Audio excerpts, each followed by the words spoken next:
Reverb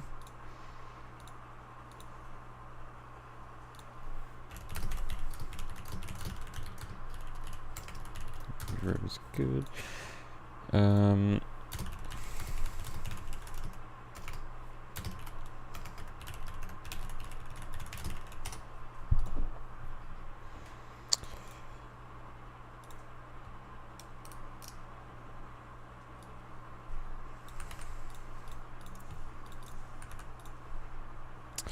What's up, chat?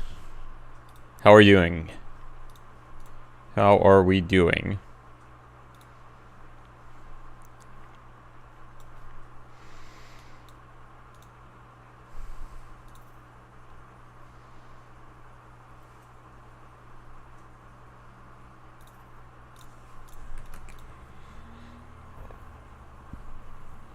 This was the Lash game. 43 minutes.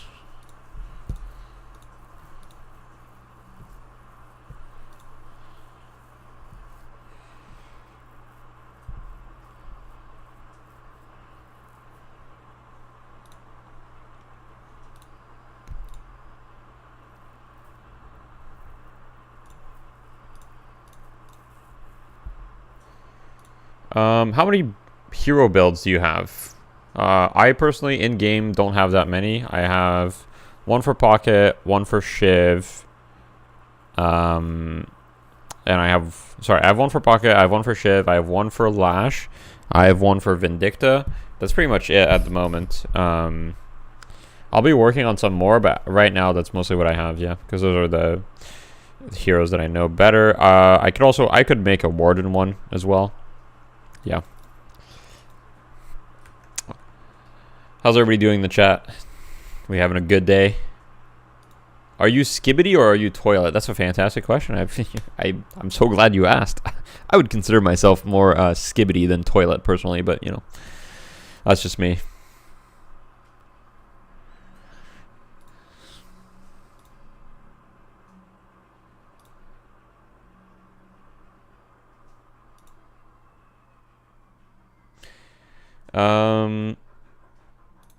Nice. Nice little cat emoji. All right, guys. So we're gonna be doing viewer reviews. What does that mean exactly? So there's gonna be two parts to this. Part number one is there's the paid reviews. So there's a couple people that have became members on YouTube, the $30 tier, the honorable member tier, and that comes with 1 hour of coaching. And so we're going to be doing some of those today. We're going to be doing 2, maybe 3. Watch that Mikhail S game. I already watched it. So I'll probably make a video about the tournament because I think there's some pretty interesting things. But that'll be for later. I might talk a little bit about it later today. But yeah. So we're going to be doing the paid coaching first. So we're going to get maybe 2, maybe 3 people. And then after that, we're going to be doing, I'm going to be picking random games from the game review channel in my Discord and watching those. I won't be able to do all of them. I'll probably try to do maybe 5 to 6. I'll just kind of pick them randomly. Did you participate in the tourney? I didn't. What's up, JMP? I'll be calling you very soon. Is that 30 a month? Yeah, that's 30 for 1 hour a month. Yeah, obviously you can stop if you just want 1 hour. You can stop after 1 month or whatever. Yeah. Hey, what's up, Polish Hitman? All right, so we'll get started with the first one. I will call you JMP. I just started Discord. Hi. Hey, what's up, man? Doing good, doing good. Nice. Okay, so you sent me 2 replays. You sent me a Lash one and a Pocket one. Is there one that you would prefer to start with? The Lash one. The Lash one? We looked at my Pocket gameplay last time. Oh, okay, sure. Okay, so before we get into the replay, like, is there anything specific that you feel like you struggle with, just in game or on Lash specifically? Yeah, like the main problem last time was like that I was just chasing fights all the time after I stopped doing that. Like, yeah, I've been winning a lot, but I still feel like lost in the mid game. Like on Lash in the mid game and on Pocket in the like the laning phase. Mm-hmm. Okay. How do you feel about your itemization? Do you feel confident about it on Lash, or? Yes, like I follow like one of my friends, Jasmine. You maybe know him. Oh yeah, I know him. Yeah, I've played with him and stuff. Yeah. Yeah, like I've played on EU back in the yeah. Okay, nice. Since he mains the same, he plays the same characters in Overwatch as I do. I thought we maybe have similar playstyles as the well. Ball, yeah, the ball player. Yes, yes. I played against him like a lot in Overwatch. I see. Cool. Yeah. Sorry, chat was saying you're a little bit quiet, so I boosted the volume. You guys let me know if it's good, but should be fine. All right, so we'll start with the Lash, and yeah. So usually what I do is in the laning stage. Oh, the replay is doing something. Yeah. Let me just share my. Actually, I can't share my screen on Discord. I guess the easiest thing would be for you to watch my stream and just mute it, because if I share my screen on Discord and on stream, like my computer just freaks out. Okay, yeah. So maybe there's a bit of delay on Twitch, but it should be fine. Yeah, there's a slight delay, but it shouldn't matter too much. Yeah. So usually the laning stage, I'll go like 1x speed, and then after the laning stage, I'll speed it up a little bit, because there tends to be quite a bit of just like farming and stuff. So, yeah, and I'll pause whenever I have things that I feel or if you have any questions, obviously, feel free to stop me anytime. Yeah. I will say, like, right off the bat, I looked at the stats beforehand. It looks like a fairly even game for, a long time. So it'll probably be a good watch. Game. Yeah. And then I looked also at the laning stats, and you won the lane pretty convincingly. So it'll be nice to see. On Lash, I do fine in laning. It's just on pocket, I don't know really. Yeah. It's a lot harder. We can look a bit about the pocket lane after, too. Like, we have an hour, so we probably have time to do both. Yeah. Mainly the Lash game and whatever time is left for pocket. Yeah. Sounds good.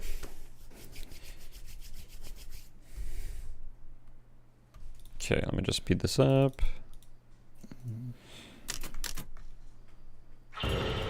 My god. Was your McGinnis strategizing before the game started? Incredible. I've never seen that. You will see a lot of chat messages by McGinnis. Okay. Might done too much. Yeah. Sounds good. Okay, I like the Veil.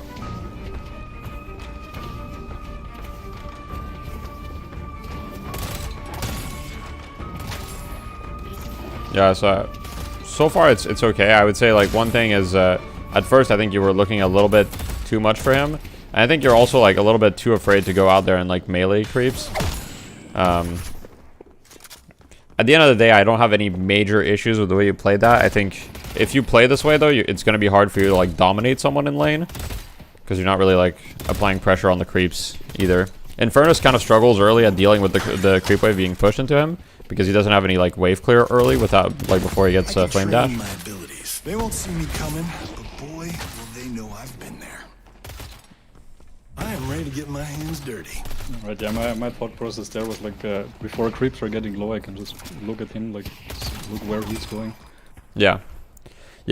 I think the thought process is fairly okay, but one thing that I think you're doing well is like you're paying attention to your own creeps as well, and like trying to see when they're dying so you can get denies on him. That's one thing that I see like a lot of people more struggle with, is they don't pay attention to their own creeps. But yeah, as far as denying, like in that situation, for example, like if you can, you should try to like get up close and try to, in general, you want to melee creeps more, because like the better people get, see, like this is a little bit fine, although you took a lot of damage because you like the positioning of it was just a little bit awkward. Like you want to try to like go from like the sidewall. If you can hide like underneath the sidewall and then punch the creeps from the side, like you want to basically take sightlines that he can't shoot you from. Also, you want to be like, you want to use your flog here on him. Basically, you want to be trying to use your flog off cooldown if you're not full health, because it heals you and it'll damage him, so you'll get further ahead. So anytime he's in range, faster, so I can use it more. Yeah, exactly. That makes sense. Yeah. I just right. So there, you didn't need to grapple. Yeah, exactly. You just want to like basically be spamming it as long as you're not full health, especially in a solo lane. In a duo lane, usually I try to hold it on like so I can hit both people with it. Yeah. That's a good melee, but here I would roll to that creep. Yeah, okay. This is better, and here you can like play behind the pillar right here. You can play behind the pillar and then melee. Yeah. This is already better, like, this kind of gameplay, and then he tries to push you, he doesn't have any creeps, he can't do anything. Yeah. Let's see what you buy here. An excellent choice. Yeah. I buy like a lot of gun items at the start. Yeah. So I think a lot of gun items is playing so generally, much if you're... distance and- Winning isn't Yeah, if you're like doing well in the lane, which you're doing pretty decent right now, usually a lot of gun items is the way to go. Allows you to apply more pressure and stuff. One very small thing here is like here there was the health creep. She hadn't the health creep hadn't healed you in a while. If you rolled towards it, it would have given you one last heal. So that's just a very Okay. small thing. So if A lot of the you're time when I closer, see it, the like, heals you. yeah. Well, basically, like a lot of the time, if your heal creep has made it to their staircase, it's already healed you once. But by the time it makes it to their staircase, a lot of the time the heal is off cooldown again, meaning you can go towards it. So as you can see, like you got the heal again there because it was on the staircase. Okay, okay. So usually, if I see my heal creep has made it to their staircase, I'll try to just like get close to it. This is really good pressure that you're applying on him. You should be able to kill him anytime now, pretty much. So there, you should just like use your flog on him. They are just begging to get Yeah. killed by me. I think you're trying to think of the flog as like a combo ability, but it's like its own thing. Like your combo is grapples, I- ground strike, but flog is just like you can use it whenever. Yeah, I'm thinking it like as a survival tool, mainly. But Yeah, in the early game, like it shouldn't be like that. yeah. It's like it is a survival too, but it's like your harass / survival. Like if Yeah. you think about it, you heal 80% versus heroes. So if you deal like 65 damage to him, you're gonna heal for like 50 health, and he's losing 65 health. Well, you might have some resist, but essentially it's like 110 health trade, right? You gain some, he loses some. So if you do that off cooldown against these types of players, you're gonna get a significant advantage like very early.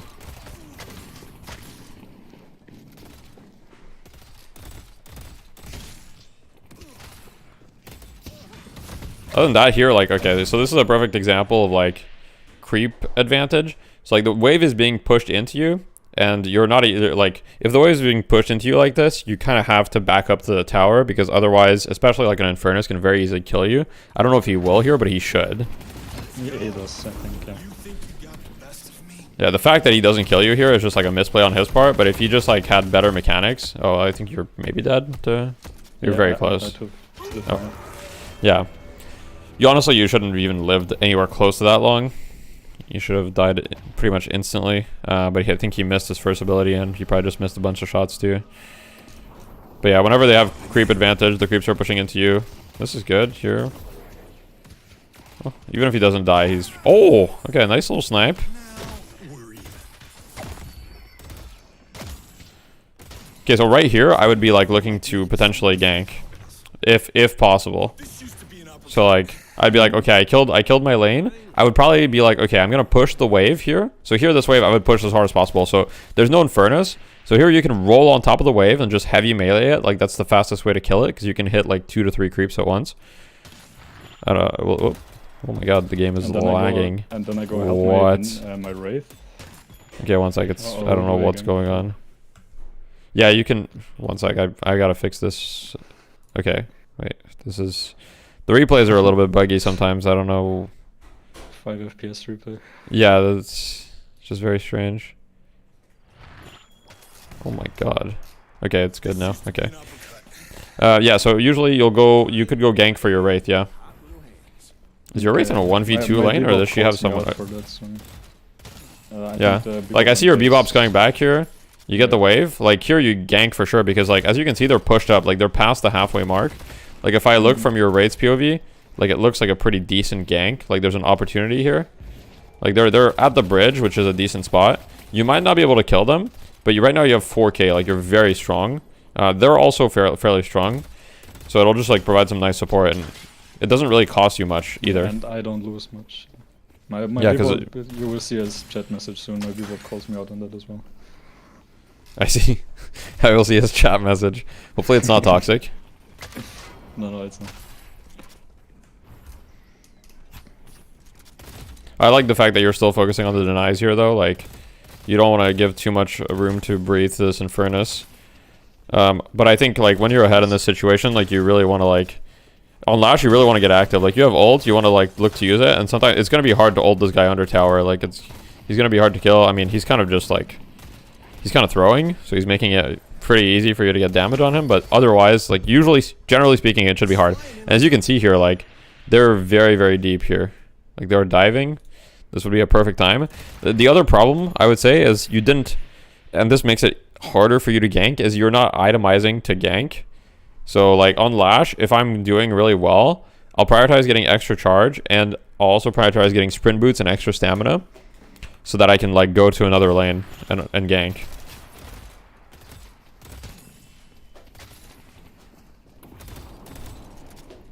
Oh my god. You thought you were making progress.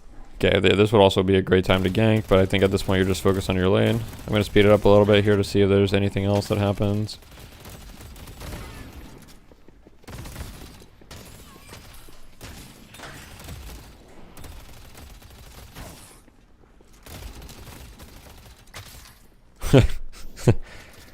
McGinnis, nice. Thank you for your input.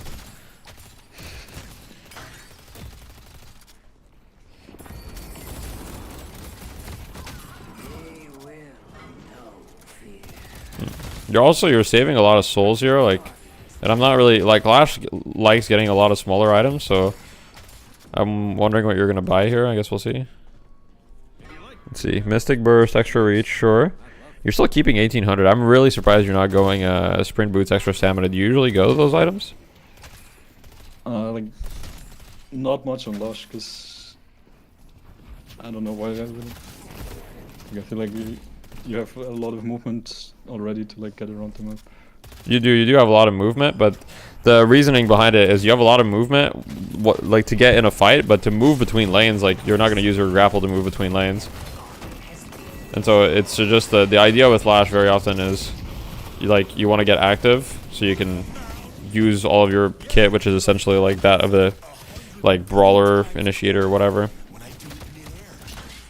So I would at least try it out, see if it works out for you. I would say that maybe sprint boots can be debatable. Most Lash players are for sure going to go the stamina items, but yeah.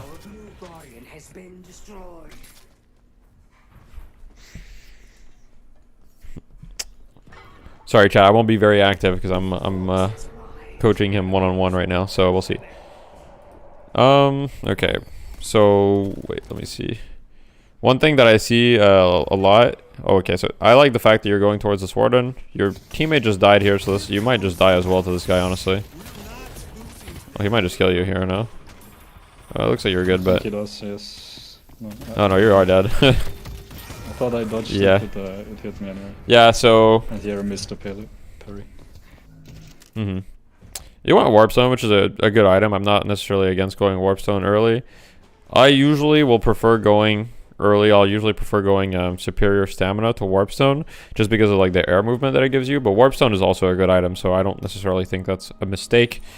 But yeah, like when you see the Warden, you're half health, and he just killed your teammate, and he's very healthy, and he has a lot of souls, so you just had to be a little wary there.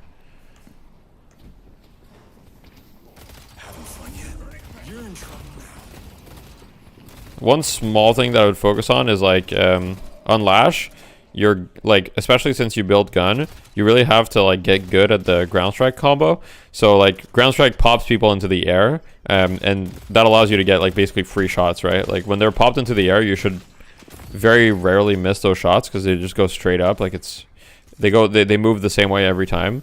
So just get used to it so that you're landing those shots all the time. Also here, make sure to like shoot the walker in the socket, like the eye in the middle. Oh, does that do more damage? Yeah, if it does do more damage sometimes when they don't have like the, I don't remember exactly how the mechanic works, but like you should be shooting there because it does do more damage sometimes when the thing, unless they removed that. I don't think they removed it though. Oh, okay. I did not know that. Yeah, I don't want to, I'm pretty sure. I have to double test it, but at least at one point in the game for sure did that. There I think it was just like mis-execution, honestly. Like I think you could have gotten out, especially there if you have like superior stamina, like you get out 100% of the time. Just run away. Yeah, with superior stamina you probably would have been fine. I think the reason you died there is because you dashed forward and you warp stone backwards, so you kind of like moved in two different directions. If you just like dashed backwards right away and then warp stoned, I think you'd be good. So that's just like a movement thing. I think your decision making was fine. The execution behind it was. Well, I don't hate the ult here. One thing I will say about the ult, this is one thing that I learned like 100 Lash games in or whatever, is sometimes it's better to not ground strike right away after the ult, and that's because obviously I think against these players it's totally fine, but the more experienced players they're used to Lash ground striking right after their ult, so they'll usually like have some movement items or make it really hard. So sometimes you're better off like. Yeah, exactly. Sometimes you're better off just waiting and using your flog right after the ult, and then ground striking when you see which direction they're moving in. Because a lot of the time, they'll just kind of panic and just like roll in a direction. And then once you see which direction they're going in. For it to hit usually. Yeah, I also thought that, but they usually not. But it depends on a couple factors. Okay. One thing that you can do, which is, I don't know if it'll get fixed, you can actually lash ult people into a wall, and as long as they're in the air, they're stunned. This is just how deadlock works. So for anybody that doesn't know, if you're in the air, if you're stunned in the air in deadlock, like the stun duration doesn't go down. So like, for example, if you're stunned and you fall out of the skybox, you're stunned the whole way down. So like knockdown works the same way. If you knock down 7 while he's in the air, he's stunned the whole way down. He's not just stunned for 0.9 seconds. So Lash ult works the same way. If you shoot them on a wall and they like glide down from the wall, they're stunned the entire duration at the moment. Which is unclear whether it's intended or not, but that's the way it works right now.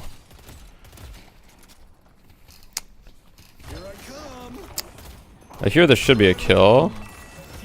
I think in general you should be spamming your flog a little bit more. Like don't be afraid to just use it going in. Like it has movement slow too, so it makes people easier to catch. So when you grapple in, just like flog like pretty early. And it's a low cooldown. So if you flog early, like you'll be able to use it twice instead of once. Yeah, so not just. Yeah, I would just like abilities first to get low and then use my flog. Just flog first. Yeah, no, exactly. Your flog is not like your finisher. Okay. Your flog is like you want to use it off cooldown pretty much. It's just like constant harass. Using it defensively. Yeah, exactly.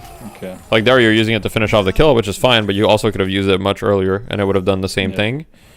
Okay. Yeah, especially since like later the cooldown is like really short. Yeah, the cooldown is really short. Like you don't even have that many cooldown items yet, and it's already like 8 seconds. And like as soon as you get like another cooldown item, like if you get, for example, improved cooldown or superior cooldown or soul rebirth, like it's like 6 seconds. Yeah, same thing about the flog here. Your skill build is okay, but it's a little weird to me. Like, so this skill build can work, like the 2-2-2-2, but usually you want to have one focused. I find that one focus that's really good. It wouldn't work with the way that you've been playing right now, but usually like having the max flog early focus gives you a ton of damage. That's very consistent because like people can't dodge flog whereas they can dodge your other abilities. So I would usually say first you should either max flog or ground strike. Ground strike's also a lot of damage, but it keeps getting nerfed like every patch, so it's very sad. And they can dodge it, yeah. Okay. So I would usually like before. So the thing with grapple, 2 points in grapple gives you a lot of weapon damage, which can be nice against specifically Vindicta, because like if you're grappling at her, you know, you can just like stay in the air or whatever and just like shoot her, and she's very squishy, so she will die. But generally speaking, I wouldn't put 2 points into your ult early because it's a extremely long cooldown at first, and like the range on it is not as good as it used to be. So it's kind of like less consistent. Oh no, you didn't use flog. You had him. That was a good play. Like you had him, but you didn't use flog. I forgot to use the ability. Do you think the short slope slides? Yeah, let me fast forward this. For infinite ammo is good or bad? It feels like it isn't fun. It's good to use, but I don't know if it should stay in the game. We'll see. Itemization wise, I think Enchanter's Barrier is a pretty good pickup on Lash now, ever since the cooldown reduction. So I don't really mind it. I like the fact that he went superior stamina. I think against Against their team, I would probably consider debuff reducer, and potentially into like debuff remover later. The reason for that is because, you know, I'm thinking, okay, what's gonna kill me this game, right? I'm thinking slowing hex into cage kills me. Okay, this guy's trolling. He didn't build slowing hex. But regardless, like Warden Cage might kill me, right? Infernus Afterburn might kill me. Abrams stuns could also be a problem, and Vindicta Tether might also kill me. So I'm thinking everything that kills me into this game is like some form of CC, or something that I can remove through a debuff reducer or debuff remover usually. So I would consider probably debuff reducer as pretty value. Remove the tether. Yeah, so you can remove the tether with debuff remover, yeah. It's a very good, if anybody's having problems with the Vindicta tether, just get debuff remover and you can just remove it. I'll try to focus a little bit more on the map movement, because I think I've covered a couple mechanical things, but I'll try to focus more on the macro. This fight here looks really good because you guys have huge numbers advantage, so this should be a cleanup. I'm curious to see what you guys do after this fight, though. Okay. So you go back for the urn, I'm guessing, which is fine. I mean, after that fight, you basically have. Maybe if he turns, we kill him. Yeah, no, it was fine to like chase a little bit, see if you can get that kill. Yeah, so one thing I would never do is I would never drop the urn for that wave there. The reason for that is because if the other team is going to be more aggressive, like right now, your team is kind of making like a stupid play, like where they're all fighting while you're dropping urn. There's not much you can do about that, but one thing that you can do is like be as fast as possible about dropping the urn. So I like the fact that you're not showing up to this fight. I think that it's actually you're making the right play here, pushing this walker. Your team made the decision to fight without you. Like, they knew you had urn. They had all the info. You did what you could. And I think here you're getting a walker. Like, getting a walker here is better than trying to show up to the fight late. Hey Albin, I'm only taking reviews from my Discord right now, and I've already got a ton, so I probably won't be taking any from the chat directly today. Yo, what's up, Tash? It still takes me ages to decide what items to wear. Yeah. I mean that's normal, you know. What's the logic behind improved reach? Just for your ult, I'm guessing. Yeah, for my ult, and like I missed a bunch of vlogs already. So right. Also you put it on your ult, I'm guessing, though, yeah. Or yeah, you did. Yeah, you put improved reach and superior cooldown. Yeah. It still improves the reach a lot on the other abilities as well. It does. I'm a bit of a. I'm not really a. Did you go instead? Yeah, I'm not really a reach believer, generally speaking, and the reason for that is I think that Lash's reach on his abilities is already like pretty fine in most situations. Like getting more reach is nice, but I usually don't prioritize it. As far as what I would get instead, like the fact that you don't have rapid recharge, to me, rapid recharge is something that I really prioritize quite early, because it just allows you to have like even more crazy movement, right, with your 2. In fights, you want to be using your 2 a lot. More aggressive. Yeah, you can be more aggressive. You can move around the map more. Like you can use your grapple to go to creep waves faster, etc., etc. I like the fact you're getting the movement buff here.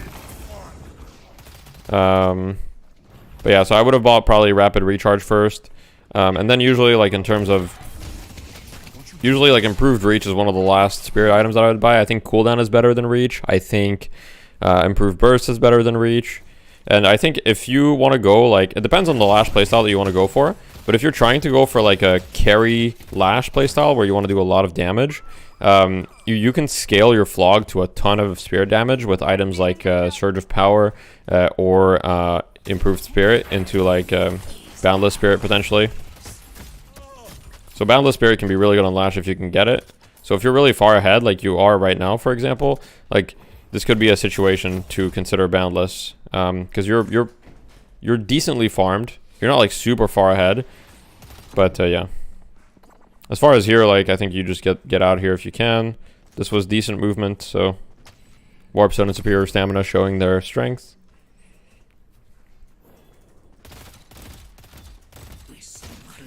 I think you just also need to use Flog on creep waves. Like there, if you just like roll forward and Flog, like you'll get like 300 health back. And you'll also kill the creep wave faster. You also have to watch out about, obviously there was no one there, but do be careful about confirming creeps later, because as you get better, people will just sit there and deny your creeps. Yeah, so this is a bit of a mistake. I guess you might already know. What do you think you could have done better there? Either use my ult earlier, because when they were both still pushed up, Yeah. or waited longer, and they like tried to run away. I think both of those are true to an extent. I think you could have used your ult earlier, but I think the biggest part of that is as Lash, you pretty much never want to ult Yamato, and the reason for that is, well, she can just dodge it. Like, if she just ults, like, she'll just dodge your ult, and even if you throw her, she just uses her ult. Either way, like, it's never a good idea to ult her. Ulting Warden is fine. That's why doing it earlier would have been better, because you would have ulted Warden. Like, you don't actually really care about Yamato, because it, like, ulting her is not really that useful on Lash, just because of her ult. What item would be the hardest buff for an ulti focus Lash? Just like cooldown items. I guess reach in that scenario as well. At this point, the one thing I'm thinking about is like, okay, who's really strong on their team? Who do I need to deal with? So in terms of itemization here, I'd be thinking like, okay, their Vindicta is 35k. Like, she's pretty much one of the... There's two players on their team. There's Vindicta and there's Yamato. Those are really the only two players that you need to deal with, right? And as the most farmed player on your team, it's like, it's going to be kind of your job to shut these players down if you want to win this game. So I'd be thinking, okay, how do I shut these players down? So I might consider an item like Knockdown this game, just for the Vindicta, to get her out of the skies if I'm struggling with her. To be honest, I'd probably just be running at her a little bit more. Like, she's probably very squishy looking at her items. Oh, she's actually got some decent armor, but you can probably still kill her fairly easily. But she's tankier than most Vindicta players. Yeah, I'm always very afraid of the Vindicta. You die so fast if you don't pay attention. Yeah, like here you're just gonna die to the Vindicta, I think. Yeah, once again, you're not, like, what makes Lash so hard to kill is the fact that he's just always spamming his flog. I'm just not using it. And you're just not using it, yeah. Same with the and you really need to buy here. Like, you have 11k, you guys are taking a fight, but this is like, yep, like, your net worth is 34k, but since you didn't buy, your net worth is actually 23k. Yeah. So you got rapid recharge, which I like. Because rapid recharge is really good against Vindicta, because it allows you to like stay in the sky for a decent amount of time, right? Healing booster, yeah, I forgot about this item. This item you should have bought a lot earlier, because I don't know if you knew this, but it works on your whip. Works on your flog. Yeah, I realized that I forgot to buy it. Yeah, that happens. That happens to me too. So yeah. What ability do you imbue certain power with? Like, 3. Like, Healbane's good. I will be getting a lot of kills soon, so I buy Healbane for the healing mostly. Yeah. Healbane's good for the healing, and it's also a nice source of healing reduction. And you have the flex slots for it, so I don't really mind Healbane here. I think it's a fine item. I think in general on Lash, getting a lot of smaller items is kind of the way to play, like getting a lot of 3k items. So I think your itemization is fine. Like, bullet lifesteal is kind of weird to me, because it's not like you're really doing that much bullet damage. We'll look at your damage breakdown at the end of the game and we can see, but I don't really feel like you're doing a lot of bullet damage. Yeah, I feel like you're doing mostly spirit. Early, but I bought it later. Yeah. I think even early, like, bullet lifesteal on Lash feels a bit awkward unless you're doing like a super gun-based build. So here, this guy, like, I would have just engaged this fight a little bit differently. I would have tried to just ult him like right away into the walker. Because if you ult him into the walker, then the walker stomps, and then it's pretty much a guaranteed kill. I thought if I just ult him right away, he just runs away with the dash. If you get right on top of him, usually you can get him. But for that, you need to use like... Okay, so what I would have done is I would have grappled on the walker to get some height. Then I would have grappled onto him and used like a stamina to get like right on top of him, like with an air dash. And then I would have ulted him. And then he probably wouldn't have been able to run away in time. If you're like directly vertically on top of them, it's very hard for them to get away in time. Okay. But if you're coming at them from an angle, then usually, yeah, they can run away. But if you're like right on top, it's hard. I like the fact that you're not like constantly like you said. I think I do see like that you improved on just like not taking every fight. Like you're very often pushing the waves. The single biggest factor from last time. Like I've just been winning way more games since then. Yeah. I mean, you're also like way more farmed because of it too, right? Like you've got 38k right Yeah. now. Like you're doing pretty good. Yeah, I would say if you're scared of Vindicta, like don't be afraid to buy Knockdown. Especially like Reach does help you against Vindicta because it makes her easier to ult. You've got a couple options against Vindicta. Either you try to ult her every fight. Good Vindicta players will make this really hard because they'll be like pretty far away. You can use Knockdown to get her out of her flight. Knockdown is a pretty far cast range. I think it's like what 45 meters or something now. I think they buffed it again. Well, with superior range, you have 56 meters Yeah. with improved reach. But Knockdown across the map. yeah, 56 meters is an insane amount. Like if you see her, you can basically knock her down. What are you gonna buy here? Deciding for ages. Feel free Yeah. to give up anytime. Obviously, like if you once you play the character more, yeah. So Titanic Mag is kind of troll, I think. Especially since you're not doing that much gun damage. I would say in this situation, if you want to buy like a tier 4, usually there's 4 tier 4s or 5 tier 4s that I would consider on Lash. So if you want to do more spirit damage, Mystic Reverb or Boundless Spirit, pretty much. You didn't have enough money for Boundless, so I might have gone Mystic Reverb. The reason Mystic Reverb is good, it gives you ability range, by the way. So it works on your Flog, it works on your ult. Gives you Spirit Resist and Spirit Lifesteal, like all of these stats Lash likes, and it gives you a lot of movement slow. And then you imbue your Flog with it. Then Diviner's Kevlar can be nice just for your ult, if you're struggling and dying in your ult or whatever. It also gives you like cooldown reduction, which Lash likes, and it gives you Spirit Lifesteal, which he also likes. And then Boundless Spirit is the one that gives you like the most damage. Because your Flog has like decent Spirit scaling, it has 1.2. So Boundless Spirit gives you just like a straight up 76 extra damage on your Flog, as well as 300 health regen, weapon damage, and sprint speed, which are all things that Lash likes. It's just very expensive. And then if you're having problems with survivability, Soul Rebirth is very good right now. It's probably too good, actually. And as far as weapon tier 4s, like I think Lash is fine with Siphon Bullets. He's fine with Spiritual Overflow or Crippling Headshot. I wouldn't really buy any other tier 4 weapon items on him.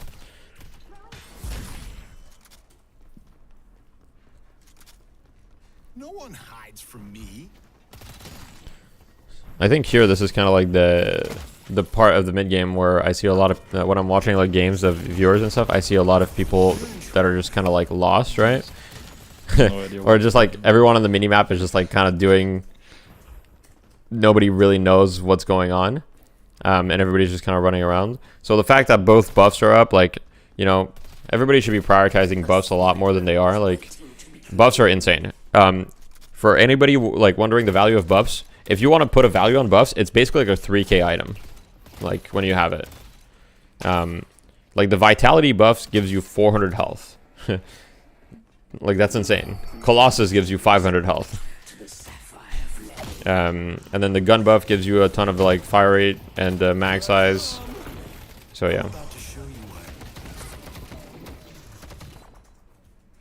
Yeah, just some slight execution mistake on that, but like yeah, you gotta go get the buff. You gotta go like, you gotta think, okay, what are the objectives that are available right now? Mid boss is not available unless it's a demo bug, but I don't see it. Urn is available and the buffs are available. You guys have 2 kills, so you need to like look to get some of these things. So right now, instead of harassing this guy, like this has no value. Like just go get the buffs and go get the urn. And here, I'm not really sure why you're moving this way. Like there is nothing for you to do here, right? Is there? Your team killed the Vindicta, but that's just, yeah. I guess I'm kind of interested into like what you're thinking about right now, if you remember. I think I was just trying to push the blue lane, because like I pushed the orange lane and then I was like, I don't know what to do, so I just go push the blue lane. Mm-hmm. Yeah. I think that was like my only thought process there. That's fine. I mean, mid boss is probably going to respawn soon. I just heard the little sound, which is a replay bug. You hear the sound before it spawns, but it will respawn soon, and then you guys can probably force it.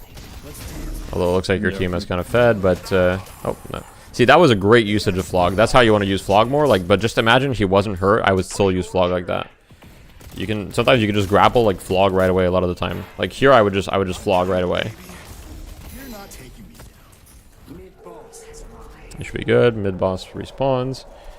Here, this is like... This doesn't really look that good because it's just you and Wraith, but you can probably take care of Pocket. Like, you're way more farm than this guy, so you should be able to eliminate him.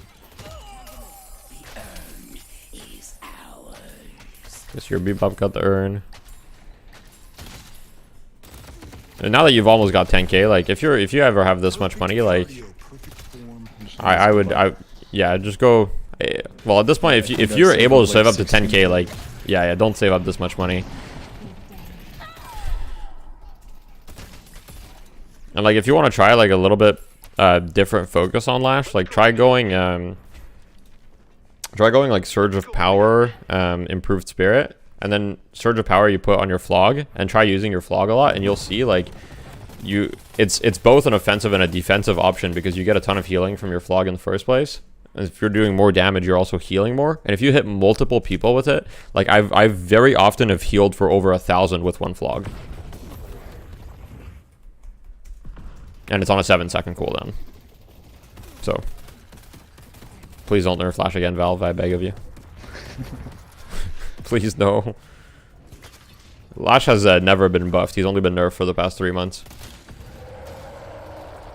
It is what it is. I don't mind the fact that you're zoning the Yamato. You do have to make sure that you're in the pit whenever a mid-boss dies here, though. Wait, is your team not doing mid-boss anymore? I guess they're deciding to go fight. No, I just pinged it for like 5 minutes. Nobody wanted to do it. Right. But we do it after we get a few kills. Okay. You guys got a kill. You're doing mid-boss. Valve employee nerfing Lash. Please, no, please. I beg. Yeah, I mean your team is around. They're just looking for a fight. This is fine. If your team is fighting, just go fight with them. Honestly, like. Should just help them. Yeah, just go help them. I know that they're being stubborn and they're not doing it, but if they want to fight, just go fight. You guys should be able to win this fight anyway. I'm just getting warmed up. This looks like a good fight either way. I think game is over after this. Yeah, the game's pretty much over. I mean, you guys get mid boss, and I think it's. I don't really think there's probably much more. Okay, so the main takeaways: I should use my Flog way more. Yeah. Like, look if objectives are up. If like I don't have anything to do. Yeah, I'd say yeah. Main takeaways are use your Flog way more at pretty much all stages of the game. In the laning stage, be more active if you're winning your lane. So like buy items that allow you to get active on the map, like you know, extra stamina and sprint boots if you need. If you don't want to go sprint boots, that's fine. I think at least extra stamina. I like sprint boots personally because I just feel slow if I don't have them. Yeah, so if your lane is pushed and you can't like kill the person, just go to another lane and kill those people. Use Flog more. Think of objectives. And in terms of itemization, like. Your itemization seems kind of all over the place. I'm not sure if you're following a guide or not. Yeah, I'm following Chasm's build. Okay. Like that's his recommended items. Really? He goes Titanic Mag? I think everything except Titanic Mag. Yeah. Okay. The other items are fine. Like the other items are fine. I didn't know what to buy. Yeah. The other items are fine, although I do think that improved reach is bait. But it's not a bad item. Like I'll never get upset at someone for going improved reach. I just don't think it's like. I don't think it's the best option. I feel like it's the best option if you're playing like a very team fight old focus Lash, which I find a lot of the time in these games like it's kind of all over the place, right? There's just action all over the place, but you're not like always getting huge ults or whatever. And I think if you're not always getting huge ults, then other items tend to have more value because the reach is not that important on Lash's other abilities. Like grapple already has like an insane reach. Even if you just put 2 points in grapple, like yeah, to put 2 points in grapple, you have like 50 meters reach or something already, or 45.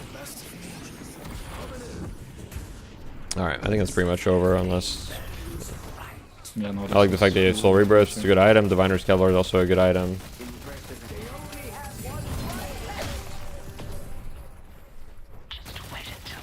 I'm sure Chasm's build is good. It's just you could be going more more aggressive options in this in these types of scenarios. I think Chasm's build is like mainly going for like big ultimates. Yeah. I'll take a look at his item build after this.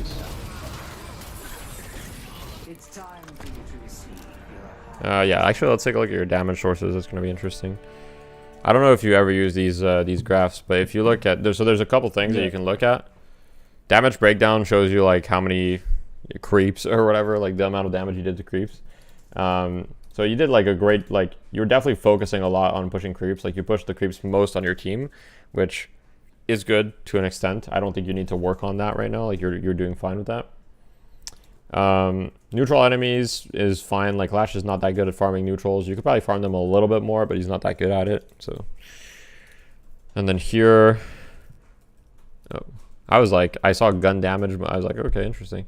You did like gun damage, but I think overall, like improved burst, flog, mystic shot, like you were doing some gun damage, but you were doing a lot of spirit damage too. So I think if you went a little bit more spirit damage, you would have benefited more from it.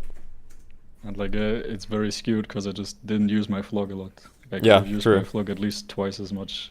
Yeah, you would have done double the damage with flog. Yeah. Let's take a quick look up to Chasm's build real quick, and then we'll go over the pocket game. Let's see.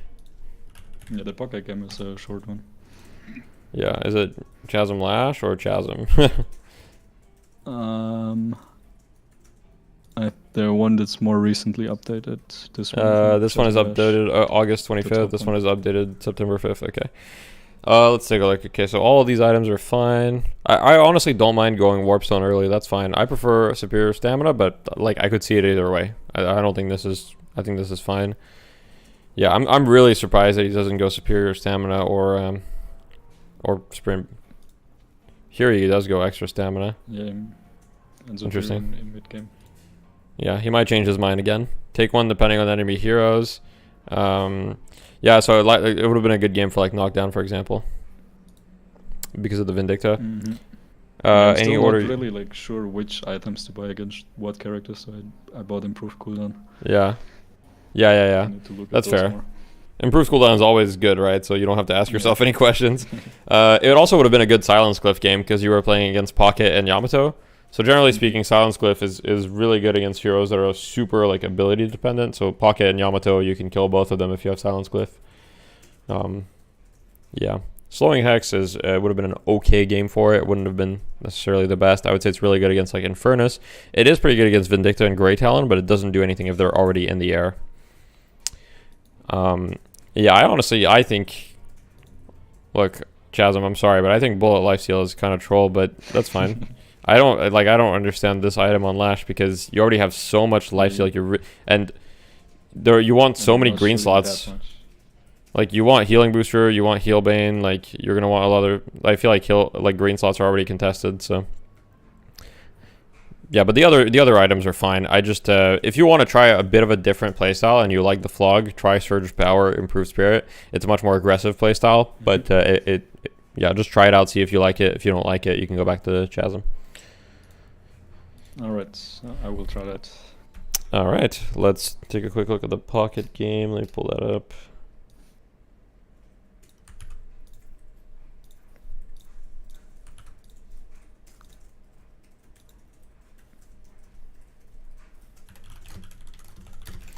Okay, so pocket game, fit 25 minutes. Yeah, You guys were kind of owning, but it doesn't look like you got a lot of impact, yeah? Yeah, I was super lost the entire game.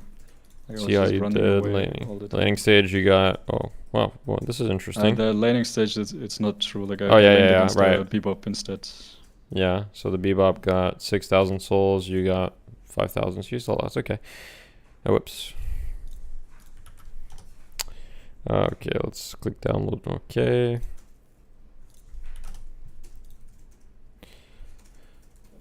Itemization wise, not having improved Pocket burst is kind of crazy. What build are you following? I'm following your build on. Oh really? Wait, did I forget improved burst? There's no way. I hope I didn't. No, before I think watch have it in this. it, I just didn't have enough souls. Okay, I need to edit my I need to edit my build to like make it more obvious, but there's 3 key items on Pocket, and those key items are Warpstone, Majestic Leap, and Improved Burst. in no particular order, but you want these items as fast as possible. And I would say Majestic Leap is the item I like going first. I know that Adorian likes going Improved Burst first or Warp Zone, but yeah. Yeah, I You usually need go Improved Burst. Majestic Leap as well.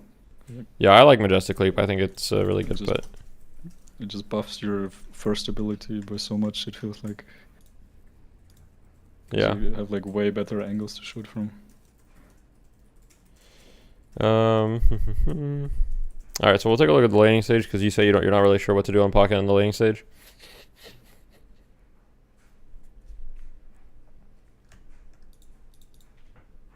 What did you feel like? What's the thing you're struggling most with Pocket in the laning stage?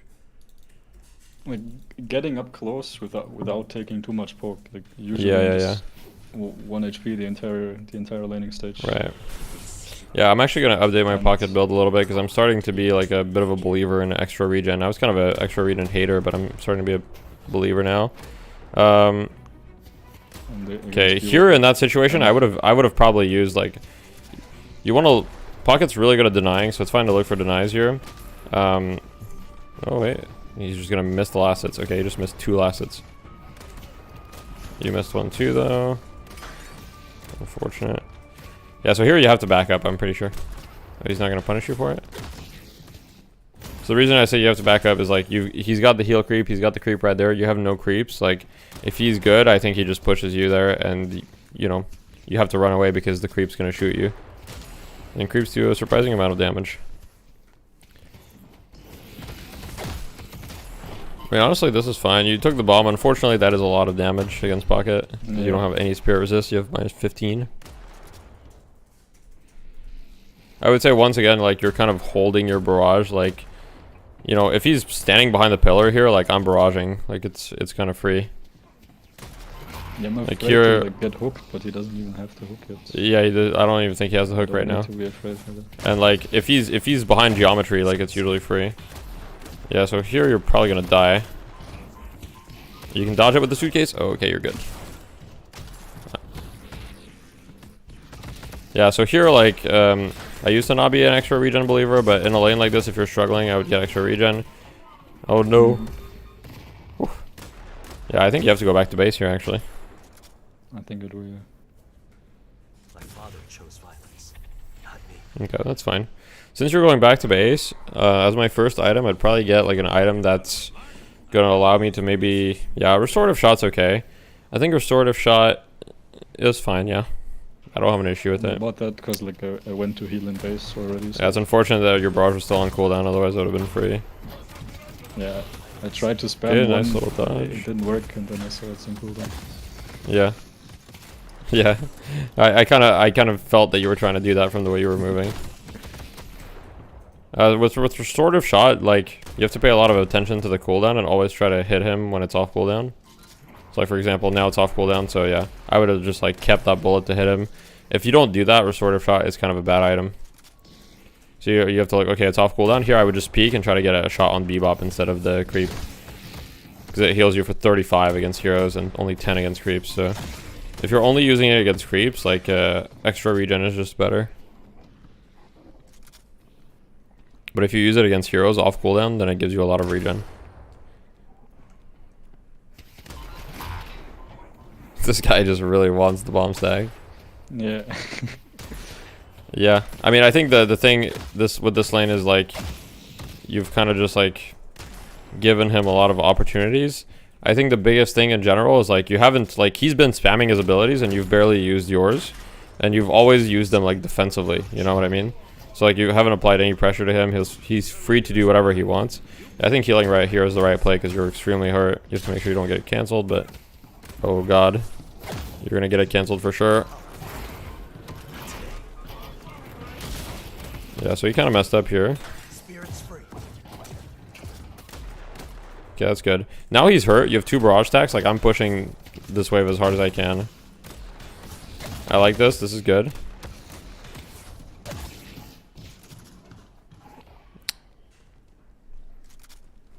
What's your skill build? Okay, it's fine. You have to get the heal creep here. Oh, nice. You got the heal. So I knew you weren't like paying attention to it, but getting the heal from the heal creep there is massive.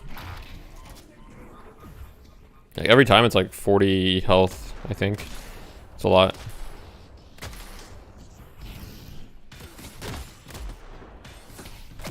So this is like an example of like you're trying too hard to like push the wave. Like there you just took like 50 to 60 damage. He had 2 creeps pushing into you. The creeps are shooting you, and he can shoot you too. So there I would have just backed up a little bit, and then I would have pushed the wave when I'm safe, like when the creeps aren't shooting me. Ideally, you don't want to tank creeps. Like, I mean, sometimes you have to, but usually you don't want to.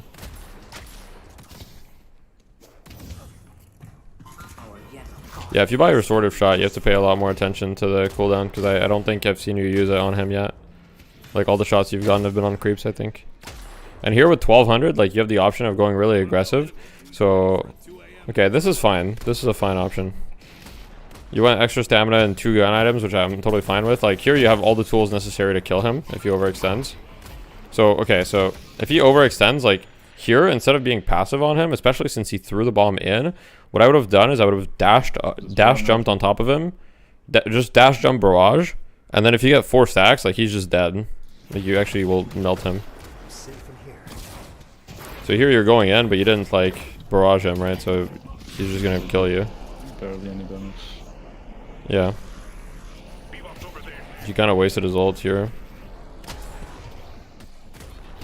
And your Infernus is coming to gank. Okay, interesting.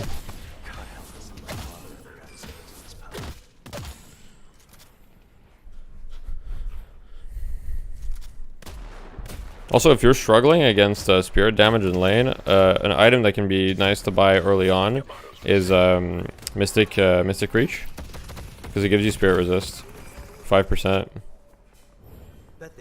Might not seem like a lot, but 5% kind of makes a difference. Yeah, if you're negative 15. Yeah, if you're negative 15, going from negative 15 to negative 10 is nice. So Mystic Reach is a good item, and it's just a good item on pocket in general, so you don't mind buying it. So if you're always getting nuke, I mean, obviously the bebop nuke you can dodge most of the time, so I don't think I would have rushed it in this game, but yeah, you really gotta, like, oh wait, dash jump. Oh, here we go. I was gonna say, you really gotta dash jump barrage and be ready in these situations. You just gotta use barrage more, I think, in general.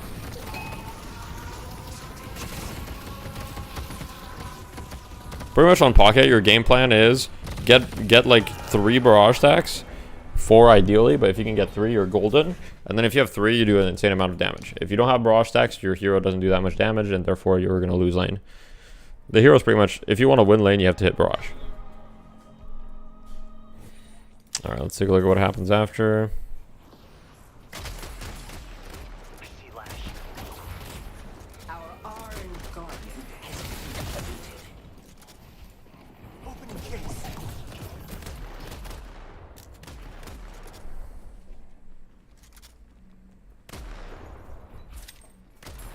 Okay, I think getting the golden statues here is nice.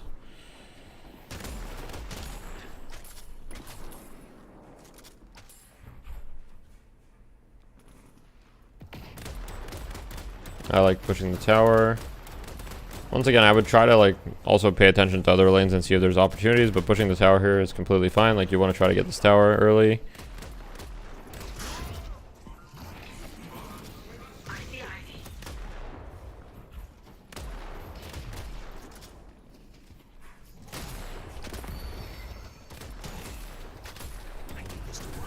Yeah, I like the fact that you're using your cloak to push the lane here. Oh, unfortunate. Unlucky. every soul got denied. Nice. Okay, wait, I like the fact that you're using barrage here. Okay, nice. Yeah, it's really easy to get kills when you get 4 stacks of barrage, like, you'll do insane damage. See, here I'm assuming you're gonna buy Majestic Leap next, but I guess we'll see. I think so. Like, in this situation, like, just hop on top of something, like, double jump and just, like, barrage the Yamato or something, if she decides to peek. Like, she's in the shop, like, well, now there's bebop, so you know, you don't want to get hooked, but even now, like, you could just hop on the bridge and just go for some barrage. Barrage stacks last 15 seconds, so that's 15 seconds where you can be aggressive. You can basically have barrage stacks up permanently once you get the cooldown reduction of barrage, so once you have 2 skill points, it's permanent uptime on the stacks. Oh, okay. I didn't know that. And like I'm just way too afraid to use Barrage this game because Yeah, I mean, I think in general that's that, you know, between Lash and Pocket, I think I don't know which games you played before, but in this game there's no like mana or oh right, yeah. Well, it's kind of similar to Overwatch. Like in Overwatch, obviously you want to keep your abilities, like you don't want to like waste them necessarily because a lot of them will give you kill potential or escape potential. But this game has a lot more like a slower pace, right? So a lot of the time it's fine to just spam your abilities just to try to get an advantage. That was a good kill. That was a great kill. I think you're dead here, but yeah, didn't see the Yamato. I'm fine with that honestly because you got the kill and you're pressuring the tower. Like I don't really think that's fine. I think. Okay, we have 5 minutes left. Is there anything specific you want to go over? Do you want to keep watching this game, or do you have like specific things you want to go over? No, I think like we went over most of the parts already. I just use my abilities way more. I think that's gonna help a lot. Yeah, I think if you use your abilities more, it's definitely like you're gonna see like a huge improvement into like. I think you're just gonna be able to kill your opponents way more because from looking at this, I feel like mechanically you are better than your opponents generally speaking. It's just that you're not getting an edge on them because you're not like whittling them down with abilities and stuff like that. So you're taking the fights at a disadvantage because they're using their abilities more than you, and you're still like you're still winning. I like the fact that you're going yellow here. I really like this because you can take the tower here. This is the last tower as well, so you'll get a flex off for taking this. So like this is a really good play. Yeah, that was my thought process. Yeah, one thing that could happen here, I would communicate with your team. I'd be like, hey, can we take, I would communicate with the 7. I'd be like, can we take TP? And then your teammates go purple. So if you guys take TP here after taking that tower, with Infernus coming purple, you probably get 2 kills if both of you take TP. Obviously, your teammate has to listen to you for that to work. So, like, doesn't work all the time, but doesn't hurt to, like, think about that. The TP rotation after taking tower is always very strong, especially against players that are newer, because they'll never expect it. So like always think after taking one of the side lane towers, always think like, hey, can I TP to the other side and get a kill right now? Yeah, I think I've used the TP like 3 times in total. So yeah. All of my games. Yeah, I haven't seen you use it once last game either. It's so at first I didn't use them either. I mean, just like anything, you're learning a new game. There's a lot of stuff. It's kind of overwhelming. One thing that I'd recommend is just like what I did for me was just like focus on using the TP, like force myself to always use the TP even if it wasn't that good. And then once you do that for a couple games, you'll be used to it, and then you'll just do it naturally. Yeah. Oh, you're dead as hell here. I need to play a lot more in general. I have 70 games so far, I think. You have 70 games? Okay. That's pretty good for 70 games, honestly. Like, but yeah, obviously playing more is gonna help you. I think your itemization this game is fine. One option that you could consider, I guess we'll see what you go here. Here, if I were you, this is when I would consider going Improved Burst or Warp Zone. I think Warp Zone's fine. Okay. Yeah.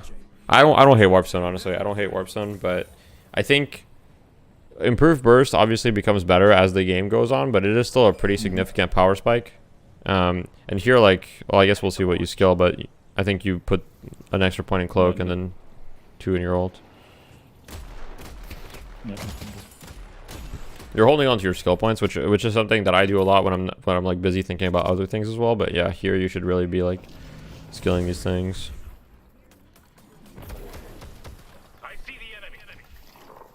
And once again, you're kind of just like moving along without a specific objective. Like the buffs are up, like you guys need to get the buffs. There's a lot of jungle camps to take on their jungle. If you're on their side of the map and they have jungle camps to take, like I would be doing that. You have a lot of teammates here, so you might be able to, you can get the walker now, so I guess it's fine. But like in between that time, you probably would have been able to farm like the jungle camps right besides. Yeah, and maybe I also got in the buff. Maybe it's not far away. Yeah.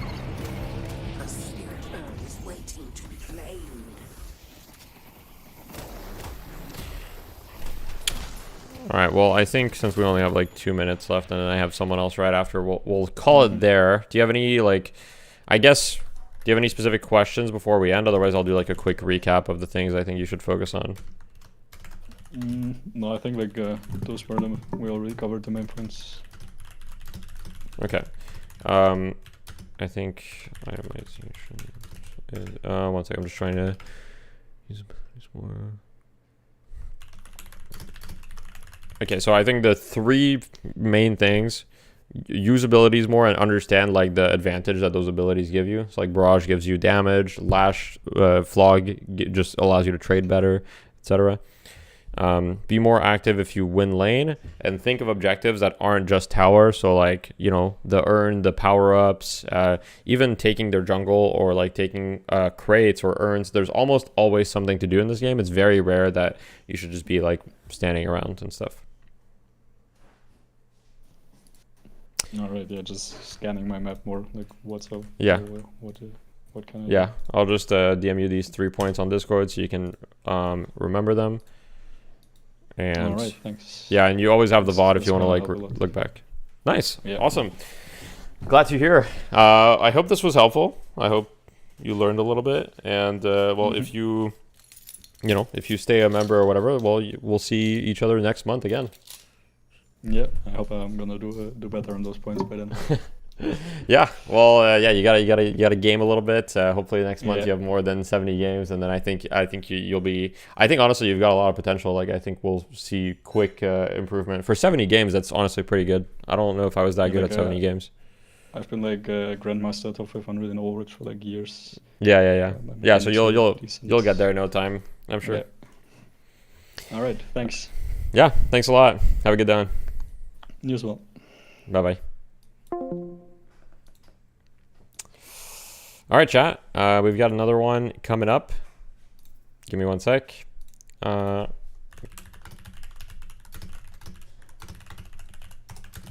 right, I just need to go to the bathroom in between. I'll be right back in 2 minutes, and then we're gonna get started with the next one.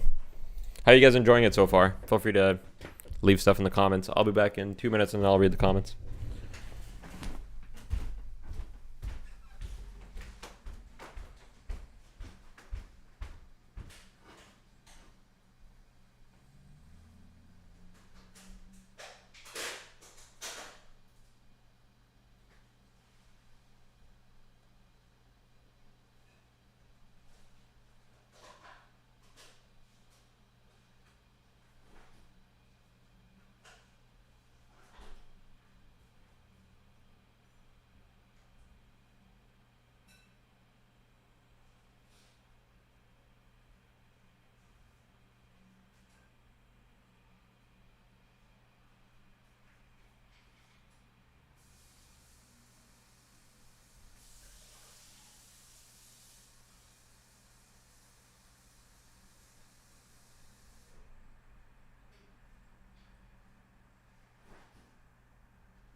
Right.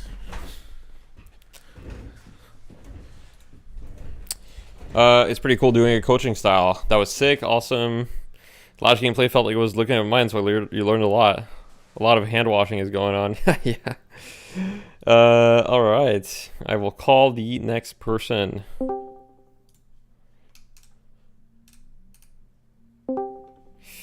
Yo, What's up? What's up, Nick? man. How are you? Good, hanging in there. Nice. That's good. I don't think you sent me the match IDs in advance, which is fine. Do you have 1 or 2 match IDs? I have 2. If Okay. one goes a little bit longer, they're Yeah. kind of similar, but let's see. Here's probably the first one. Okay. Let's see. Yeah, so the way that I do it, I don't know if you were watching the one with JMP, but I'd recommend that you have the stream up because I can't share my screen on Discord and stream at the same time, unfortunately. It's kind of scuffed. So, Okay, yeah, I'll just pull up the YouTube. yeah, stream just then. pull up the stream and then just mute it. That's the easiest way. Otherwise, because if I have both streams, I tried it before, and then like my stream just randomly crashes. It's not ideal. Yeah, no worries. Okay, so you are the Haze in this first game. Decent start, felt a little lost during mid game, had a handful of unnecessary deaths, and yeah, and your item build is a little bit trolling, but we'll talk about that. Okay. I think so. Like as Haze, well, I mean, this is the first point that I can address already. Like if you have 3 tier 4 items, and none of those are unstoppable, and yeah, you're just gonna get stunned in your ult. If the players are good, they're gonna buy knockdown and stuff, and you're never gonna be able to get a good ult off. So yeah, nobody in this game bought knockdown, and I don't even know if anybody in this game bought metal skin. No. So nobody bought any items to counter you, so this should have been like a pretty easy game to get fat ults in, but we'll see. Let me try to Yeah, download we'll it. see, right? We'll see Yeah. all those fat ults. Yeah, so I guess before we start, is there any JMP says a Twitch stream has less delay, so maybe you want to pull up the Twitch stream if you prefer.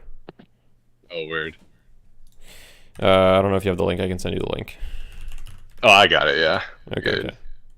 Good. Yeah. So before we get into it, is there like any specific thing that you feel you're struggling with? In general, I feel like my early game is like pretty troll. Like, Okay. I think I do too much poke, and I'm like focused on that way more than I probably should be. Than instead of just going for like denies and souls. But, I don't know.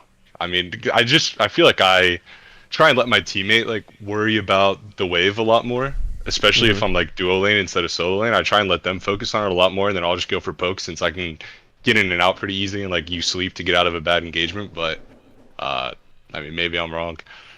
Yeah. I mean, you guys dominated this lane, so I guess we'll see. Like, this lane was not close. Like, you guys had a, like, 5k lead at 9 minutes. The fact that this game took 35 minutes considering that is kind of crazy. I mean, let's see if you guys lost other lanes. You lost one lane. One lane went slight loss, and then you guys had 2 lanes that were, like, huge wins.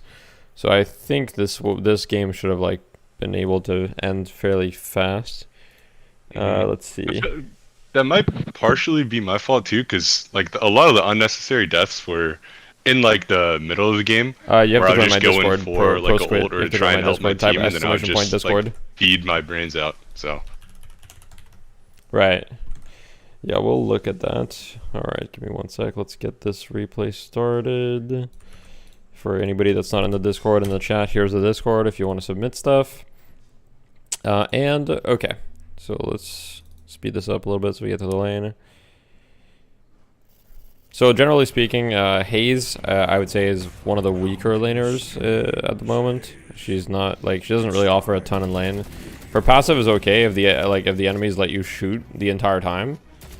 So here you should be charge meleeing. Okay, you're gonna get it. That's good. Well, so far so good, honestly. Like, so far that first wave you played pretty well.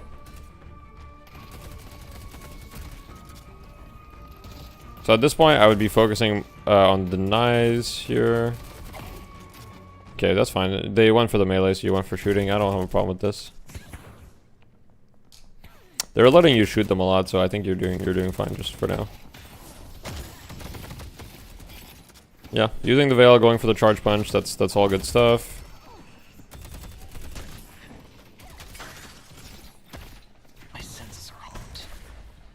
Yeah, I think getting the skill point in your passive is kind of the play. I like the fact that you're going on the left here to try to get more harass. Missed the dagger, but whatever, not a big deal. A little bit of a risky move considering as Haze you have 500 health. Like, if anything happens there, you're probably dead, but...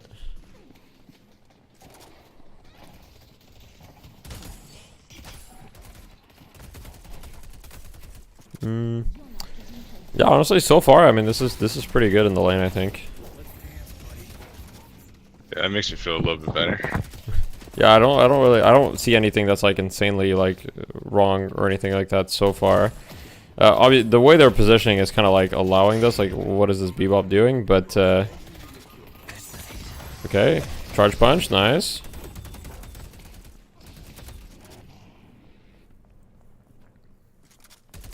I guess one thing you could improve on is denies. I feel like there's been a decent amount of deny opportunities that you haven't gotten, and that is partly because you are shooting them a lot, and therefore since you're shooting them a lot, you very often don't have ammo to deny. So that's that's why I buy ammo scav like first every game just so I have a bigger mag. Yeah, I think that's fine. I think that's a perfectly fine play on Haze. I think another thing that you can do is you can get basic mag as well. So rapid rounds is pretty good because it gives you a little bit more poke, but I think basic mag can also be nice just because you have even more ammo. I would play around with it and see which one you like best, but I think the basic mag is pretty good. Okay, I think the reason rapid rounds is good.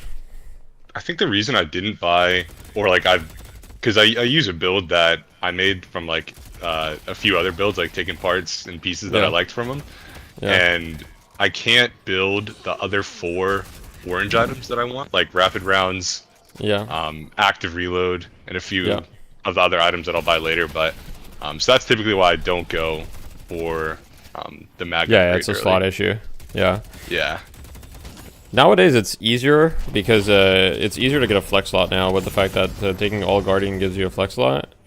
Oh, you almost died there, but that was good movement. The sleep dagger hit was nice. So, Well done, Vindicta.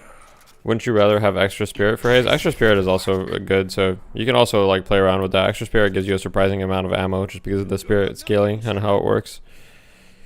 Headshot booster can be nice for the harass. I would say you need like some sort of health regen item here, so I would have considered extra regen, especially since it gives you extra ammo on Haze. It's very nice. Buying extra stamina is nice, but you're pretty hurt, so like you get hooked or anything, like you're dead. And Haze is just squishy in general, so you want to be getting some green items so you don't just get like annihilated. Yeah, I don't think I get any sort of regen until bullet lifesteal, which is a bit later. Yeah. I think that is a little bit troll, like a little bit too greedy. Like you need some form of regen, and I think on Haze especially, extra regen is kind of crazy because you get health regen and you get ammo, which Haze, really needs. And since the way that Haze's ammo spirit scaling works is her spirit scales her base ammo, so that any percent ammo increase on top of it is like, amplified very largely. So any percent ammo is really good. That's why, for example, Veil Walker is also like really value on Haze.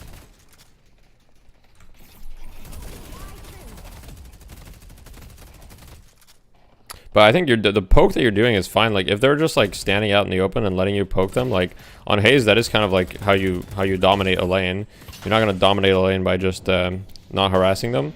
And I think that you're pushing the wave enough. Like you're not like not shooting the creeps and just shooting them. Like when the creeps are there, you are like meleeing them. You're pushing them. With ult, you can sometimes get some surprisingly early kill, especially with the new buff. But you don't have to force it or anything. I think damaging the tower here is largely correct.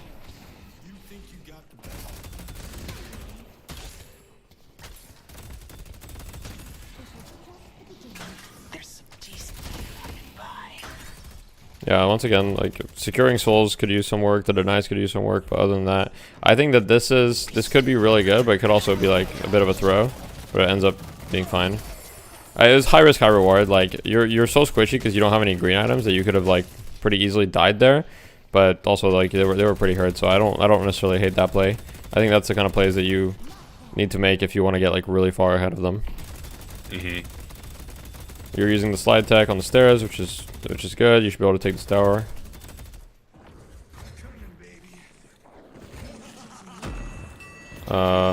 Yeah. So I think just looking like the way your cross service position just like didn't help you at all. Against Haze, like if Lash wants to ult you, you can always sleep dart him. Like you always have time. So as long as you're looking at him, he should almost never be able to ult you if you see it coming. Oh, okay. If you just hold, like, one thing you can do if you want to make Lash players like really upset is like you just hold your sleep dart until he goes to ult, and then it's like even if he's pretty far, like you can usually get your sleep dart off before he ults, and then he will be very upset.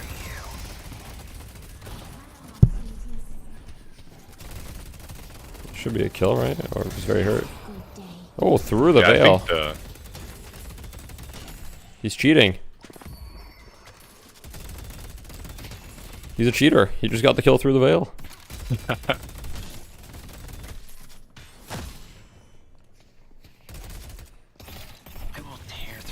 Nah, this guy's just dead. I don't know. This guy's just strolling. Oh, nice sleep. Yeah, those guys. Oh no! Oh. Okay. Yeah, I missed the little jump up there. Yeah. Nice shot. He's dead. Okay, you're securing the souls. Is good. So this is when here, like you want to like try to push this wave as fast as possible, and then try to get active. Looking at the mini map right now, I would probably be going on the Shiv because he's pretty pushed up. So here, I wouldn't stay here. Like I would instantly be like going towards the Shiv. Like you're not like getting this walker is really hard just because of the positioning of it, right? Like you have to be in a place where you're pretty vulnerable. I think you are gonna go to the Shiv here from what it looks like, but you probably could have gone to the Shiv like 10 seconds earlier. Yeah, I think Pocket dies just because I came a little bit later, but I get the trade. Yeah, you'll get the trade. Yeah, so yeah, if you did come early, you guys would have caught him, and it would have all been good. I mean, at the same time, like it's not really your fault that Pocket died, but it could have been better. Like Pocket can just play a little bit more passive, but yeah, you could have gotten a lot more momentum. So here you have two options. Like either you keep pushing this tower, or you push this wave and then you go back. Your Vindicta just killed Lash. You don't need to go back. So I would just keep pushing this tower here. You just lost the game in 13 minutes. Damn.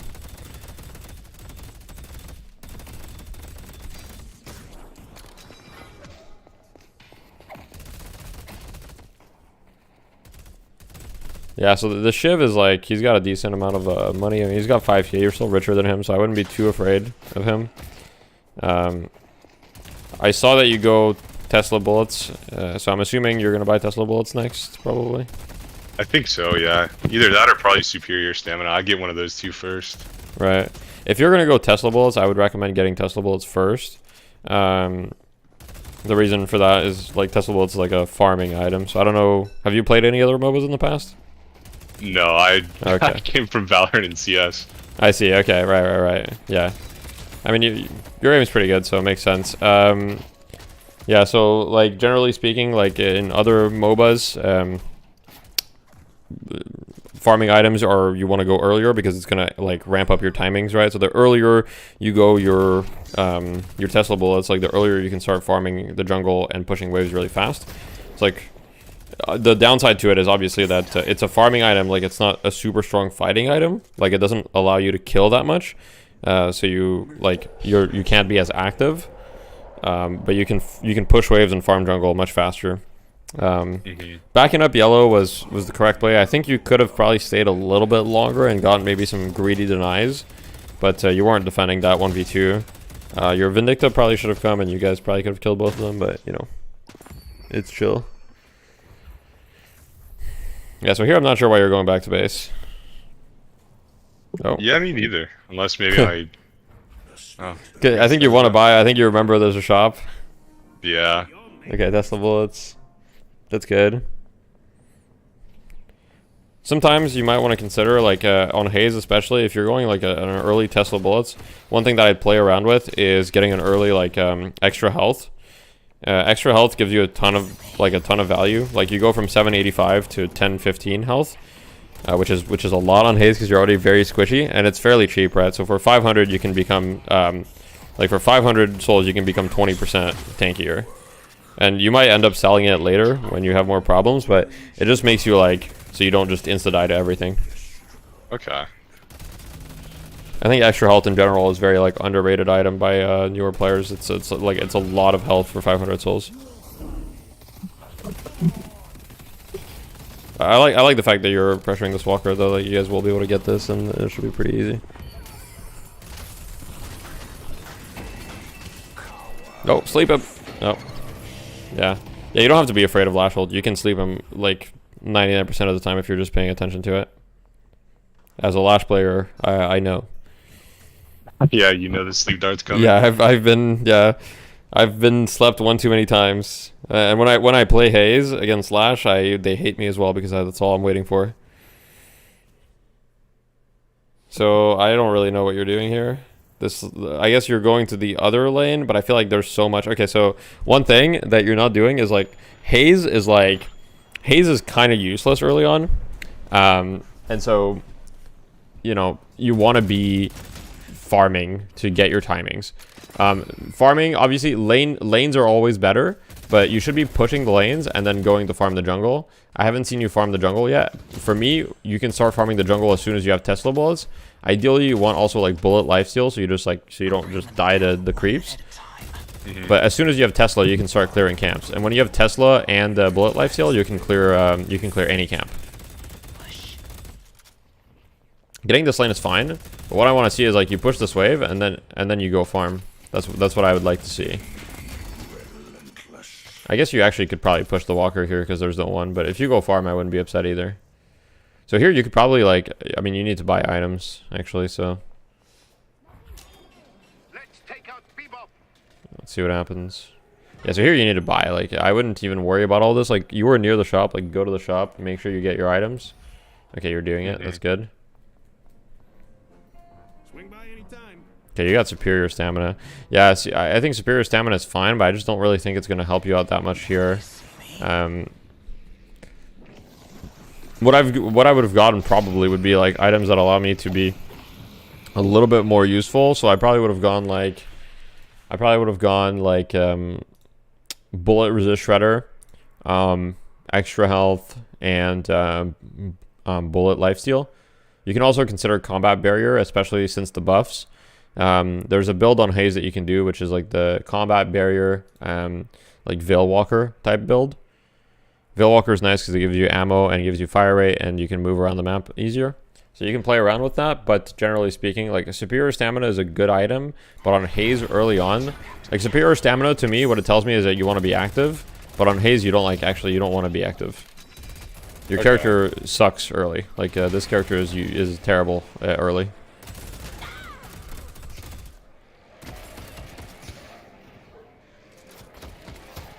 You're like on Haze, you're kind of like an insurance policy in the game. Like you come online, like you're kind of useless at the beginning, but eventually when you come online, you'll do a lot of damage for your team.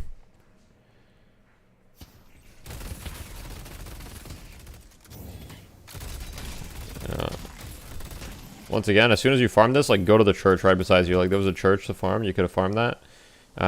You can also one way to get ahead. Especially against like newer players. Quicksilver reload I don't hate. I think it's a fine item. I think bullet resist shredder will give you a little bit more value early on because like minus 12% bullet resist is pretty strong, but I think Quicksilver is okay on Haze as well. Oh, you're dead. Yeah, that's my first troll death. Yeah. I mean, you know, that's the shooter mentality. You just want to go kill someone. Right. And I was shocked how much damage he did to me. I mean, he just melted me. He did melt you. That's because you have 800 health.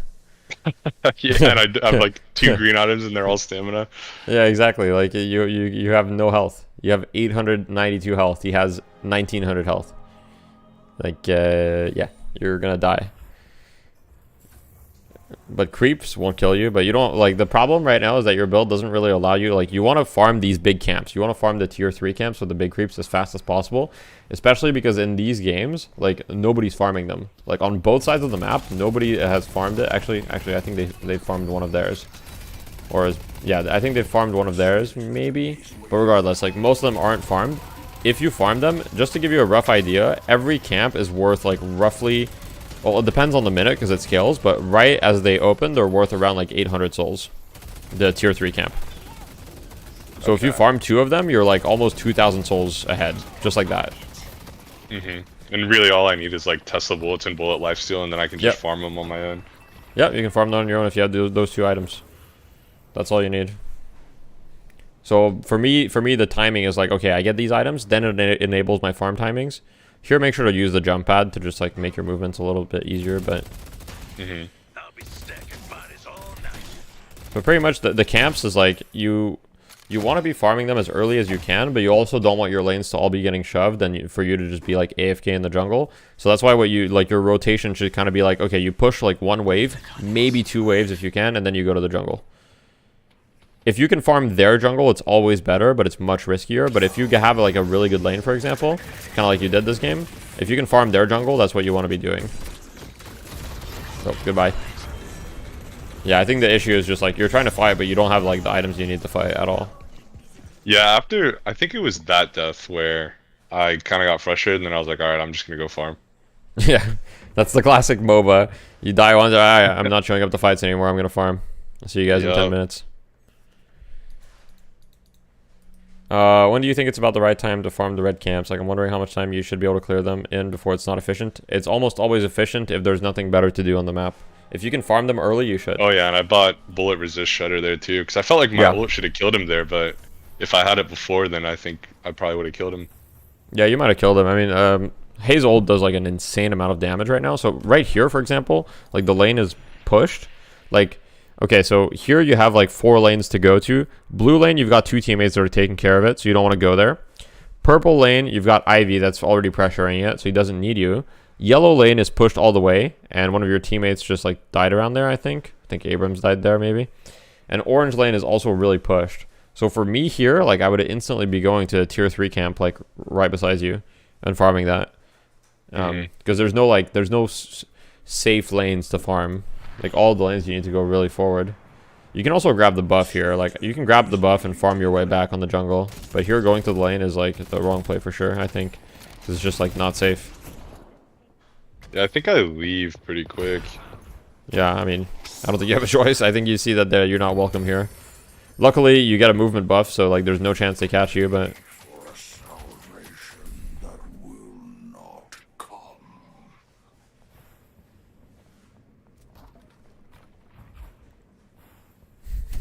Yo, what's up, Cabin Fappin? Are you doing these for anyone, or is it subs? This is for the honorable members on YouTube, but I'll be doing some random ones for some people that submitted them in the Discord as well. But the ones where I'm doing them live with the person are for the subs. Yeah. The urn here, I would go yellow, push this wave. Once again, you're trying to kill. You've got the CS brain. Oh, you might kill this guy though. This guy will die. Oh no, no. Yeah, I was so mad there. Oh, that's just an execution thing, though. I mean, you had him, but like, I mean, you might still have him. Nope, I'm just kidding. You have I have 1,000 health. Yeah, so. the spirit bomb just explodes me. Yeah, just like one shots you pretty much. It does. Yeah. Yeah, I guess he just like dashed right as my sleep hit him, so he just slid so far away. Yeah. But yeah, I would say just like take your time a little bit more in that situation. Like, if you hit the sleep, you don't need to do anything right away. You've got plenty of time to just roll on top of them and then ult. Yeah.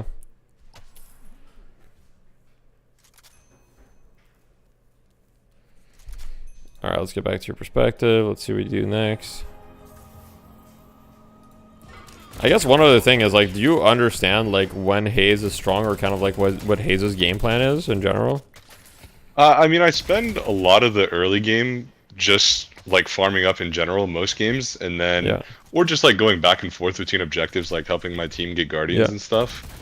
But I think I take too many fights like in the mid game trying to help my team and stuff. Yeah, because a lot of the time, like I'll play with my friends too, and they'll just be like yelling at me to come help them, and I'm like, look guys, like I don't know what to tell you, I can't right now.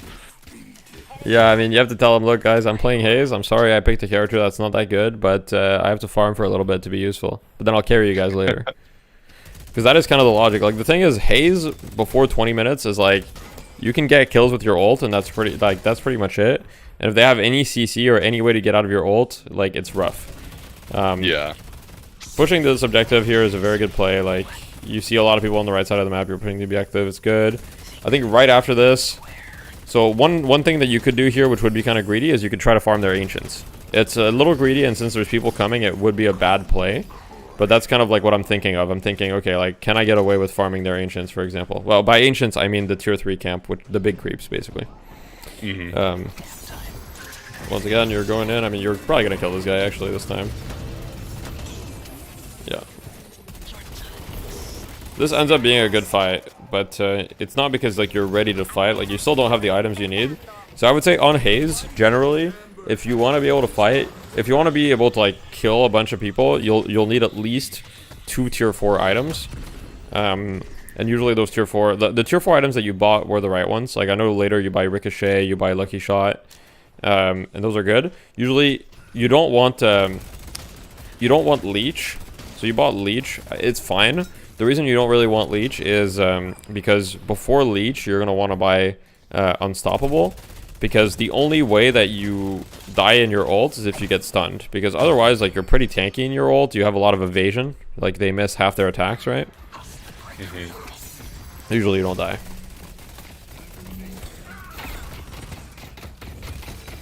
I love my job. Yeah, you're dead here. And you gotta kill, but...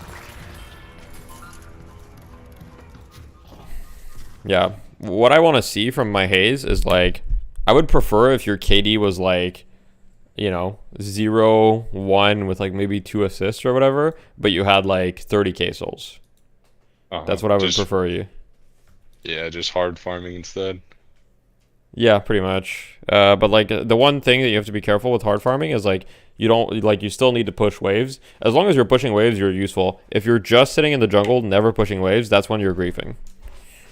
Okay. So if your team is like yelling at you for doing that, honestly, just kind of like, you gotta ignore them a little bit. They probably haven't played a lot of MOBAs or whatever. Or they just don't understand. But like, yeah, you gotta play around your item timings, and Haze needs a lot of items to be useful. And before then, I would rather Haze just farms. Here you're gonna ult. It's not gonna do anything. Yeah, this one is such a throw. Yeah. Yeah. I think my team ends up winning the fight, but I just saw they were all fighting, so I was like, you know, I'll just go in and ult.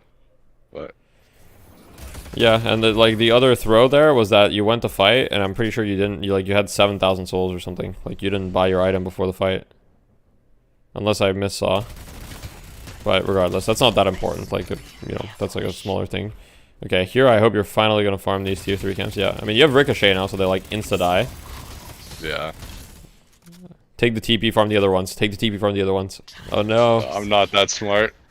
It's actually, okay, so on Haze, it's actually like super good to do that. Like, you farm the side one, you take the TP, you go farm the other one, like instantly you just made 2,000 souls in like 20 seconds.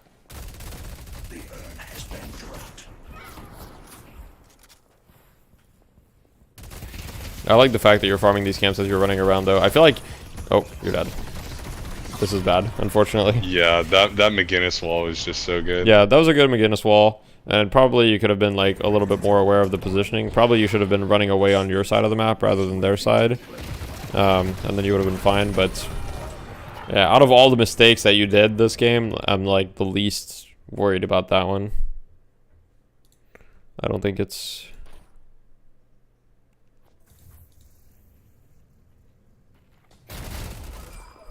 Okay, you're trying to go. I mean, I think you're dead here now. Maybe not. Oh, you are dead. Oh wait, no, you're alive. Okay. I think that got misplayed. I think he actually could have killed you, but yeah, no, I think that was definitely a bad play on his part more than a good one on mine. Yeah. The thing about Shiv is like Shiv can tank your ult for like more time than most people. Here, I don't mind that you're being aggressive and like pushing this wave and then trying to join your team. The reason for that is that you guys have numbers advantage, and at this point it's 28 minutes into the game, so you need to be active. Like you can't like, you know, be AFK this late into the game. You just needed to hit your timings early. Okay, so you guys are gonna back up because you're down people. That's fine. Make sure you don't stick around too long. Try to farm their ancients on the way out if you can. Yeah. It's good.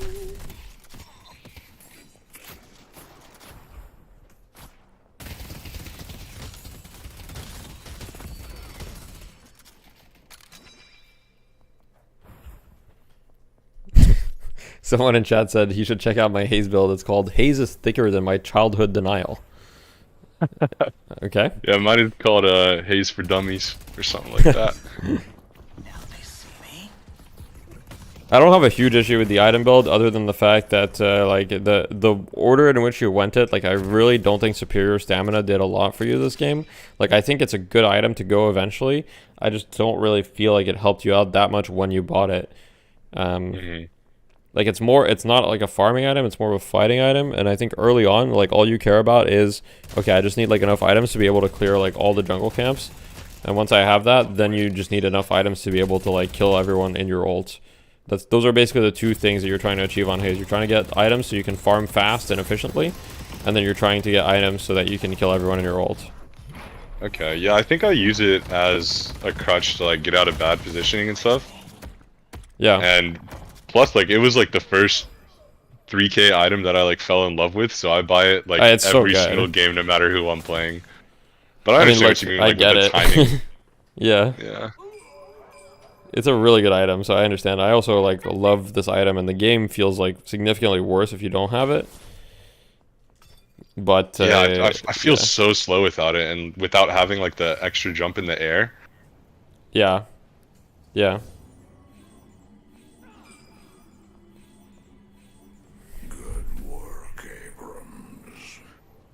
And yeah, basically the next item that you go like needs to be unstoppable in this situation, because 30 minutes into the game, like, okay, these players like they're never gonna buy this item, but like any player that's gonna be experienced, like in a month and a half, when people get a little bit better, like everybody's gonna be buying curse at this point in the game, like curse, knockdown, like items that are just gonna shut you down. And if you don't have unstoppable, like you're just not gonna be able to play the game. So you're like, I would say that at latest, your third tier 4 item needs to be unstoppable. Like, it's not that bad to go ricochet, lucky shot, but after that you need unstoppable. Okay. Got any Paradox build recommendations? Michael's build, Michael S. All right, let's see if there's anything else worth talking about or seeing in this replay. You get the urn here. I'm fine with that. Yeah, I think at this point, like, we've already got enough of a lead on them to where it's kind of just like I get a few cherry-picked kills and then we kind of just win. honestly, like, you guys' lead is like not even that big. Like, they could totally come back in this game. It's only 10k. Like, they could definitely come back if they play it well. Here, you're gonna kill this guy probably. Yeah, this guy's trolling. Okay. Yeah, I don't know. I don't know what he was doing, but you know, he was checking out the shop.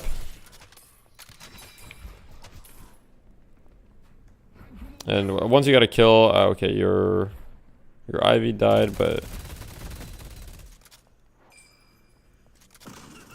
another thing I will say is, like, you're using your stamina a lot, and you have superior stamina, and like, it's not that bad, but stamina is like a pretty important resource. And generally speaking, I'm not saying you always want to be full on stamina, but you always want to keep like a few bars of stamina if you don't have to use it, because like if you get in a sticky situation and you don't have any stamina, like, you will just die. Okay, that guy just kind of farmed you. But that's kind of what I mean though. Like, Haze is just without ult, Haze is kind of rough sometimes.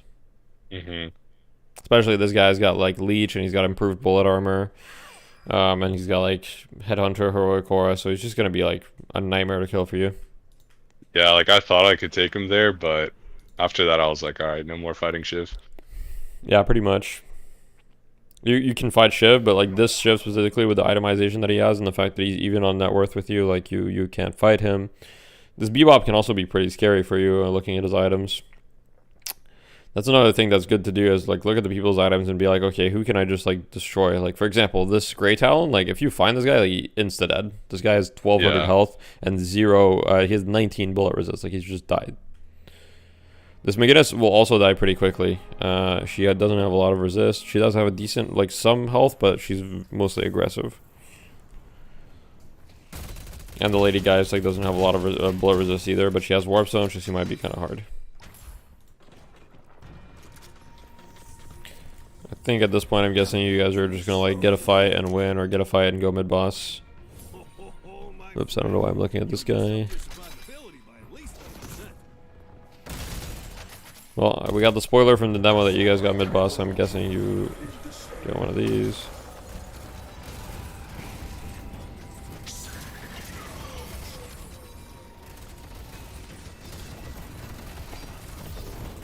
Okay, I mean, you get mid boss, you go fight, you win the game. Kind of looks like it. Okay. Yeah. So I think main points that I would summarize are, number one, understand like what your items like contribute to your build. So Tesla bullets is not a fighting item; it's a farming item. So if you go Tesla bullets, like you have to farm, and understand like when to farm the tier 3 camps, for example. So with as soon as you have Tesla bullets and bullet lifesteal, you're good. Honestly, Tesla bullets and active reload, you're also fine. Okay. You don't actually necessarily need bullet lifesteal.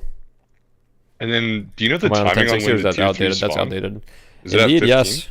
No, the tier 3s, they spawn at 7 minutes. Oh, okay. You can actually kill them at 7 minutes on Haze. Yeah, if I get Tesla If you just get like, if you get a good lane, like for example this game, let's take a look. We can see this game at 7 minutes you had 5,000.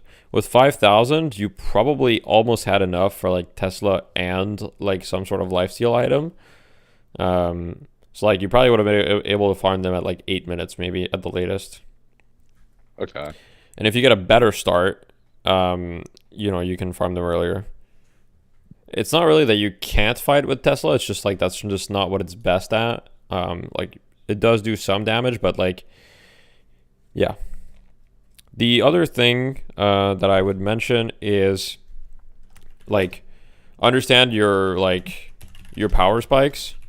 So basically look to fight when you've hit like a new threshold. So don't just like go for fights all the time. I mean, you can go for fights, but like try to keep in mind, like, or try to communicate with your team, especially if they're yelling at you like, hey, like I'm missing 1,000 souls until I get like Ricochet or something, and then I'll be really strong. Like, can we wait until I get this item to fight? For something like that. Yeah. Okay. And then the third thing is like focus more on like the farming rotation. So farming rotation for me means like push wave, then jungle. So like it took you a really long time to clear out your jungle.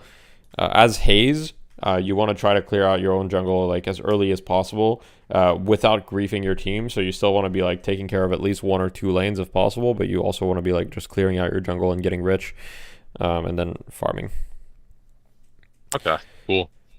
Yeah, just getting tier 3 and TPing to other tier 3 if possible. All that. Yeah, exactly. That's another thing. You can take the TP and stuff like that. Those are like optimizations. There's another thing. Since if you like the playstyle that you were playing, but you just want to do it better, there's another build you can do on Haze, which is like better at that like fighting playstyle, which is like the active Haze playstyle. So you can still go like active reload and like rapid rounds or headshot booster. But the idea with the other playstyle is you'll get something like Swift Striker for the fire rate, and then maybe burst fire. So you'll go like all in fire rate. So you have a ton of fire rate. And then as far as defensive items, you'll go Veil Walker and like combat barrier. And you can still go like superior stamina and enduring speed or whatever. And basically when your combat barrier is up, you get a lot of damage and you get an extra 8% fire rate. And Veil Walker just allows you to move like insanely fast. I don't know if you've ever tried it on Haze. No, I haven't tried Veil Walker, but I've been toying around with combat barrier a little bit. It's in my build.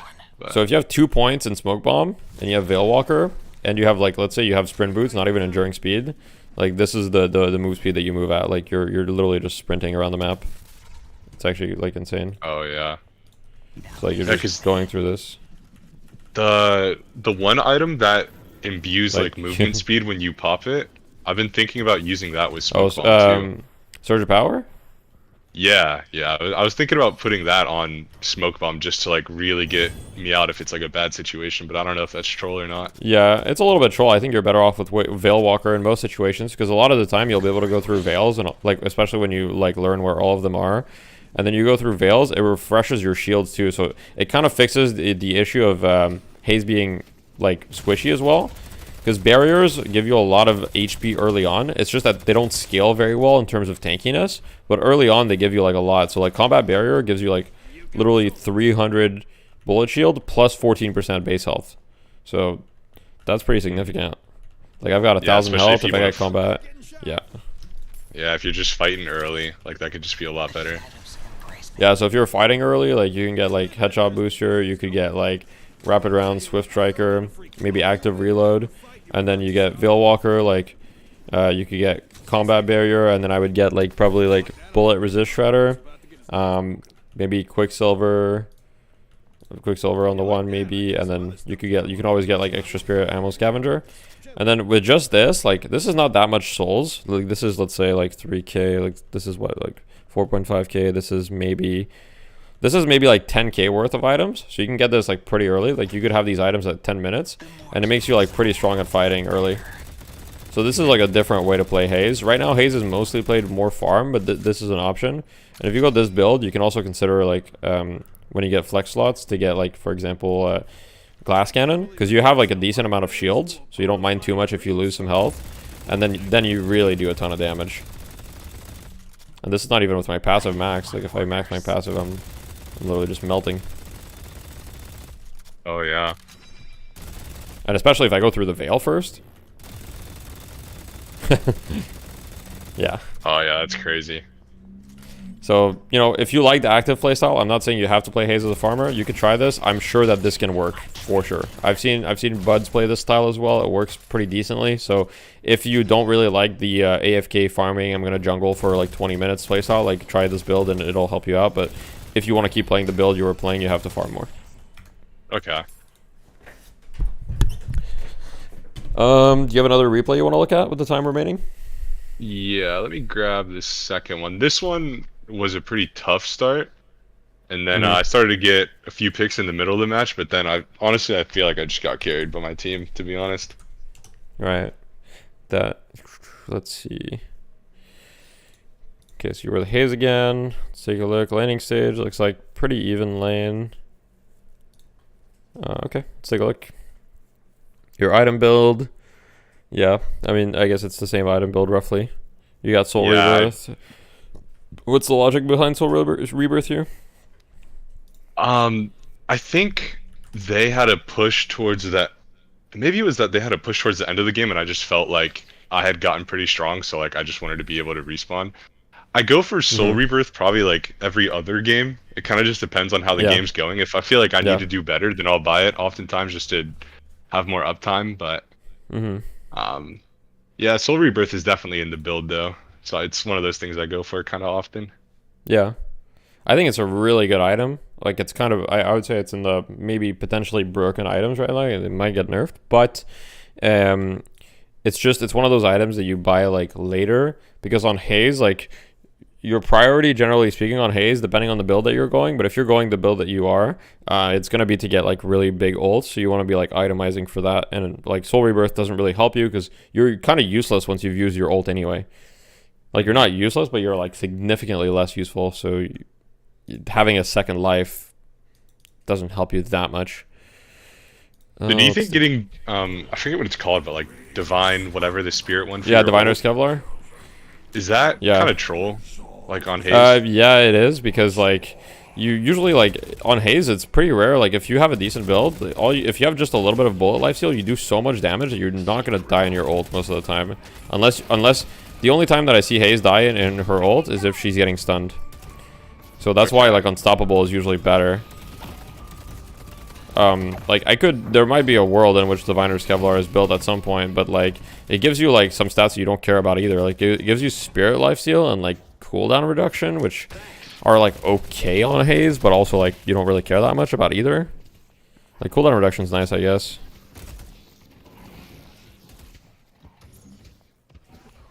So here I think that you're just hesitating a lot in the lane, like between like different creeps and stuff. Like, just kind of like make a decision and stick to it.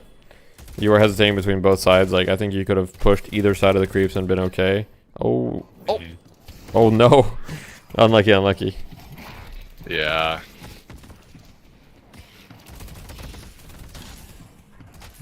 That's fine.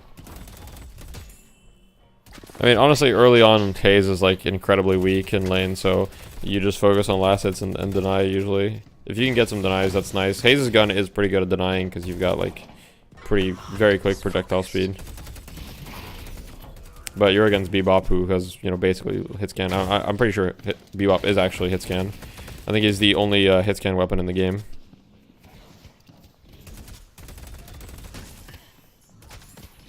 Yeah, I think I started giving up on denies pretty soon here. Just after going for it like 4 or 5 times and just realizing that his laser is just going to be faster than me if he holds it down. So Yeah, we're actually like, okay, so I've heard this from Rena, which has like pretty direct access to the developers, but there's actually apparently, and this is allegedly, like this is not written anywhere, but there seems to be right now a 100 millisecond priority window for denies. What that means is like the person denying has priority for 100 milliseconds apparently.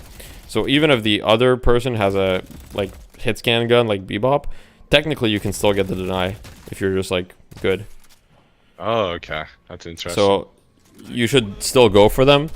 And like from my testing, this seems to be true. I don't have any way to like a 100% confirm or deny, but I kind of trust Rena. Usually Rena has the insider info, so I think that there is a priority right now. This guy hooks you, you sleep him, that's good.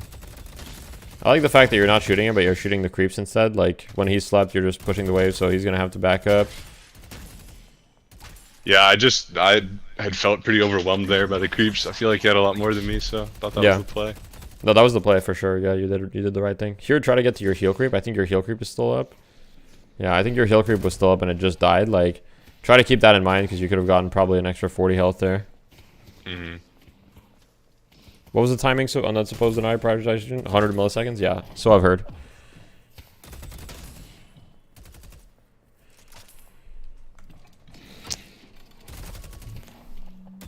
I guess other than that, honestly, I think your laning stage is like decent. I think the things you could improve on is just like overall like positioning, like not taking too much poke and just like being a bit better at like denying and the last and like confirming souls. But other than that, I don't think your laning stage is that bad. It just Haze in general just has like a weak lane. Like she's just kind of bad in lane. Okay. Like I've seen much worse in lane. And here, like, okay, you really do have to buy extra regen though. That's the main thing I would change about your laning. Like I would focus more on trying to practice your denies and like confirming souls and buying extra regen, because very often you're like half health in these lanes. And like that just opens you up to getting killed, and extra regen is going to give you some nice ammo and stuff. And yeah. Yeah, I might just start going extra regen then instead of ammo scav. I don't think I realized that it gives you extra ammo. Yeah, you can still go ammo scab first item, but you could go extra regen second item, for example. The thing is, like, going... Okay, so I know in my, like, how to win every lane guide, I said you should go orange items if you want to pressure, which is generally true. The problem, though, is that Haze, like, can't really pressure in the first place, like, early on. Like, you need a couple items before you can start... Like, before you have 2 points in your passive, like, at this point you can start pressuring, but before then, not really. So I think the item order that I would go would be like ammo scavenger and then extra regen, and then you can start getting some items that allow you to pressure. But early on, you're just trying to have like ammo and like survive the first couple of waves. Okay. This is why Sandmen are feared.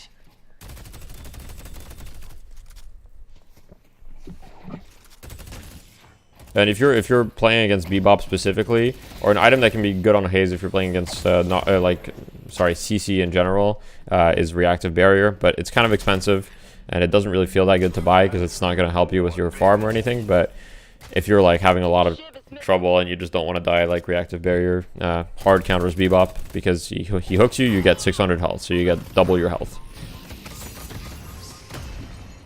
Yeah, it would have been nice there. Yeah. So like sometimes against Bebop, oh, goodbye. Sorry, you were saying? Oh yeah. Does active barrier work against like Mo and Crow ult too, for example? Yeah, it like does. when he grabs you?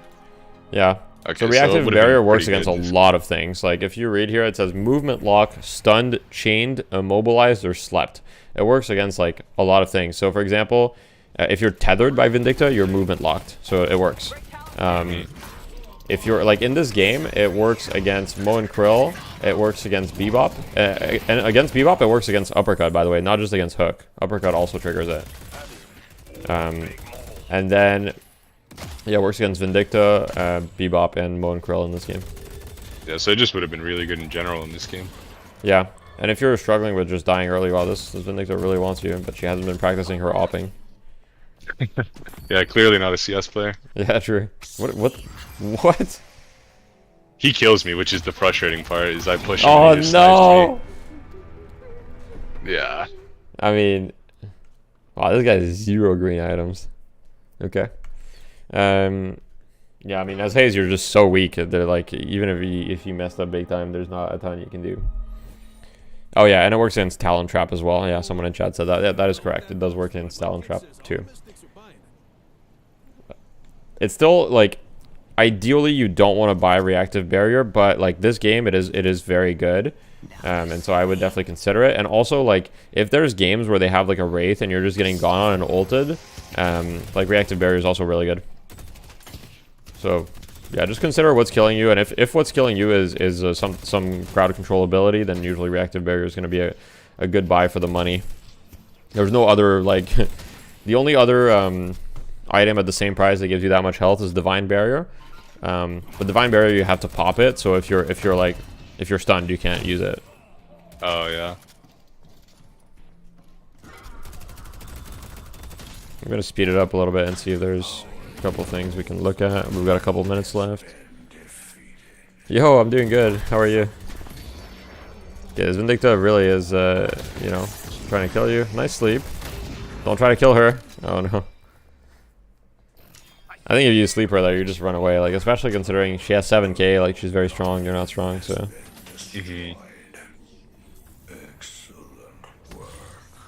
I think here, like, especially considering how the lane went, like the fact that you went bullet resist shredder, I'm not sure if I like it because it delays your Tesla bullets timing, and I don't really know if in this game it was worth it to delay it for that, right? The only reason for me that it would be worth it to delay is if it's going to allow you to get kills, but I don't really feel like it's allow you to get any kills.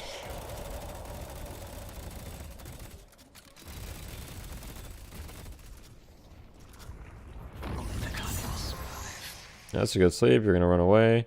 I would have like also like try to prioritize getting buffs a little bit more. Like, I'm not sure which buff it is, but I said earlier, a lot of buffs are equivalent to like 3k items basically. And they spawn in every 5 minutes, starting at 10 minutes, right? Yeah. Okay. Yeah.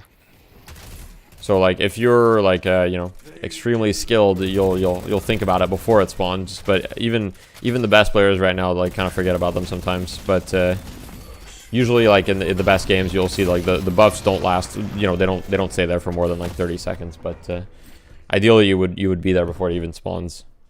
Yeah. So you go Quicksilver reload here. Once again, this is like all these items kind of feel like you're trying to be active. Which, if you're trying to be active, I would consider the other build. I mean, all the items that you have are fine right now to be active. Yeah, but it's just like the wrong order or the wrong playstyle. Yeah, and like you would need like combat barrier if you want to be active. Like, you're just like too squishy without it. I also find it interesting that you went 2 points in sleep dagger, 2 points in passive. Because I feel like getting the extra, like maxing your passive gives you such like a power spike that, like, it actually allows you to kill people. Oh yeah, I remember I messed up and got the first point in sleep dagger. So I usually will go 2 points in passive and then 2 points in ult just for the slower cooldown. Then I'll max passive and then I get 2 on everything else. Yeah. So I would say, obviously, it depends on the build that you're going. If you're going the Tesla bullets build, I would get 1 point in the passive, maybe 1 point in the sleep dagger.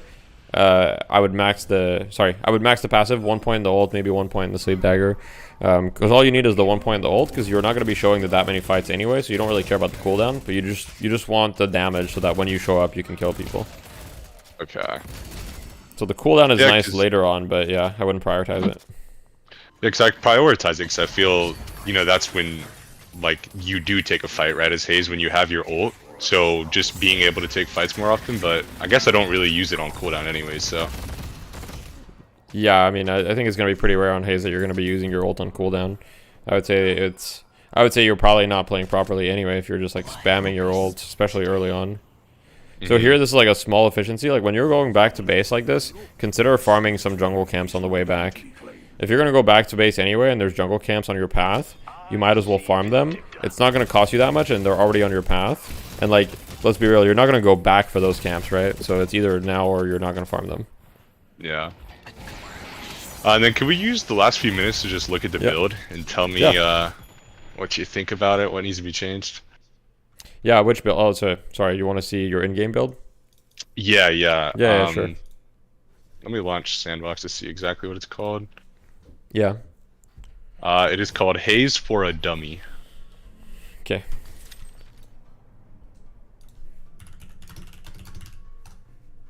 Oh, interesting. Is it public? Oh, let me make sure it I think is. you might have to publish it. Haze for All right, Dummies? now- Is this the one? Or is it for No, a it's- dummy? It's for a dummy. I just published it. Oh, there it is. Yeah. Okay. Yeah. Yeah, so by first, I would say that I would just add extra regen. So after Ammo Scavenger, I would add extra regen. I think that'll be nice. I think buy while farming is correct, like Tesla bullets. I would change the order. I'd go Tesla bullets and bullet lifesteal. Active reloaded Quicksilver and superior stamina. You can get active reload. The Quicksilver and superior stamina, I would wait until getting them. Okay. I would just straight up remove leech. Like, I don't think that there's a situation where you should buy leech on this character unless you're like, I would maybe put leech in turbo late game if ultra fed. Like, maybe. Even then, I'm not sure I would. I don't really think it's that good on this character. Escalating resilience can be okay, but meh. I like that you have reactive barrier in there. I think Haze very rarely will go the armors. I would consider, like, sometimes going a Veil Walker, even if you're not going the full Veil Walker build, can be nice. I would maybe consider it. Other than that, I think Silencer. Wait, you don't have Silencer in this build. Yeah, that's crazy. So I like turbo late game if ultra fed, like siphon bullets, like delete that, put Silencer. Okay. So Silencer with ult and unstoppable, like you kill everyone. Because you get bullet slow, you get like they're silenced, like they can't do anything. They're done. So then, would you pick one instead of the other? Because if you're silencing them, then they can't use abilities, but could they still use like knockdown or something to stop my ult? Yeah, they could use knockdown. They could use knockdown and they can use curse, so it's not one or the other necessarily. One thing that you could do is you can like, so Ricochet is a lot of damage in ult, and so is Lucky Shot. You could, like, if you feel like you need just a little bit more utility, or you're playing against like Yamato or Pocket or those characters that just like you'll never kill them unless you silence them, you can replace either Ricochet or Lucky Shot with Silencer earlier. Okay, cool. That makes sense. If you're against those specific characters. If you're not and you just need straight up damage, then yeah, you can do that. I would say those were the main changes. Your other items, like there was no item in here that I wouldn't necessarily buy other than Leech. And I think Healbane is going to be really rare that I would buy that too. Yeah, I don't know if I would ever buy Healbane. The armors are very situational. I would never buy Surge of Power. I would never buy Diviner Kevlar. I would never buy Siphon Bullets. Inhibitor is fine. Soul Rebirth is fine. Yeah. I would put Veil Walker in considering these. Okay. Yeah, I thought escalating resilience was just interesting because, you know, late game you have a lot of ammo and like your mag gets pretty big with all the buffs, but it's good. It's a good item. Like I just the thing about Haze is that like she kind of feels like glass cannon-y, so like it just feels like a weird item to build on her. Like I think it's a really good item on like Wraith, but I don't know if I like it on Haze. But I don't out of all the out of the items you have in considering these, I think it's like fine.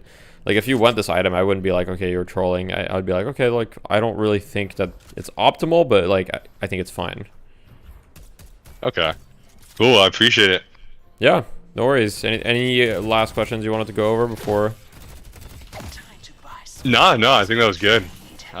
Definitely a lot of stuff I can work on, you know, even if it's just hard farming for longer, you know, and focusing on that a lot more. But yeah, your teammates might yell at you, but just know that they are probably wrong. So you know, it's all good. you're right. I can just take that to the bank with me. So yeah, you can always send them to my stream if they're upset. So I'll take responsibility.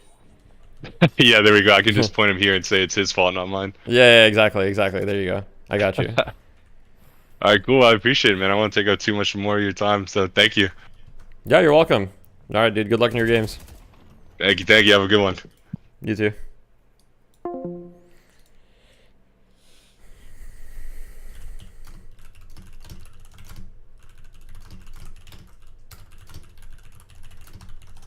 What's up, chat? All Deathy's fault? True. Yeah, and slowing is good for building into silencer. Yeah, you can build slowing bullets earlier. That's true. That's another point I could have mentioned. You're right. Would decay be reasonable instead of anti-heal? Yeah, decay is a good item in general. I think decay in general is like kind of OP right now. Maybe it's pretty overtuned, I think. What makes Lucky Shot good on Haze? Her lower base damage crits don't seem like obvious synergy, and it's a lot of gold for slows. Yeah, so there's two things that make Lucky Shot good for Haze. Her ult works with the Lucky Shot, so you're doing a ton of damage. Because your ult has like, okay, so for example, I'll put 1 point of my ult. Let's see how much damage it does.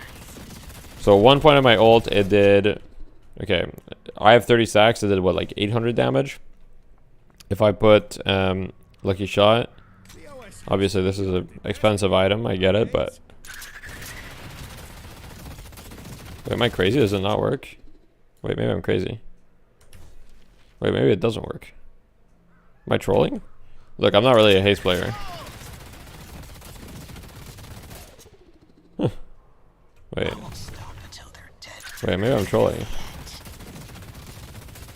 Okay.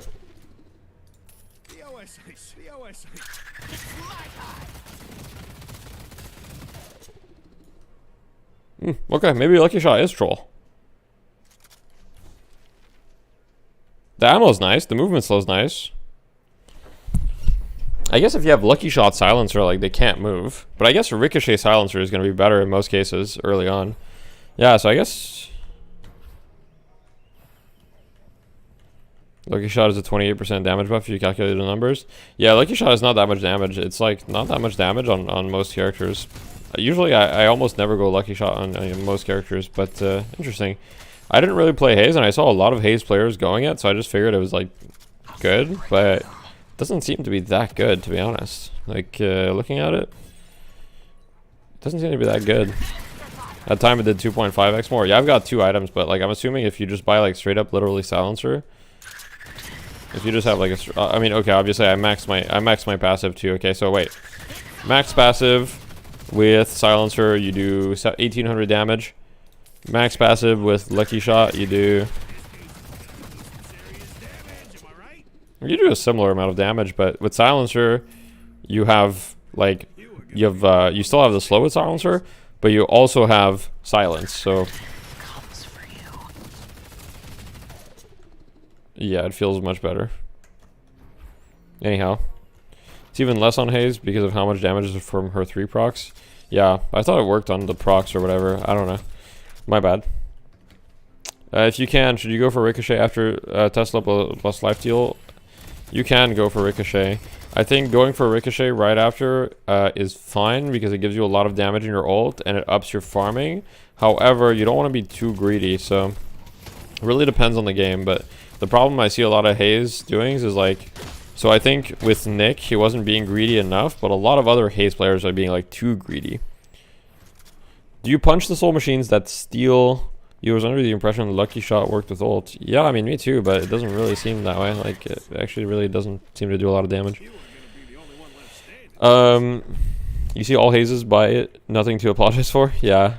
I'm not the Haze spammer. I have a couple games on Haze, but not a lot. Just genius Dota theory crafting. Yeah, nice. What tier 4 items do you recommend on Lash after Mystic Reverb? I think one of the best is Soul Rebirth at the moment. Soul Rebirth is very, very good. Unstoppable is very good. Diviner's Kevlar is good, and Boundless Spirit is good. And if you've bought all of those, then Spiritual Overflow. This Haze hero sucks. True, Zach, true. Yo, Zach, Lucky Shot is troll. Look at this, okay? I buy Lucky Shot, I ult, right? Look at this. I do... Okay, with max passive, 1700 damage, right? I sell Lucky Shot. I buy Silencer. I ult. I literally do more damage. I mean, okay, I had the stacks on them, but I tested it earlier. This time I had the stacks, so it's not a fair comparison. But if I do it real quick... Oh, wait. Let me just keep the stacks on. If I do it with Lucky Shot again... That was like 2,700 damage with the other one. I did the same amount of damage with Lucky Shot as I did with Silencer. Like, that seems crazy. And Silencer, you get silence. Like, that seems... Never buy Lucky Shot on Haze. Well, you know... Now we have the info. All right, Nick. Well, add that to the list. Used to be fine, but now that it's so old focus, it's useless. True. You know, Zach, maybe you need to try the Veilwalker build, by the way. The, like, Swift Striker, Veilwalker, Combat Barrier, like, Bullet Resist Shredder. You know, maybe Active Reload, stuff like that. What do you think about this build? I think it could be sick, dude. Look at this. Crazy. She is a on-hit hero, makes no sense to buy crits. Yeah. Maybe to make it not ult dependent, I guess. This game needs MKV. True. Okay, sorry. Let me get back to Jody's question. Jody, do you punch the soul machines that steal health when farming jungle normally? My approach has been if there's another jungle camp or a wave I can catch, I'm not going to punch this and take damage for minimal souls. I do punch them. It's a lot. If there's a wave to catch, you should always catch the wave, yes, but then you should go back. The machine gives you a lot of souls. It's like 300 base souls. It's literally like a full wave of souls. So the machine is basically worth one wave. If there's 2 machines, that's 2 waves of creeps, essentially. It's a lot. It's a lot of souls. Did you check the Haze is thicker than my childhood denial build? Alright, alright. Let's take a look here. Haze is... If you feel like you can use it, selling after lane. Okay, I don't really think you should sell this after lane. I feel like you don't really... Yeah. Rapid rounds. Yeah, this item's good. I agree, sure. I'm surprised you don't buy extra regen. Like, extra regen's kind of like... You guys need to buy extra regen more, I think. I was kind of sleeping on that item. Kind of in order. Sure, kinetic dash, why not? Rush Tesla, check notation, make sure you proc it often. Sure, yeah, it's good. I feel like you're running into a slot issue with all these items, though. No, you've got like you got so many orange. Like, I guess you just buy like rapid rounds, headshot booster, active reload, and then straight Tesla bullets, and then if you get a flex slot, you get kinetic dash, or like, seems kind of weird. Lifesteal is good. Yeah, I mean, these items are all good, obviously. Burst fire is good. I mean, lucky shot. Now you gotta take this item out. You gotta take this item out. We've tested it. You gotta get ricochet silencer. Fuck a lucky shot. Yeah, I mean, overall, it's not like healing booster. No. The barriers too, I think, are bait on Haze.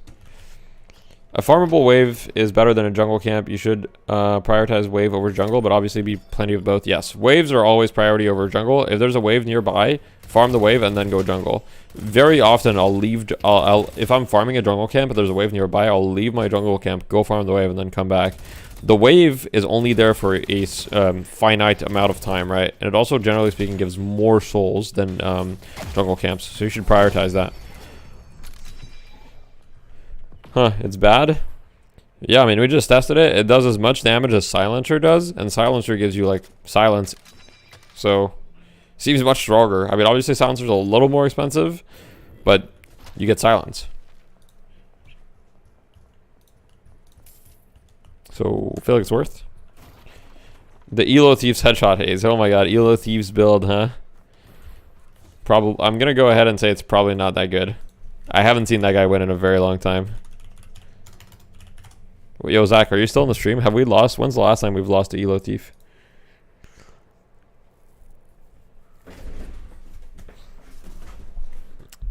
Laning in early game. Yeah, this is troll, dude. There's no way. Spirit armor? I guess he's doing it for the ult. Elo Thief steals all your Elo, but only when he's on your team. Okay, Zach, what do you think of this build? Okay, this is like... Okay, guys, I need to explain a little bit of lore about Elo Thief here. I mean, no disrespect to Elo Thief. I'm sure he's a great person and blah, blah, blah. But there was a point in time, like 2 months ago maybe, where Haze just left-clicking, Haze just like shooting from a distance with sharpshooter was like the meta. Like, it was kind of broken. And the reason for that is because there was a bug with sharpshooter where when you had a stack of Haze's passive, sharpshooter would always do It's back then it had a bonus headshot damage, and it would always do the max bonus headshot damage regardless of the range. So you could be like here and you would just randomly be doing like 150 damage to people, and it was like just crazy broken. And yeah, he didn't think that it was broken or whatever. Like there was big Discord arguments, etc. But anyway, ever since that build has died, I think he still tries to play Haze that way, but like Haze is just not good played that way right now. Like that is just not the play style for her. If you want to left click people, play a different character. Pretty much, honestly, yeah. I think the Veil Walker build is better than this build. Like, this build kind of sucks, I think, to be honest. That's my opinion. Different build has a... Oh, wait. Am I... Elo Thief. Headshot Haze. Do not ult. When was this updated? August 29th. Okay.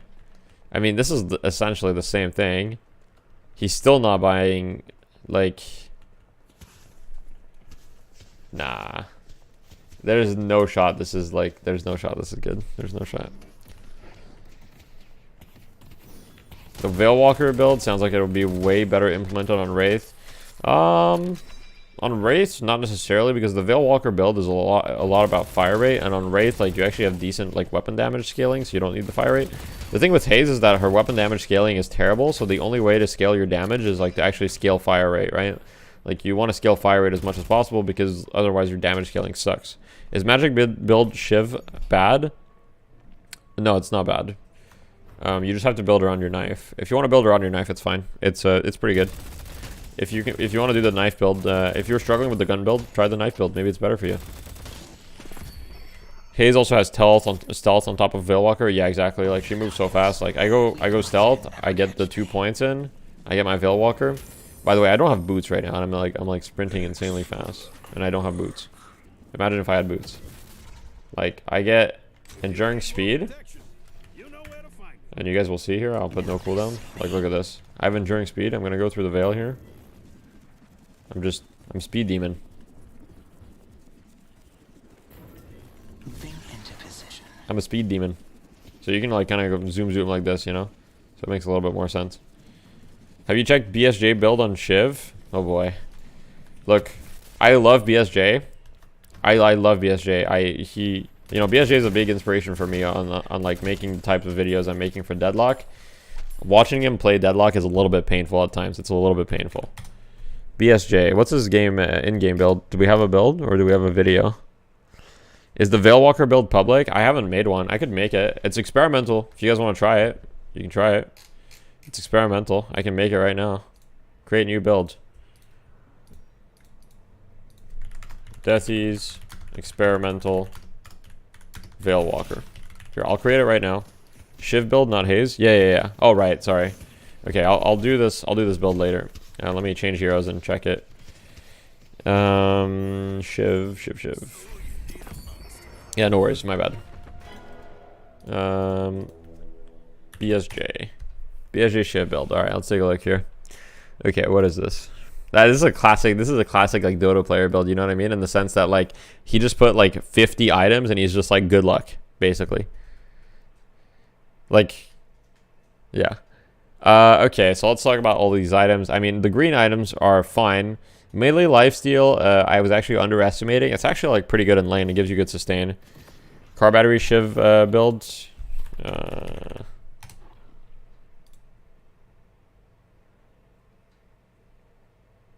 What's the best public build for Haze in your opinion? I'll check in a sec. Thank you for the insight. I'm a Switch build. No worries. Do you have an example of a good Kelvin bid? Yeah, I'm sure we can look at that in a sec. Give me a sec. Is review queue long? Is there a shot to get a game in there? Yeah, it's pretty long. But basically, I'm not doing it like... Okay, so basically, guys, there's 2 types of reviews, just FYI. The 2 reviews that I just did with Nick and JMP were paid. So if you guys want like a one-on-one like coaching experience where I'm with you for an hour and we go over stuff, you can ask questions, etc. Then you know you have to get the YouTube member tier, which is $30 Canadian. So you get $30 Canadian. and you get an hour with me. If you want your games to be reviewed, but you don't get like live coaching, meaning I just look at your demo, I'll give you a couple comments, and that's it. You can go join my Discord. Here, I'll post the Discord link in chat again, but you can go join my Discord, and you can put your match in match review. And yeah. Oh, you are the sub? You're the... Oh, you do? I didn't see it. My bad. Oh, we can do that then. We can do that right now if you want. Give me a sec. Does hydration stream? Yeah, he does. Wait. Maybe I did. I don't think I saw your sub because I'm dumb. One sec. Let me just double check. But if you are, then we can do it right now. Just need to double check. Oh yeah, you are. Whoops, I didn't see it. Oh, got another one. Thank you, Dan. All right, Albin. Are you in the Discord, Albin, or no? In game right now, 1520. Sure, no worries. Yeah, if you're in the Discord, we can do it in 1520. For those that are in the Discord, if you want to join, here's the Discord since yesterday. Oh, okay.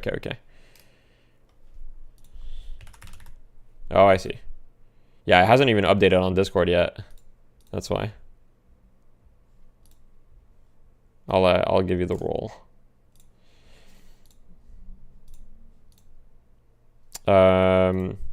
Let's run it. All right, Dan, when do you want to do this? We can do it after Albin if you want. Are you available in like, I don't know, like an hour and a half, Dan?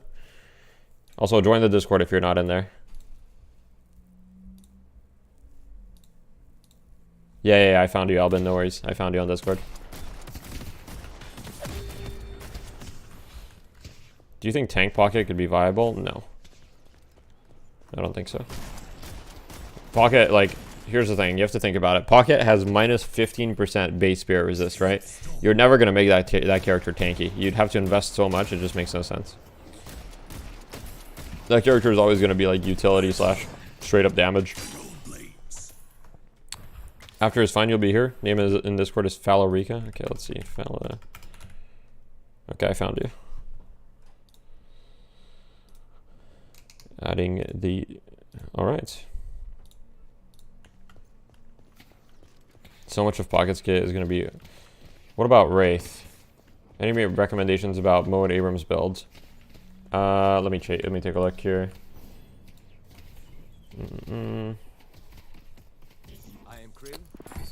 What's the most impactful Viscous build, you think? The Spirit Goo Grenade one? No, I think the most impactful one is like a mix of Spirit and Gun. I think like you can scale some gun items, and like you want to also scale melee items. Like you want to get like Life Strike and stuff, because Life Strike gives you damage on your punch. So the punch is crazy. As far as Mo builds go, let's take a look here. Who's got some public builds? Over has a build. Okay.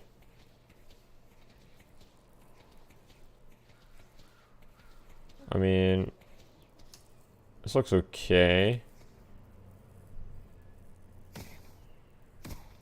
The hydration build looks fine too.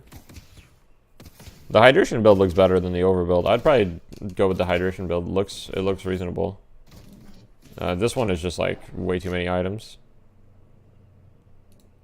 Yeah, the hydration build looks good. I would go with that one. You also need a Wraith build? Yeah. What about Wraith? Is Wraith good? She doesn't fall off late game. Wraith is good. She has good scaling. I think late game, she's actually one of the better heroes in the game right now. Like, she scales really well, and you can always buy, like, you can always scale your gun damage. You can scale your card damage. Like, there's a lot of ways to get scaling on her. So I think she's good.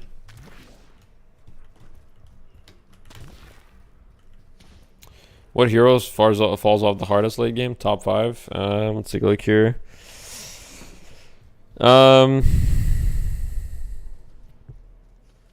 Lash tends to fall off somewhat, but not that much. Pocket ult falls off pretty hard. Pocket in general, late game, can fall off if he's not ahead.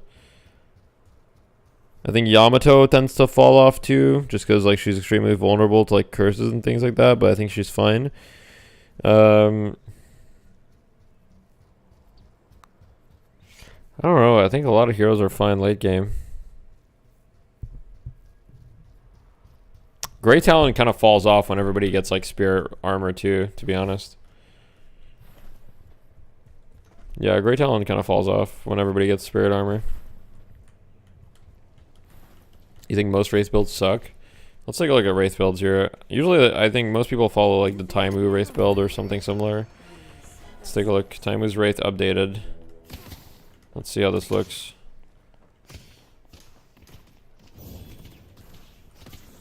Your first 63 item. You still have the same thing. I mean, you can try this Wraith build. It's okay. I don't know if that Wraith build is the play anymore, but I don't really play Wraith, so I don't know for sure.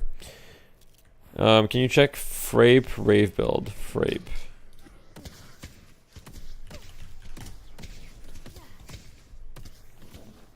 Okay, let's take a look here. Lane Spirit. Yeah, so you want to get Infuser. So why are you getting Mystic Reach in lane? Doesn't really make sense to me. So I would swap Mystic Reach for Infuser. And Mystic Burst. So the spirit items you want in lane as Wraith are Mystic Burst, Extra Charge, and Infuser. Infuser you pop when you pop a bunch of cards. It's a ton of damage. So that's one thing I would change. Improvement weapon, Tesla Bullets, Lucky Shot. I mean, yeah, Tesla Bullets is very good. I would go at it pretty early. Situational weapon. All of the weapon items that you put there are good. I do think Spiritual Overflow is worse than the other ones. Instead of Spiritual Overflow, I would probably prefer having Crippling Headshot most of the time. Superior Stamina is fine. The armors are good. Unstoppable is good. Phantom Strike, I can see it, I guess. I don't know if I'm a huge fan. I think I would prefer instead of Phantom Strike having something like Soul Rebirth maybe, or like Inhibitor maybe. Inhibitor is pretty good. So I think not having Inhibitor here in the situational health, I would consider adding that. Improvement Spirit.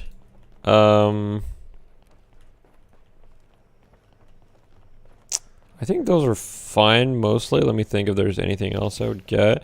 I mean, if you want to, like, you can always go Rapid Recharge at some point, so I might consider that, but it's not like really good to go early.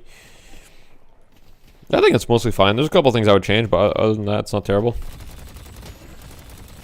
Mystic Burst is very strong on the card. Yeah, it is. Grey Talon is so scary to face on Pocket. Yeah, he is. Like, recently in scrims, like whenever I pick Pocket, I've just been getting counterpicked by Grey Talon, and it feels terrible. Like that hero just like melts my hero. Kelvin build when you get a chance. Yeah, I'll get on that. Give me a sec. Responding to chat. I've been playing Vindicta, but sometimes here she's good, sometimes here she's bad. Vindicta's good. Anybody who tells you she is not good, just like hasn't played against a good Vindicta. She is, however, not like S tier. There are a lot of heroes that are better than Vindicta, but she is a good hero. What's your Shiv build? You can look at my build in game. It's called Deathy's Gun Shiv build. You can just search Deathy on Shiv. It's like one of the top ones. I think it's like number 3 in the build list. Gun Wraith is bad now though. No, I don't think so. I think Gun Wraith is fine. Card Wraith is like not as good as it used to be. Vindicta becomes very strong in the late game and attacks from a high position. How can I catch her or make her fall down? Yeah, so you're gonna want to buy like knockdown for that.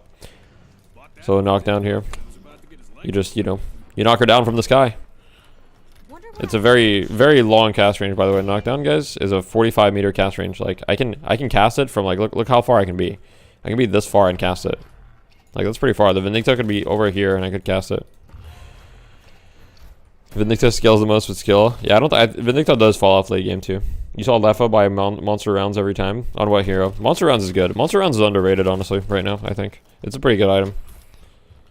Can you check Den Falarica build on Vindicta? Sure, give me a sec. Let's take a look. Vindicta. I have an in-game build for Vindicta, by the way, if you want to follow that.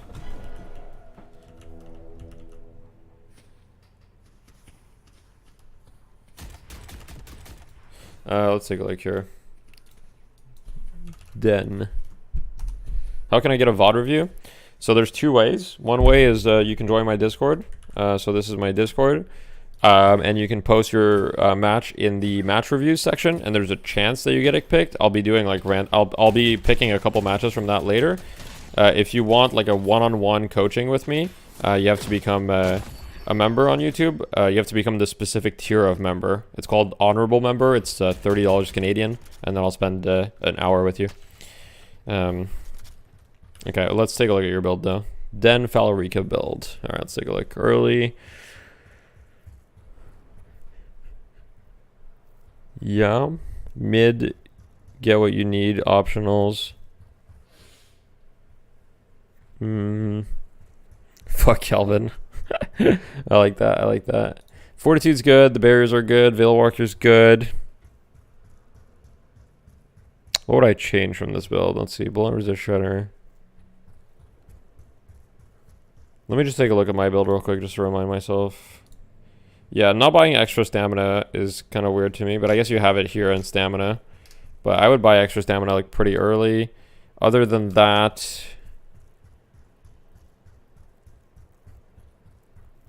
I think it's pretty similar to what I have.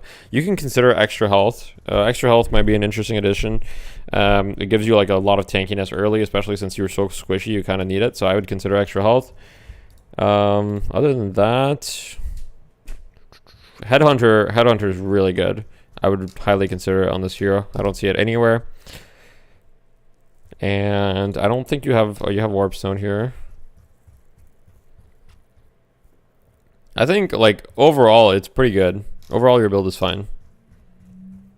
There's not a lot I would change. There's a couple things, but yeah, you could just inspire yourself from this build, add a couple items from here, and you'll be fine, I think. Like, add extra stamina earlier. You can go both barriers, potentially, if you want. I don't know if you had long range in there. I didn't see it. Long range would be a good addition because it gives you, like, you can, you know, it's kind of a logical item on a sniper. It gives you damage when you're far away from enemies. And it gives you ammo and bullet shield health, so it's just a kind of a really good item on Vindicta. Put almost every green 500 in your build just for speed's sake, for when you need them. No, honestly, I don't do that because my builds are public, and like, since my builds are public, like, I need to make them clear and concise for new players that might use them. But like, if you are using your own build, just like, you can do that for sure. No sharpshooter or long range. Yeah, it's trying to parry people CSing with heavy melee, something people do. Yes, you can also do the dash parry tech. Okay, so everybody, if you want to be a little bit of a, like, we don't know if this is a bug or whatever because they haven't fixed it yet and they're aware, but if you dash and parry at the same frame, like, oh, I messed it up, like this, whoops, I messed it up. It's not that easy to do. You have to practice it. One sec, I'll try to do it. So if you dash and parry at the exact same frame, you slide and parry. So if you see someone, like, for example, I see, okay, he's gonna go last at this creep, I can just like go like, oh, I messed it up. But I can just go dash parry him. So I see, oh, okay, he's about to last at this creep, I just go dash parry. Can you macro it? I guess maybe. I haven't tried, so probably, I guess. Yeah, I guess you probably could, yeah.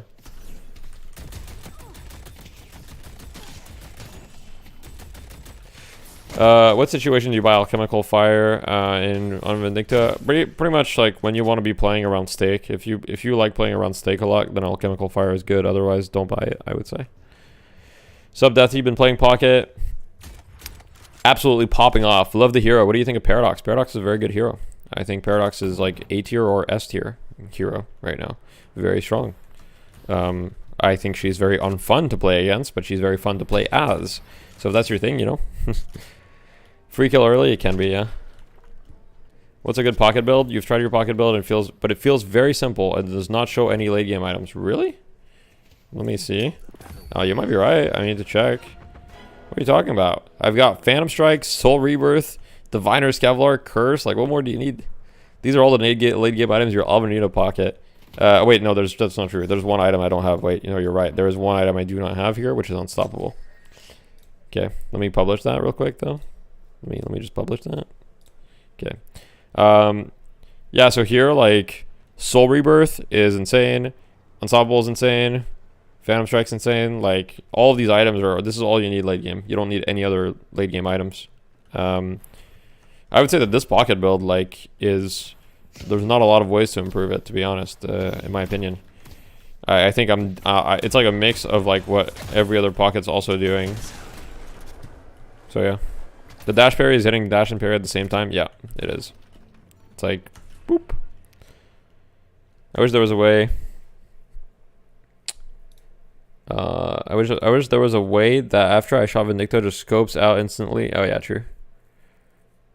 No, thoughts on Phantom Strike Shiv? Yeah, it can be good. Phantom Strike's just a really good item in general, so you can go Phantom Strike on a lot of heroes. Shiv is one of them. You can go it.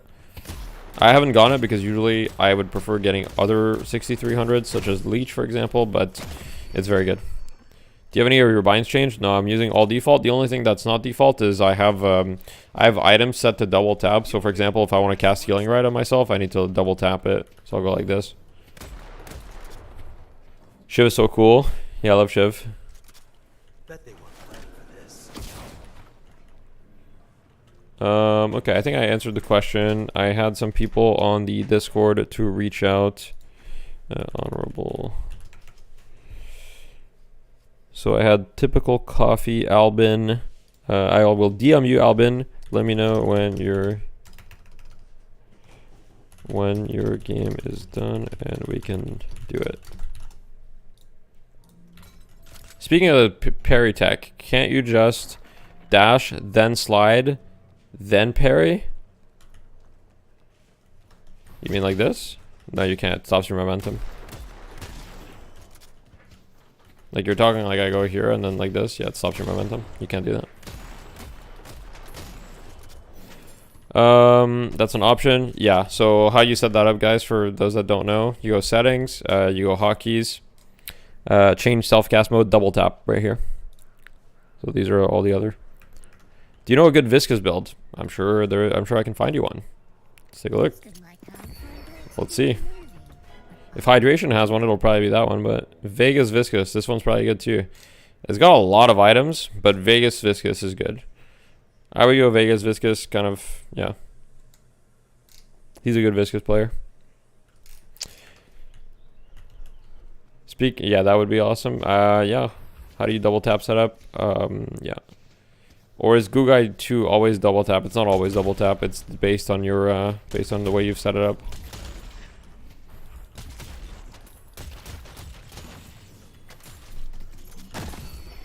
Can you show your buy order on this Vegas build?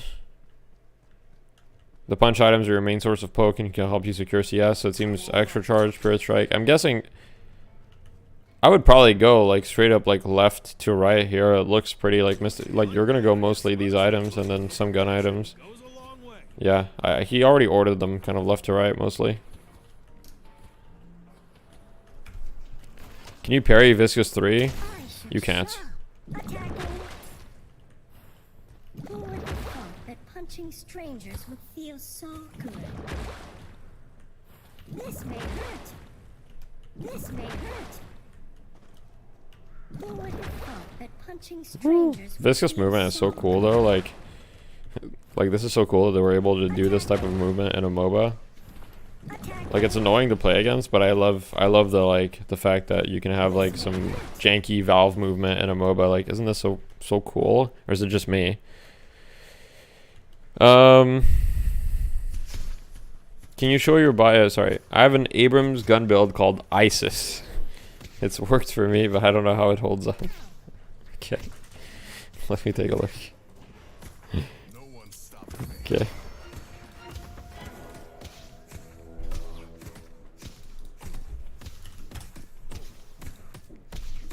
Let's take a look here. Okay. I mean, all of these items make sense. So there's a couple modifications that I would make.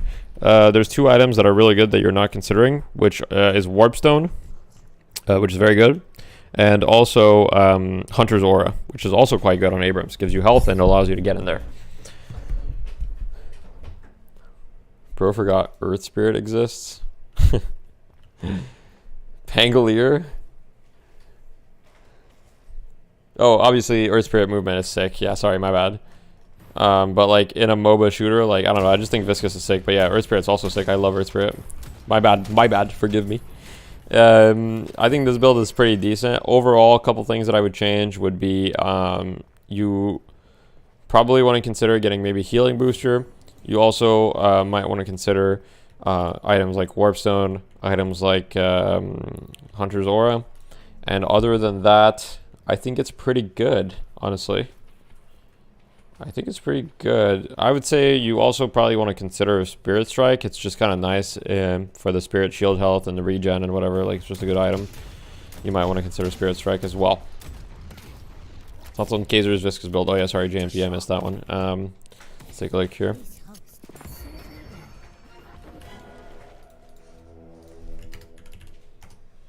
Kazer.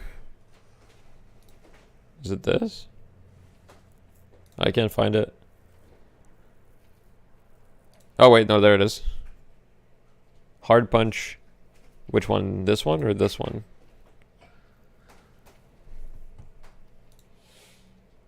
The first one. Okay. Must have early game. Basic mag, monster rounds, high velocity. Necessary mid game. Toxic bullets. Okay. It's true that you can keep the debuff with your 3. He's not wrong about that.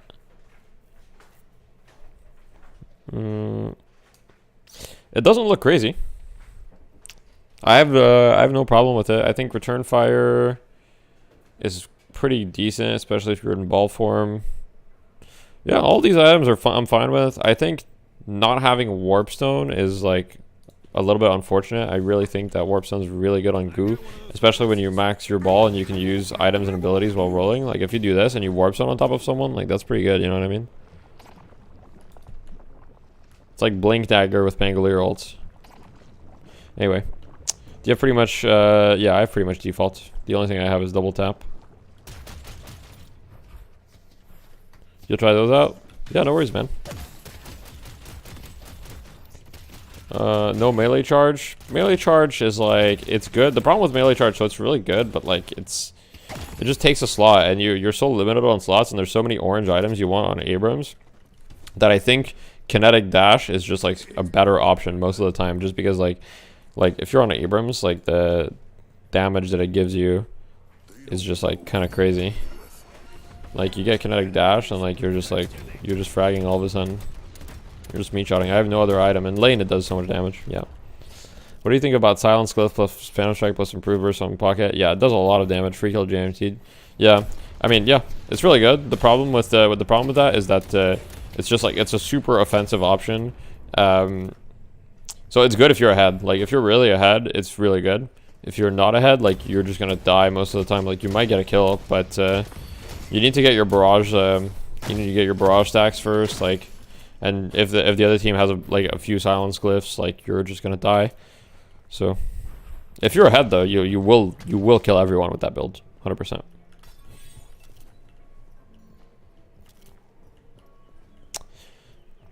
Can you check profiles, Kelvin? Sure.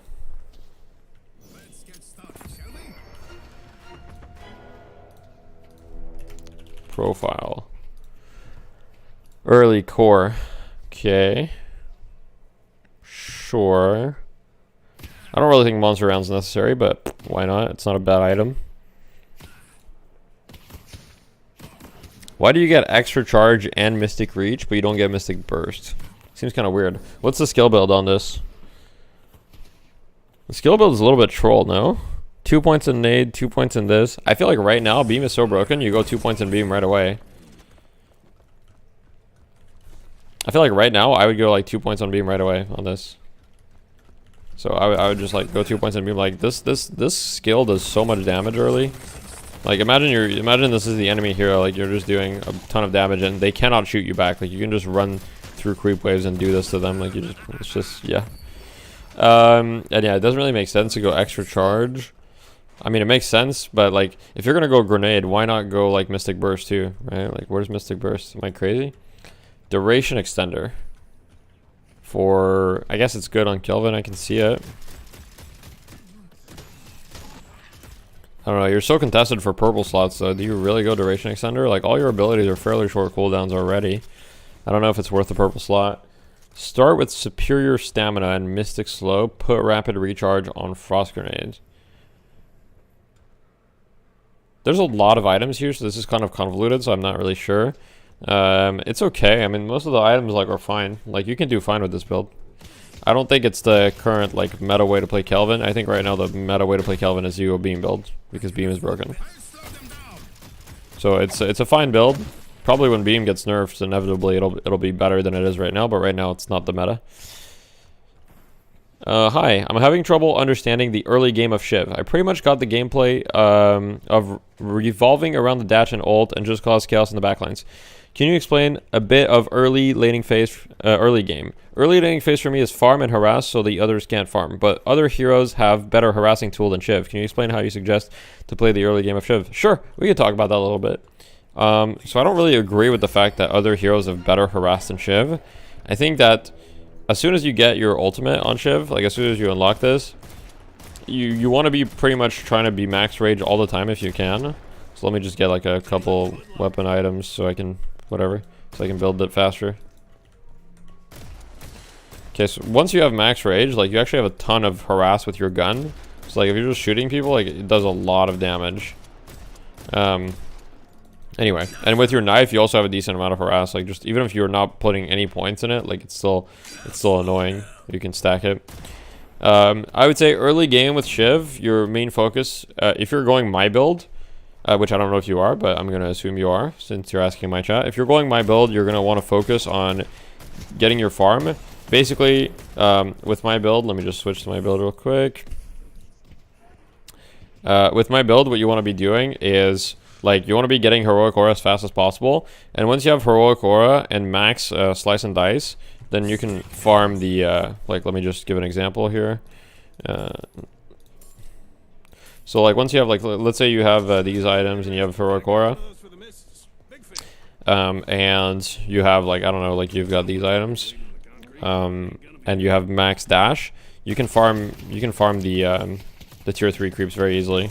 You just like dash through, and then you're just going to be shooting this. But basically your goal as Shiv is like to try to get really big if you're playing gun Shiv, because you farm really fast. Like you're one of the fastest farmers in the game with the dash. So you just kind of dash through them. You want to try to get to max rage as early as possible. Your rage doesn't build up very fast on creeps though, so keep that in mind. So ideally you want to be max rage before starting to farm these. So you want to be like harassing the heroes. But basically as Shiv, you need to understand that you're not that strong until you start getting a couple items. So, and you want to get leech ASAP basically. So you want to buy like these items here. So you probably want to buy this. Improved burst you can buy as well. Once you have all these items, you're like decently strong. But you're like, your real power spike is when you get leech. So when you have this, then you're like fully online. Before leech, you're already kind of online just with healbane because you're going to get kills. So I would say once you have all these items, you can start getting active. Before then, I'm mostly like, I'll kill anyone that's coming to my lane or my farm, but I'm mostly focused on like getting the farm and just getting ahead of everyone else. You're rushing Headhunter? Yeah, I tried to rearrange them so that they're in the order that you should buy them. So I think Headhunter is really good, but I think you should get all of these first. But I do think Headhunter is really good still. So I wouldn't necessarily rush it because it doesn't actually allow you to farm at all. It's not really good at farming, if that makes sense. I hope that helps. Done now? Alright. You good for a Discord call? Just need...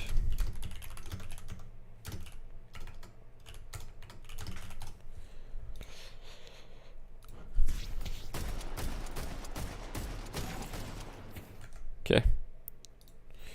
Alright, we're gonna call out. Hello. Oh, hello there. Hey, how are you? I'm really good. I mean, I'm in EU, so it's starting to get a bit late. Oh yeah. But, oh. Yeah. Yeah. What is it like? 11:47.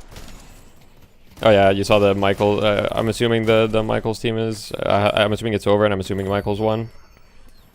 I started playing. I missed this last game, but yeah, Michael was winning when I stopped watching. Yeah. Kind of hard. Yeah, makes sense. Yeah, I think once they beat the team with the NA players, I knew that that it was over for the other teams. Yeah. But yeah, I was actually really surprised that they kind of rolled the team with the NA players. I was pretty surprised. Dude, no, I mean, I was watching them. Come on, like they. I don't think they were prepared, bro. They were. I mean, they didn't scrim. They didn't scrim. Yeah, the draft was pretty bad. Like seriously, every time they picked or banned something, my cholesterol went sky high. It's like first pick Warden. Like what? Yeah, I don't really know what was going on. I also saw like they ignored like Kelvin or something in the first game as well. They just let him get Kelvin for free, and I was like, okay, that's weird. They like first picked Abrams instead of picking Kelvin. But yeah, there was actually one play. I mean, I started out with Haze, right? Yeah. In my deadlock, and then I switched over to Pocket, and I was really surprised the Haze of the Russian team realized that they were like even in the first match, but if Seven got more fed, right, he would completely take over. So he switched his build to gun build to pressure the turrets really quick. I was really impressed by that play. Yeah, yeah, for sure. The thing with Seven right now is like Seven is like very hard to deal with if he's just allowed to farm. So you have to play fast, because if you let him just farm, you lose the game pretty much, or it's gonna be really hard. Nice. I sent you one match ID. Yep. I played 3 Pocket games today. This was the first one. We lost, Okay. and I have one that we won. That we're Okay. gonna check later. All right. Well, it looks like you're buying most of the items in my build. So I don't know if you're using my build, but you're using a similar one, at least. So I was the one making the Haze build, right? Yeah. Thicker than my Sheldon. So this is not even Pocket's father can beat this build. It's called. I like your build names. It's good. I'm taking a lot of my energy. Yeah. Let's see. Do I watch your stream? Yeah. The But easiest way, because yeah. I can't share my screen on Discord, because otherwise my stream crashes as well. Yeah, no. So yeah, so you have to watch my stream. You can just mute it. I would say if you want to watch on Twitch, here I can send you the Twitch has slightly less delay, so it'll be easier. I'll send you the link on Discord. Give me a sec. All right. Okay. Before I start watching, is there like anything in particular that you struggle with Pocket that you'd like me to focus on? I don't really know if it's like that's. I mean, I'm just like getting better all the time. So I probably should be playing a little bit more to get like 100% value of coaching. But I mean, I think it's just like fun to get some. I think this was the first one, and we were really in the early kind of on cold feet, let's say. But I think I do some pretty good plays. Or like macros, and we'll see. But yeah, it's about macro mechanics. Will trying it out, but like that's I mean, mechanics come with time and stuff. I can probably give you like a couple advice, but obviously like mechanics, you kind of just have to play it out most of the time. Okay, how many games do you have roughly? I have 100 hours. I'll check on both of them. I have Pocket. I have 40 games. Okay. And on Haze, I have 30 games. And on Vindicta 20, so like 100 games both. All right, sounds good. Okay, so usually I'll play the laning stage usually at like 1x speed, and then after I'll like fast forward a little bit, because usually there's a lot of like farming in the mid game, so we'll see. Yeah, I'm surprised this is the game I lost. I think oh no wait, yeah, this is the first Ivy. Yeah. So I like the fact that you're pushing the wave. Obviously, like, you'll get a little bit better at it. Like, you want to, like, shoot the creeps once or twice and then melee them if possible. And here, like, you're just tanking the creep, so you should have just, like killed the creep instead of trying to harass the Ivy.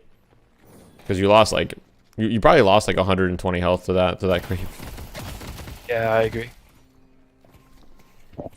But you'll just get, like, a little bit better at dodging it. I like the fact that you used barrage. You could have used it a little bit better, but I like the fact that you used it. Now that you have 2 amp stacks, this is when you should be looking to shoot the Ivy. Unfortunately, the wave is getting pushed into you.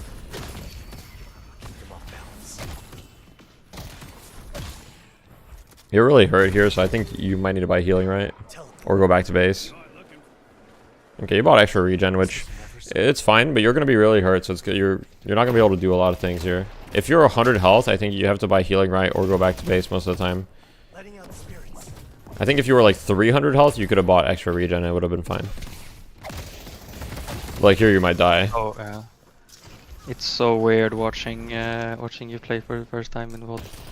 Yeah, I die here. Yeah, that's fine. But yeah, if you bought like healing, right, just healed or went back to base, like there's nothing wrong with going back to base. If you speed, usually you'll only miss like 1 creep, if that. But you can only go back like once usually. So here, are you trying to like freeze the wave? Is that the idea, or like? Yeah. I'm a league player. Yeah. So I mean, I don't know about like freezing wave, but I love freezing waves sometimes to get them to lose minions. Yeah. So in this game, I've actually done a lot of testing about freezing wave because I'm a Dota player. So I also had the idea when I first started. I was like, okay, if the wave is near your tower, it's good. If you freeze the wave and like they're like going back, it's good. The thing with this game is that the lanes are so close to each other, and there's so many things that you can do that I find that generally speaking, of course there's exceptions, freezing the lane is very rarely worth because so in League, right, it's pretty hard to harass someone under tower a lot of the time, right? Like they have the tower is very powerful. In this game, the tower is very like weak. So if you have creeps, you can just like shoot the person the entire time under tower. So usually you want to be pushing the lane into them more.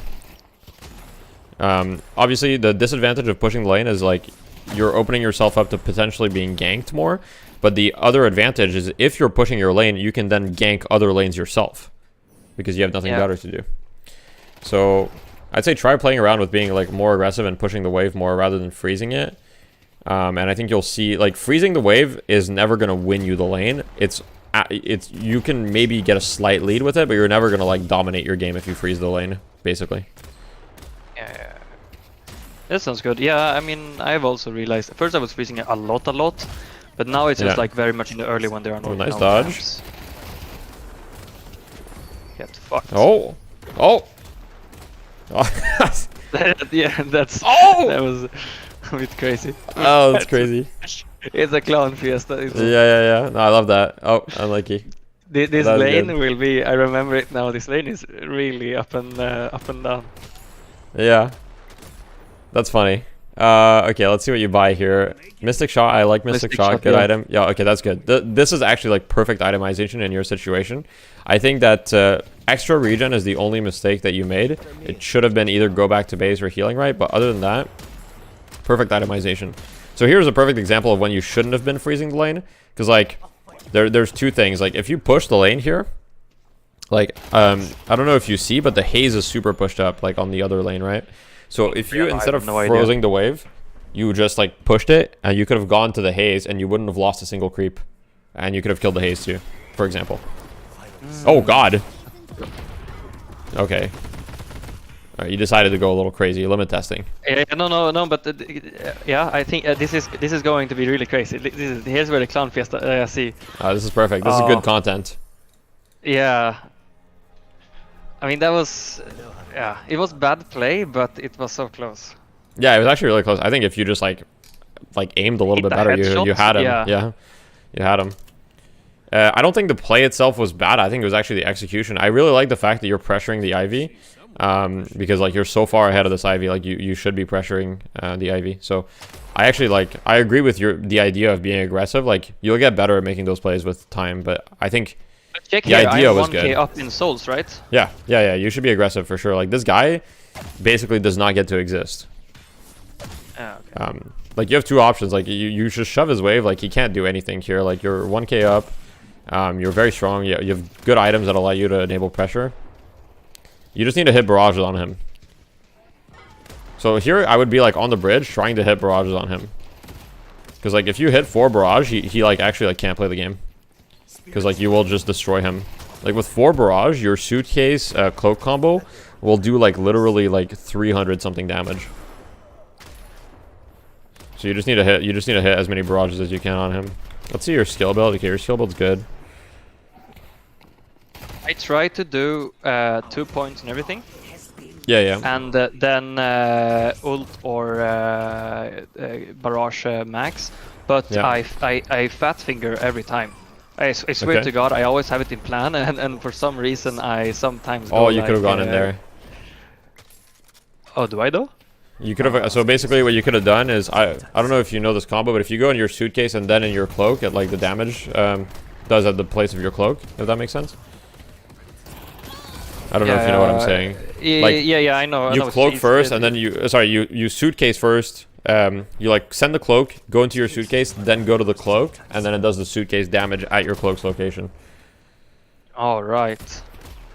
That's So basically, huge. it's a really nice combo. So there, for example, on the Ivy, you could have went in your suitcase earlier, and then when your cloak went in, you would have done the suitcase damage in an AOE, and Ivy would have been like 1 health.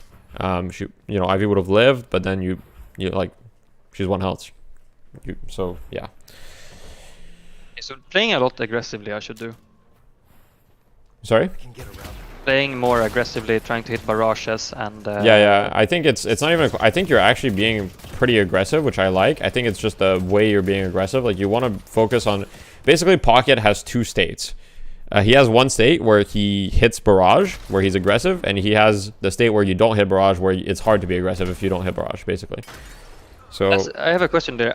Yeah. What did you think about the PvE play? Going for the PvE monsters? yeah, that's good. But So and I left 2 of them because I took too much damage. Was Yeah. that smart or no? Yeah, so here, going for the monsters is not ideal because the lane is there, but I think Ivy's probably going to push the lane, so it's fine. I think leaving is also totally fine. Let's see what you buy here first. Improved Burst, very interesting.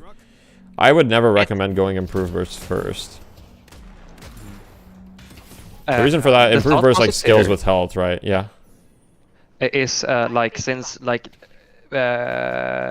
okay, laning phase is over yet. I don't know. Yeah, pretty much. Probably should have bought Majestic Deep there. Yeah, It's or either Warp between Stone. those 2, what I'm feeling. Warp Stone, yeah, okay. Yeah, I never buy it first, but yeah, that's true.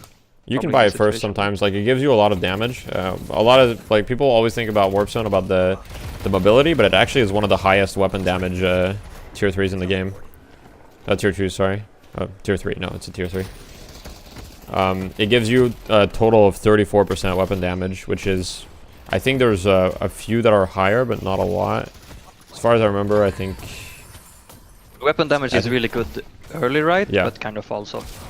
No, I would say that's the opposite. Generally speaking, weapon damage scales better than spirit damage in this game.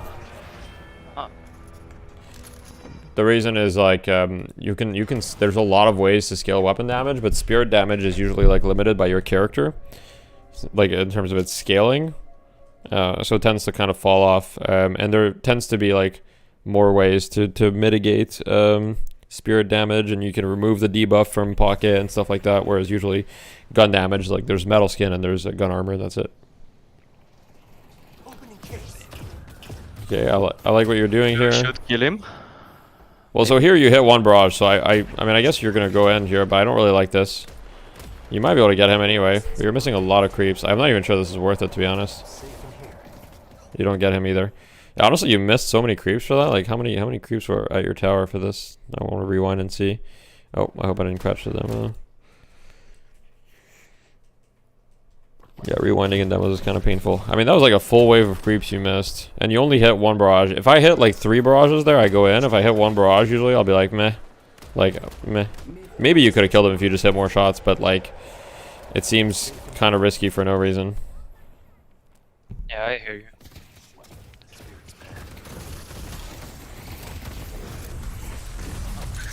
Oh, you're dead. Unlucky.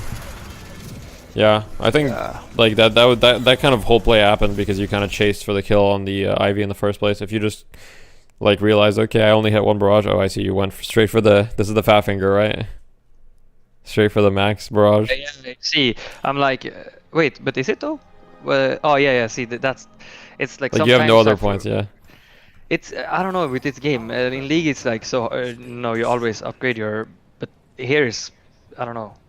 It's just Yeah. my bad, I know, but like. No, it's I mean, you know, it's chill. I mean, I've done those mistakes many times. Obviously, if you max your barrage first, like you're kind of like much weaker because you don't have like the extra damage on your cloak or on your suitcase, which basically like the extra damage like doubles your damage pretty much on both those abilities. In general, it feels to me like you're forcing plays a lot. Like, here I'm just going for Earn or. yeah, Earn is fine, but like you were like there, for example, like there was a full creep wave, and you like went to your suitcase and tried to look for an opportunity. Like, it felt like you were forcing it a little bit. Like if I was playing there, I would have just killed the creep wave and then maybe looked for something. And I've seen you ignore creeps like a decent amount of times for kills. I don't really play League, so I don't know if in League kills are worth a lot, but in this game kills are not worth a lot usually. So usually kills it are is not worth. Oh wait, here we go.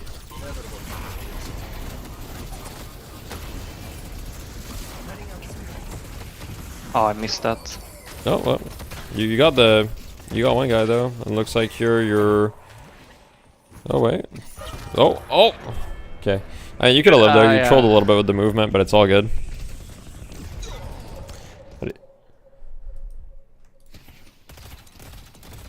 It's all good.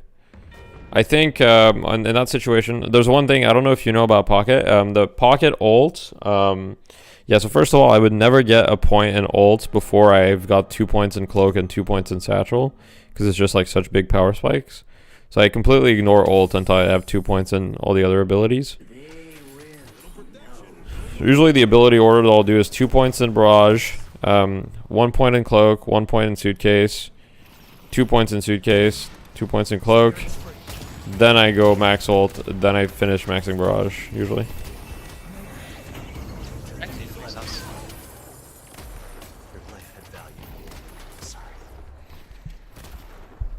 Yeah, this fight was good. Yeah, I mean my I hear you should be able to kill them yellow too, I think. Yeah, it might be. Yeah. If your team comes to you. Yeah, I should Majestic Leap, right? Do I do it? Nice. Yeah, you do Majestic It's a bit Leap. weird on The way that you Majestic Leaped was a bit strange in the sense that, so if you go down with Majestic Leap and you press Barrage right away, you'll float like closer to the ground and you'll be really fast and you'll have a little bit more control with your Barrage, if that makes sense. Yeah, you wanted me to press the reactivate it. Yeah. Okay. Before pressing your one. I mean, sometimes it's fine to Barrage from high up in the sky, but Oh wait. the higher. Yeah. Yeah. So do you reactivate it before hitting ground? You do Barrage. Yes. So basically you Okay. reactivate it and then you press Barrage right away because there's a lag when you press Barrage, so you have to like press it right away. I'll show you after this game. I'll show you what it looks like in game. But it's just because the higher up you are, like the harder hitting the barrages is, right? Like in this situation, it's okay, for example. But like when you're chasing someone, you don't want to be like super high up because otherwise you're gonna miss a bunch of barrages probably. This fight overall seems good. I mean, there's a lot of brawling. Like if I'm you here, I'm like, okay, I'm pretty hurt. I don't want to be here anymore, really, right? I would be looking, is there another wave that I can go? I think you guys might get kills, but I think fundamentally staying here is just like a bad habit. It feels like you're just staying just to fight, right? Like you're half health, like you have no abilities. All of your abilities in cooldown. What do you contribute to this fight? Really not much. Yeah, You're just gonna die. You wanna maximize like the team's amount of souls. Yeah, exactly. Like if I'm you there, I'm like, okay, I'm 500 health, like I'm gonna go farm, like see you guys, like I'll show up again at some point, but not right now. But I think that's a very common issue that I see in the games that I watch is like people are always like brawling in these games and you feel like, especially if you're queuing with friends, you don't want to like abandon them or whatever. So you feel like, oh, I'm going to show up to this, right? I understand what you mean. Yeah, I mean it's a basic principle of any MOBAs, right? You want to maximize the souls per minute. It's all that it's about, right? So gold econ per minute team wide. Yeah, pretty much. Like, generally speaking, a good amount of souls per minute in this game is like, if you're getting about 1,000 souls per minute, you're doing okay. You want to aim for a little higher than that on a hero like Pocket, though, where you have like a lot of farm and mobility. Usually on Pocket, I'd say you probably want to aim for, 1,100 souls per minute or higher if you can. And so Pockets, yeah. I feel like this play was my bad, but I thought. I didn't feel like the play was too bad, but I just didn't realize like the position of my allies. Yeah, we can look at it again. Let's, okay. I'm just gonna slow it down real quick. So this is like, I would generally speaking not initiate a fight in the order of abilities that you did. Ulting and then barraging right after, I mean, it can be fine, but here, generally, after you ult as Pocket, you don't want to like commit. You want to like usually use your cloak to kind of go back towards your team, and then if your team is coming, then you can re-engage. So I think the mistake you made was just the way you engaged was just kind of bad. So, like, yeah, could your team have been closer? Yeah, but at the same time, you guys are down 1. Like, I don't think you want to take that fight in the first place. I'll show you, like, a couple of order of abilities after the game that you can use them. But usually what I would do in that situation is I would go in with Barrage. Then if it's good, I would ult. And then I would like, cloak backwards, suitcase, and then take the cloak to go back to my team. And then my team can chase after. Yeah, sounds good. Does how does the ult work with the damage amp? Yeah, so it works dynamically. So I tested it. Even if you ult first, if you barrage later, the damage updates dynamically. So it doesn't matter when you barrage for that. Initially, I thought you had to barrage first, but you don't. So I see you're not doing the majestically bunny hop. Do you know how to do it? No, I've seen you do it, and I tried like last game, but I don't understand how you're doing it. Okay. I'll show you after this game. I'll show you a couple techs. I think a lot of just getting a couple pocket techs down is gonna help you a lot for sure. And then the macro game too. I think macro wise, like all I've seen you do this game is just like fight, and you're like really falling behind in souls. Like you're not farming enough. Pocket's really good at farming jungle camps too. So like you should be abusing that. You can pretty much one-shot most jungle camps that aren't the really big creeps, so the tier 3s. I see. So like here, for example, I would be like, okay, I'm on their side of the map. So here I'm seeing there's no tower here, but there's a bunch of jungle camps that are like right next to you on the right side, and you're on their side of the map at the moment.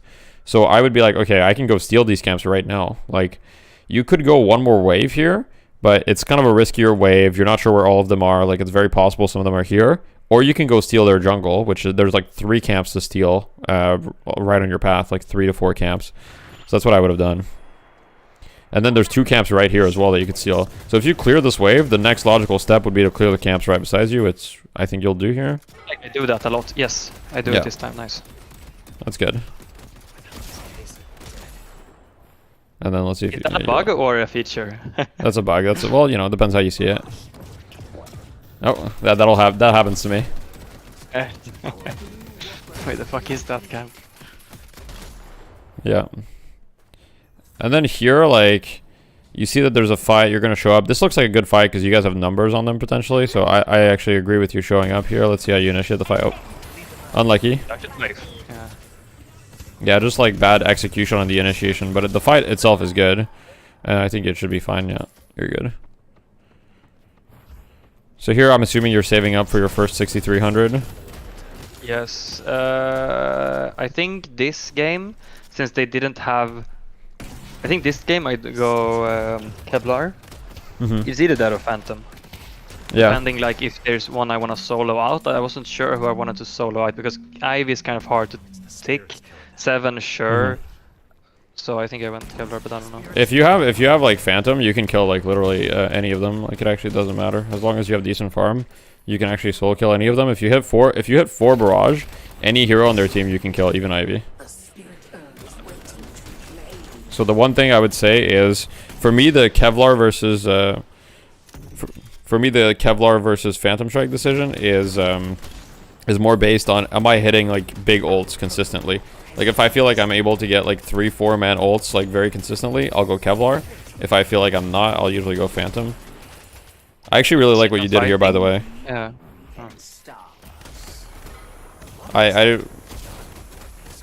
I'm fine with you staying here too, because like the fight is so far, like you're not gonna be able to get there in time, so you might as well like get value by pushing here.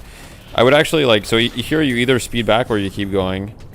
I think at this point I probably would have sped back because it looks like you're gonna lose a bunch of things here. Now let me show you low elo. Oh, here we go. I think. Oh wait, no, this is not the. Yeah, this is the play where I think I don't really make sense of it. If this was League, it would have been crazy. We're trading shrine for shrine while I'm one guy in their base. Yeah, this is actually insane. Okay. I mean, the fact that your team was able to defend is actually, like, nuts. But it looks like the enemy team messed up, and they're not really coming back for you. You ult this guy, should be chill. You should be able to get out. Yeah, and you're going to get out too. Yeah. That's good. I don't think that should have worked. Like, I think you should have went back I after agree, the I walker, agree. but it worked out pretty well. Yeah. I think it also I was with the 2 pre-mades, so it was a little Yeah. bit like cooler, I guess. Here is a risky Yeah. play. Do you agree or no? I agree. I think you can do it. But the one thing I don't agree with is you have a lot of souls that you need to buy with. Like, if I'm you, I'm like looking to buy as soon as possible because I've got like 13k. So you are gonna buy here. But I do agree. Like, generally speaking, if you can steal their farm, you should. So you get both Diviners and Kevlar at the same time. Discussion, Yeah. by the way. Sorry? Which one do you prioritize, Kevlar or Phantom Strike? I buy both. Sold Yeah, it. exactly. You just buy both. You're dead. Actually, what happened Yeah. this fight? This was kind of a troll, I should have feel. gone back to regen instead. I was too low. Yeah, I think you were like 500 I just feel health or like something. going back without speed is so punishable. Honestly, it's not as punishable as, like, it depends on the situation on the map. But right now, like, okay, so you don't have ult here. Like, Wait, why do I have 550? Oh yeah, okay, this is bug. yeah. You don't have ult here. Like, there's nothing you're going to contribute to a fight. This is also just like bad usage of your abilities, to be honest. Like, you could have actually like soft engaged and been Oh my totally god, fine. I thought I had ult there.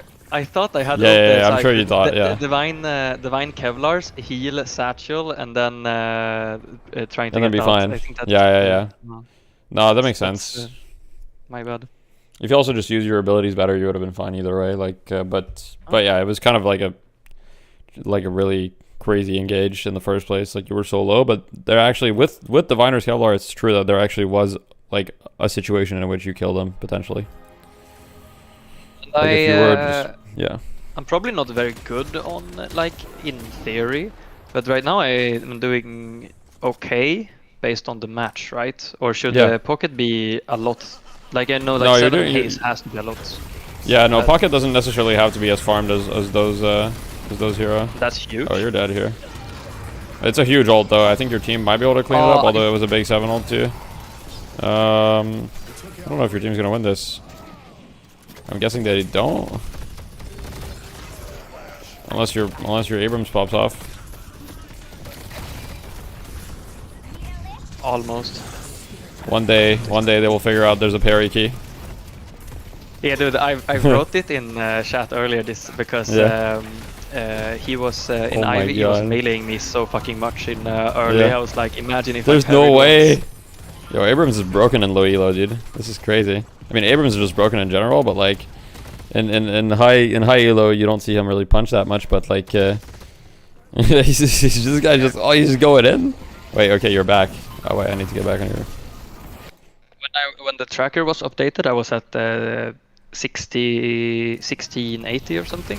I'm maybe a little bit higher. So this would be like 1700 elo around. Yeah, so yeah. it's like a little bit better Slightly, than the average. slightly better than average. I mean, it makes sense. Like, everybody in this game is looking like they have like some sort of like base, but yeah, they're still kind of lost. Like, this is probably everybody in this game has like between 80 and 120 matches, I would guess.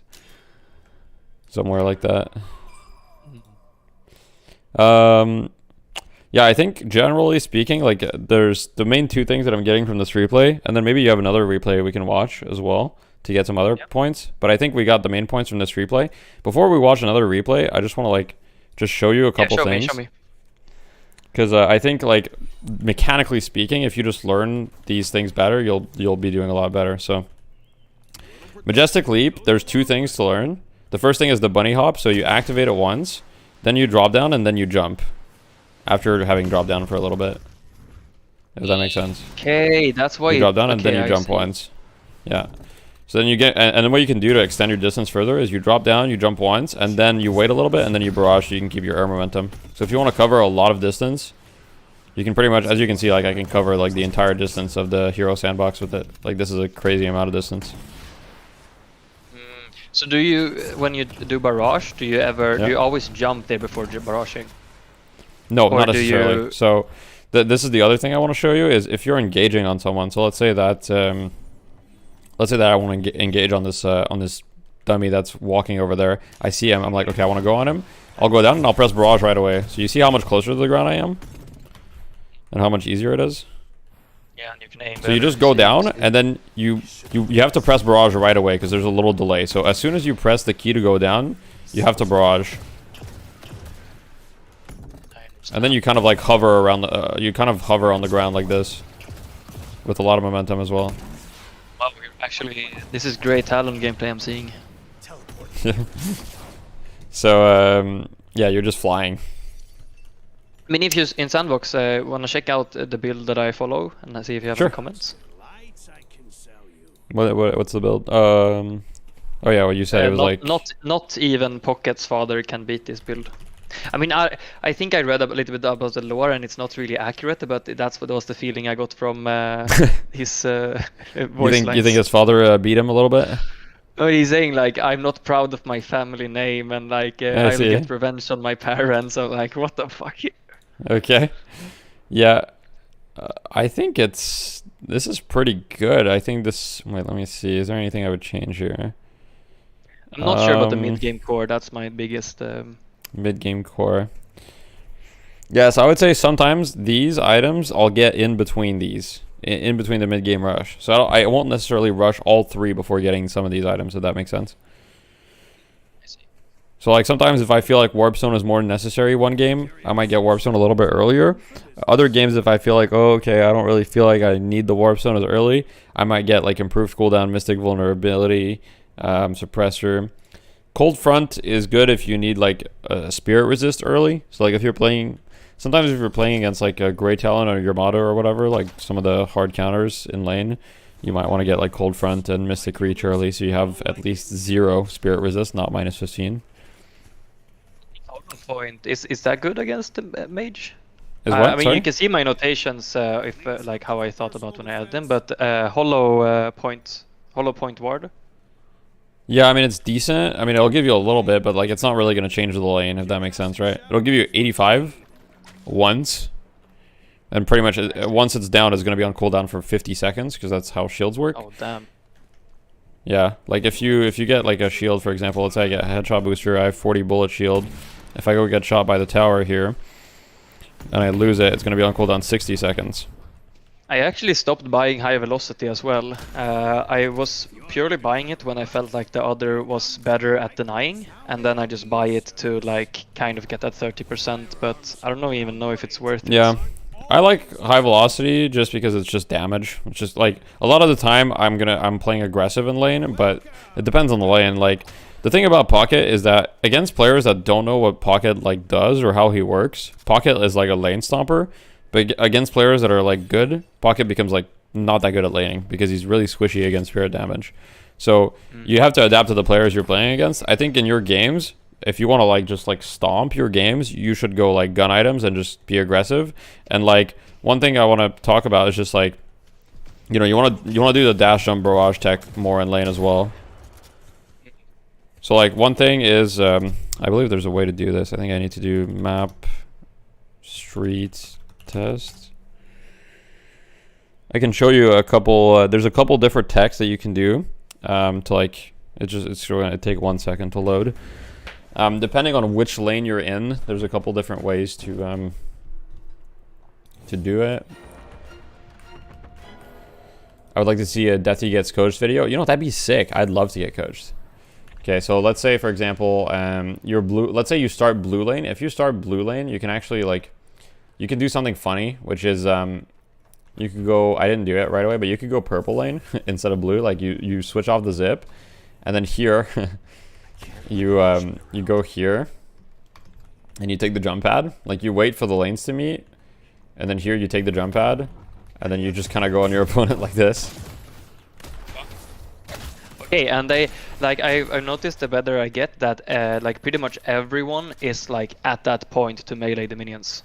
Yeah, exactly. So that's an advantage. What I do, okay, so I like, at first I wasn't doing this. If you're in this lane specifically, you can literally wait for your lane opponent to show the minions, and then you just like go right here, jump dash barrage.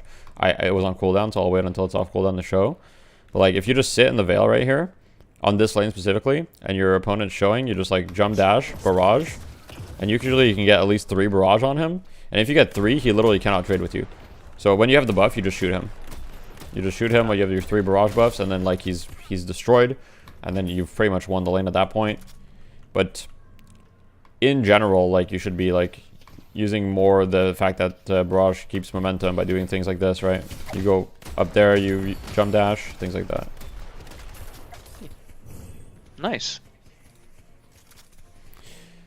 Do you have another Okay. replay you want to look at quickly? Yeah, sure. Let's take one where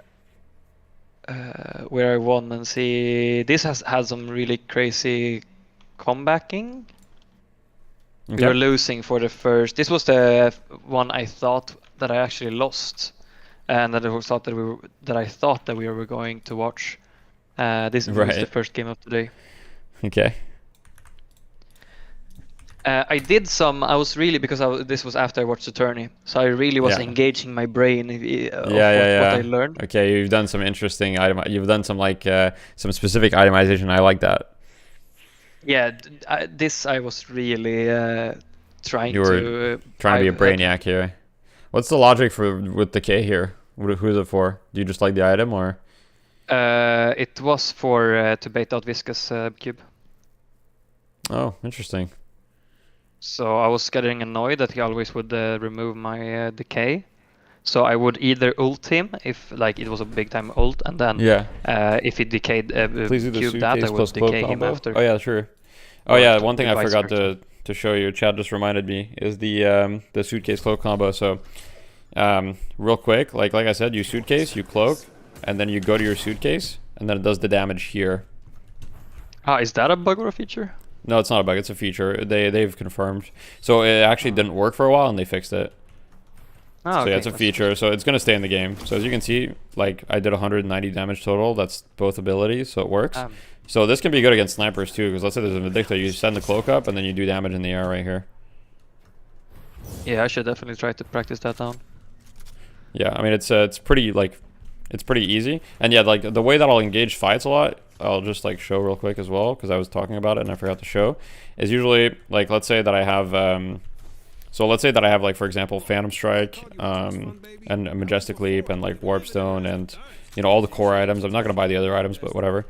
I'll usually go in, I'll like barrage like this, I'll like ult, I'll do the suitcase, shoot, then go back to my cloak, and then I'll wait a little bit, and if it looks good, I'll re-engage with Phantom Strike.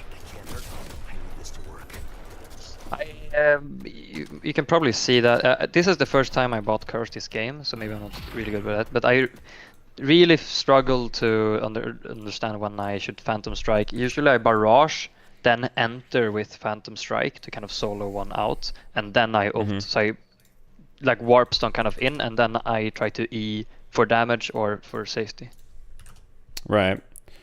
Okay, one second, I'm getting the replay bug. I just need to fix that. I just need to watch another. Oh, whoop. When you get the replay bug, by the way, if anybody gets it, you just need to like re-download another replay. Sorry, what was your question? Have you stopped playing Lash completely, or? No, I still play Lash. I just recently I haven't played. Oh yeah, I don't see him in my match history. He's somewhere in there. I played Lash in scrims, but it doesn't show up in this match history. I see. But I still have, I have more than 165 games on Lash. Just scrims aren't counted in these games, so. Yeah, I see. I'm just practicing other heroes as well, because I don't really feel like I need to practice my Lash that much. I see. Yeah, I tried Lash 2 games, got stomped, and never touched it again. It's fun though. I mean, I think once you get Pocket down, you'll probably like Lash. Like it's it's not the same playstyle, but yeah, there's some similarities. All right, let's download this game. What did you say about Curse though? Sorry, you were saying something about Curse. This is the first game I'm gonna buy Curse. The thought process here was to buy Curse instead of Phantom Strike, because you're gonna see this Viscous was fucking like he was their whole team. Yeah. Like how balanced is that character, by the way? Oh yeah, not balanced at all. That character is completely broken. I don't like know why how, they like, buffed it so much. Yeah, the like 3 buffs in a row or something. Yeah, maybe 2. Like they were. I mean, this is like, obviously the game's in like pretty early development, so I understand. But like, yeah, the character got an insane amount of buffs. Now his gun's strong, his nuke is strong, his cube's the best ability in the game. His punch does a ton of damage. Don't mind the first play here. I was sitting very in tournament mode Right. watching, and then I kind of forgot to focus. I was like, yeah, this just kill a game. I think we both die here, like instant. Oh boy. Oh boy. Oh no. Wow. Oh man. But now we get to see me playing from behind. Because spoiler alert, but I think we actually win lane later. Oh really? Okay.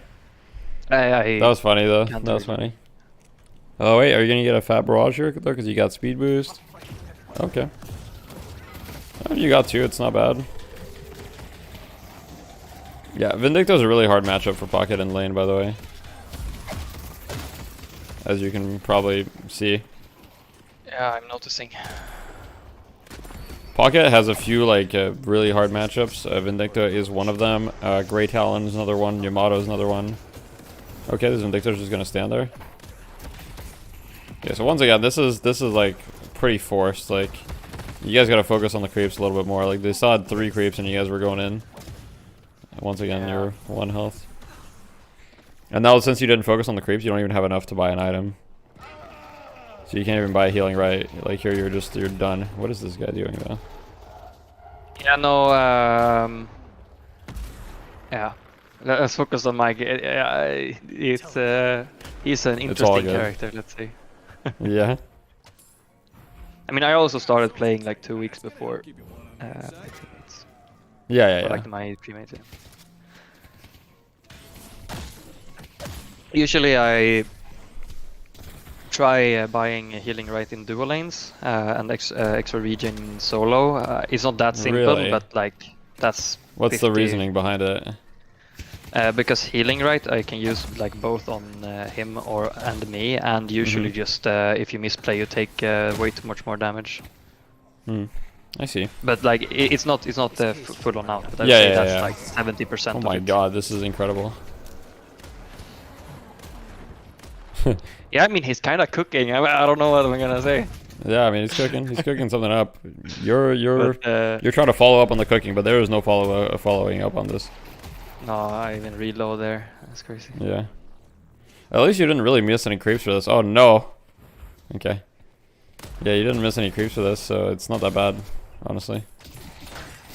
The thing I would say is healing right is I mean, I think healing right and extra regen are both like good in solo or oh my god, these guys are still in with 1 health. This is crazy. This is actually insane. Okay, well that was good by you. I can't believe that those guys stayed in lane for that long with no health and didn't buy any regen. But yeah, I would say that was more on them like making a really bad play, but works out. I think in lane in general, like you just need to like really focus on creeps. Like Yeah, I think this game, like usually when they get double kill, you know, that in high elo, it would be kind of game over. You're just hoping your other team win lanes. I mean, I do believe like usually all MOBAs are if the team that gets ahead just doesn't have to make any mistakes, and that's like the only thing I always focus on. You just don't make mistakes and focus on fundamentals. That's the whole MOBA genre. Yeah, generally speaking, I would say in this MOBA, there's like there is other elements because it is also a shooter.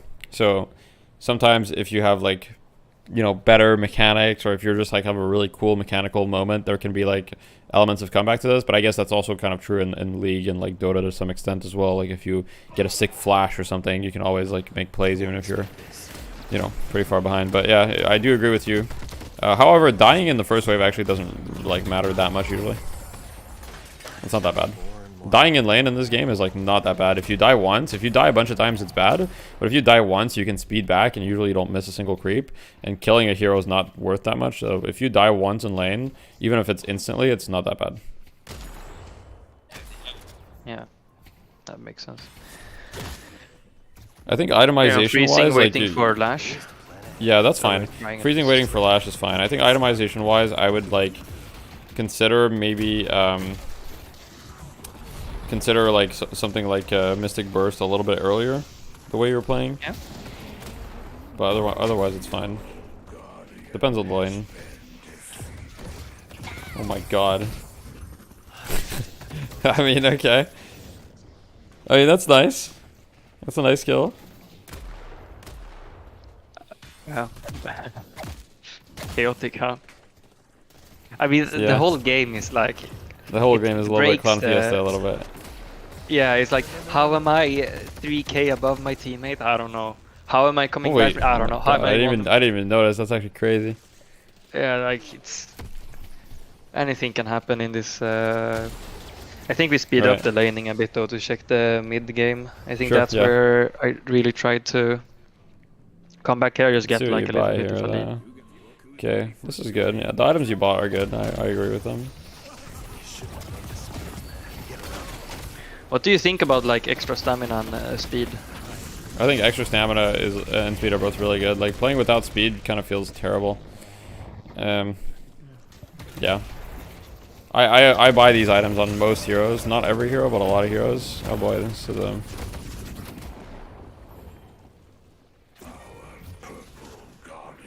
yeah, I don't really like you like staying here. This is kind of insane. Okay, yeah. Yeah, I mean like 3 were showing. You knew there was 3. I think you just wanted to kill the Infernus, but yeah.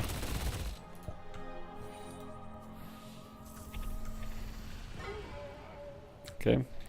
Your Lash is not having a great time. That's okay. The thing is, like you said, the people that are ahead just need to not make mistakes, and these guys keep giving you free kills. Like they're really ahead, but they're never backing up. Oh, okay. You outskilled him.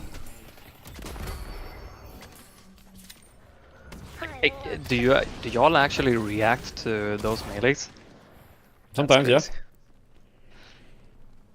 I mean, sometimes you can't react to it, but if it's a light melee, you can't react to it. If it's a heavy melee, you can always react to it.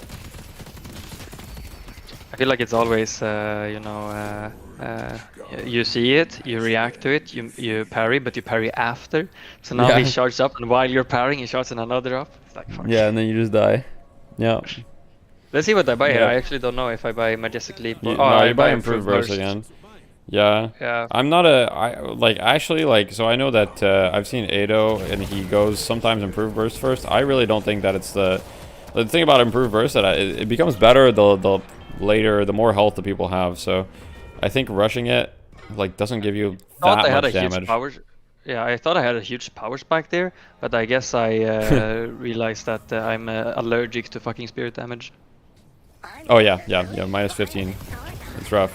This might have been one of those games, like they have a decent amount of spirit damage. I might have gone cold front this game. The reason I don't usually go cold front though is because like it just takes a slot and you want a lot of purple slots on pocket, so sometimes it feels bad because you don't really know. And also you want a lot of active items on pocket too. Like you're getting Phantom Strike, Warpstone, Majestic Leap, and then potentially another one. So I would say like think of like usually the way I think about pocket is my first 3k spike is not really like a power spike, it's like it's a mobility spike. So I get Majestic Leap and I'm like, okay, I'm extremely mobile now. I can use this item to like move between lanes and stuff. Did you see that during the tourney, by the way, how they grouped up at 10 minutes to all get the buff? Oh yeah, I saw that. That's stupid. That needs to be patched out. I mean, I'm sure it'll get patched out. There's no chance that's intended. Yeah. Okay, yeah, that's also so like now I'm getting kind of tilted because this guy is dealing so much spirit damage to me. It's like every time I'm like, I don't get used to this. Viscous is 14k souls. It's like what? Yeah, that Viscous is pretty big. Yeah, he will just melt you. You've got the urn, which is nice. Your team's not helping you with the urn at all. So I guess you hear the Vindicta, so you're just hiding. Your Wraith comes, and now you can go deposit the urn. This is good. I remember this. I said, here. Ulter. I'm screaming through it to him. I feel like you should have been able to kill the Vindicta, but that was just an execution issue.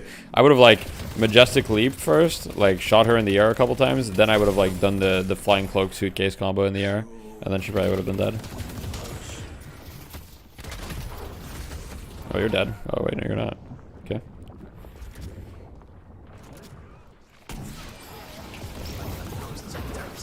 Okay, this is a good ult. This is actually a pretty good ult. I think you're fine here, maybe. Oh wait, never mind. You're dead. That's because the Viscous has 18k, so he's just gonna kill everyone. You saw that fucking burst on like 300 or something. It's, Yeah. Amazing. Yeah, I mean, I'm pretty sure that this Viscous is just like too far ahead. You trying to go pro in this game or just be a content creator? Whatever comes along, Algie. Whatever comes along. I'm not really sure. I just love this game, that's all. Do you think there will be a big patch next week? Yeah, probably. I'm expecting a new hero next week. We'll see. Yeah, why is that just like the feeling of everyone, or I've heard it multiple times. Yeah, the thing is, so like in the past like month, they've released like 2 new heroes in the past month and a half or whatever. So they've been pretty consistent. But there's been like a new hero almost every 2 weeks for the past like month and a half. Last patch was an exception. So since last patch was an exception, that's why everybody's expecting a new hero this patch.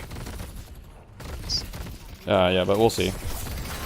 Basically, they used to do patches every week, and then they didn't release new heroes when they did patches every week. So then they switched patches to every 2 weeks to try to release more new heroes. Love that there's a woman sending out exploding kittens. Yeah. Oh no. Yeah, I think once again, it's just like overall, I think you're not looking at like the opportunities on the map enough, in the sense that like right now, wherever their Viscous goes, like you don't want to be, pretty much, right? Like he's huge. Like you cannot fight him, especially since Viscous is really good against Pocket because he can just like remove your ult, you know. And so, like, once again, you show up to the Viscous, you die, right? So just realize, hey, the Viscous is fed. The best thing that I can do against a fed Viscous is be elsewhere on the map and force him to have to deal with other lanes. And then once he rotates to deal with other lanes, you go kill the rest of his team or something. If that makes sense. Should use like pressuring a bit more. Yeah, you should be pressuring, and you should use Majestic Leap to like move between lanes and pressure that way. It's like Majestic Leap is like also a farming item in my opinion. Like yeah, here, like there's no reason you go here. Like you should be farming the wave. Like there's no reason you should be farming this camp here. Ah, yeah, I see. Because like here you're applying no pressure doing this. Like this is going to give you money, but it's not going to help your team come back into the game that much. And you're pretty slow at farming this too. Like you're not. It's not like you're 7 and you farm it like instantly. Oh, here you're dead as hell probably, right? Oh, wait, maybe not. Oh wait, never mind. You're good. Okay. That 7 kind of played poorly, but there's no way that you should be doing that play. Oh my god, there's no way. Okay. If you need more protection, you know where to find me. Yeah. This is... Some the lesson good man, you about guys not might learning. actually be able to kill him. What's up? Dude. I mean, you guys killed him just because he, like, was super overextended. So, obviously, like, the rule of, like, don't go there if he's there, like, changes if you see that he's just being stupid. But, yeah, generally speaking, like, try to avoid him more. Like, here, you see 7, like, okay, you get the urn. That's fine. At least you're, like, paying attention to the urn and doing those objectives. Like, that's good. Like, I think it clearly shows that you've played, like, a MOBA before, in the sense that, like, you are paying attention to the fundamentals. You just, like... You just don't know like how to pressure the map yet in this game. That's what it feels like.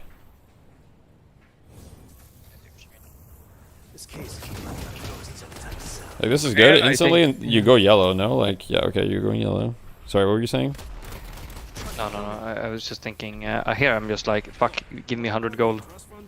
Like the thing about Pocket is that okay, so this is like a mistake in my opinion. Like showing up to this fight once again, like maybe it's fine. Maybe you get the Infernus, but like you might just die to them here, and you didn't. Oh, you just got one shot. What does he have? How much damage did it do? 304 plus improved burst. Yeah, that probably did like literally 600 damage to you. Yep, 626. Yeah, so the thing is like you as Pocket, you're really hard to kill, right? Especially with Majestic Leap. So split pushing is a really good way to do it, because if you're split pushing, usually they can't just send one person to deal with you. They have to send multiple, because like you have Satchel to escape, you've got your Cloak, you've got Majestic Leap if you don't get hit for 5 seconds. So you have a lot of ways to escape. So usually if you're split pushing, it's going to be, that's how you get a lot of value. Here it looks like you guys have lost somehow, but somehow you haven't lost. I don't get how this game continues for like another 10 minutes. I mean, I don't get how we come back from this. Yeah, this should be GG. Like, they should just go back up and do mid-boss and you've lost. Oh, they're not doing mid-boss. Oh, no. Oh, no. Oh, no. Oh yeah. Okay, I understand how you Alan came was back. also- Yeah, I understand how you came back. They just didn't go do mid boss. They just tried to end the game, which is just like the greedy choice there. If they just go do mid boss, like it's pretty much guaranteed that they win. Now you see, every time I get hit by that fucking ball, I swear I lose mentality. It's like a It's mental damage. Yeah, the mental debuff. Okay. Well, I think we got what we needed to get from that. Do you have any like specific points that you want to, or any questions you want to like? We have a couple of minutes left. We can do a little bit of a recap if you want. Yeah, I mean, I agree a lot what you said, Yeah. and it was. I think I should also kind of rewatch my VODs, because Yeah. watching the first VOD, it was like, it's also I tried to get good at CS:GO when I was a little kid, and then you would rewatch and you would see like that your aim were on the ground, all the time, and which you don't realize in the moment. So I think taking what you said, really valuable, trying to be aggressive in a better way, focusing CS. Yeah. Now I think that the Majestic Leap tech will be a little bit It'll better help you with the a lot. bunny hop. Yeah, because I was always feeling like I was missing half the wave when I was, even though I was using Majestic Leap jumping from lanes. It was like I'm not quick enough to do both of them. Yeah. But I think I just practiced bunny hop. Yeah, I'm noting down a couple notes. So for the lightning stage, the notes that I had was use dash jump for barrage. If you have more, if you have 2 barrage stacks or more, be aggressive. If you have less than 2 barrage stacks, be more passive. Focus more on creeps. And then in the mid game, I have get leap or warp zone before burst. Focus more on split pushing and moving between lanes with your mobility. So mobility is like, you know, warp zone, majestic leap, cloak. You have a lot of mobility in general. Then I also noted down engage with leap, usually barrage, get your ults, but never, like, don't full commit right away on pocket. Always leave yourself like a bit of an escape room. So like, don't use your cloak too aggressively usually to engage. Usually cloak out, and you can always re-engage if it's good, right? General rule of thumb. And then as far as late game, I think it's similar. Like don't all in right away. Yeah, I would say prioritize Phantom Strike, if not getting 3+ man ults, and otherwise Kevlar is good. Soul Rebirth's also really good. Phantom Strike, it's trying to get the barrage up, and then you ult, and then you Phantom Strike, or yeah. So usually Phantom Strike, I'll use it to like commit on a kill. So usually I'll barrage. So you want to get your barrage always first because it'll amp everything. So usually I'll always initiate with barrage, or I'll initiate with ult sometimes. But usually I try to initiate with barrage if I can, and then I'll use some abilities. I'll disengage for a little bit. And sometimes I'll use Phantom Strike to either re-engage, or I'll use Phantom Strike to like just focus one target down as like a burst damage to get on top of them and then suitcase them.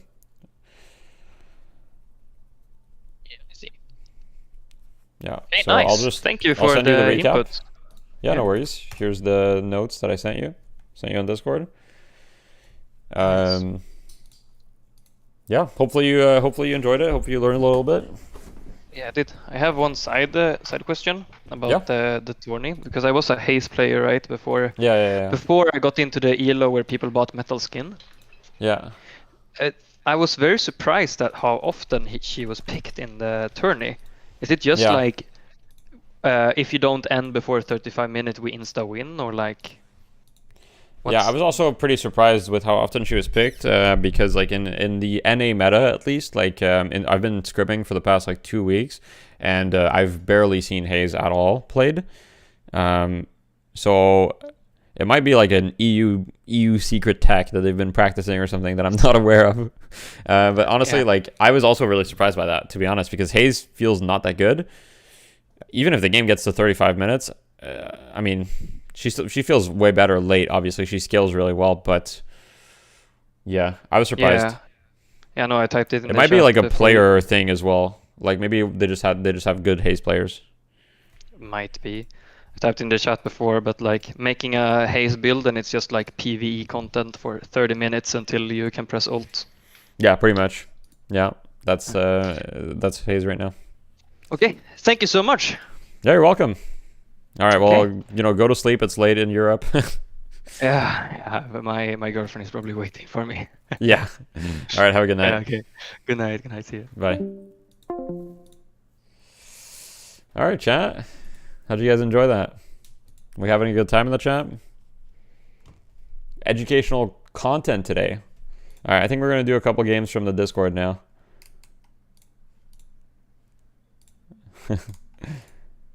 www. Or unless you want to do your games too, then. Do you want to do your game then?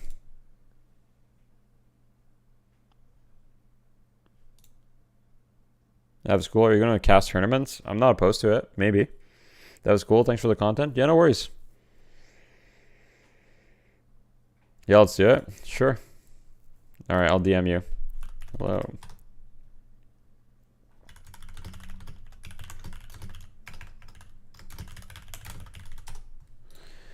Do you also stream on Twitch? I do. Anybody watching on YouTube, if you would prefer to watch on Twitch for whatever reason, you just like the website better, here it is. Do you have an updated Lash build? I do. It is in game. I DM'd you, by the way, Dan, so just respond on Discord when you're good. Yeah, so this is, it's called, you just type Deathy. I've got a couple, but Deathy's Brawling Lash right here. This is the updated version. So this is, I would say this is roughly still all good. Yep. Hey, look, Discord. Okay, wait. There's a lot of the pings in the Discord.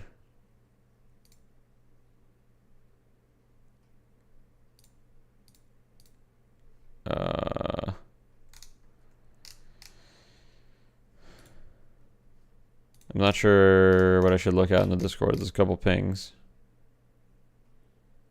Is there anything specific you want me to look at the Discord?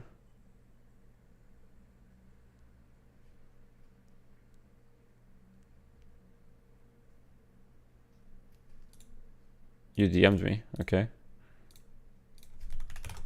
Let's see.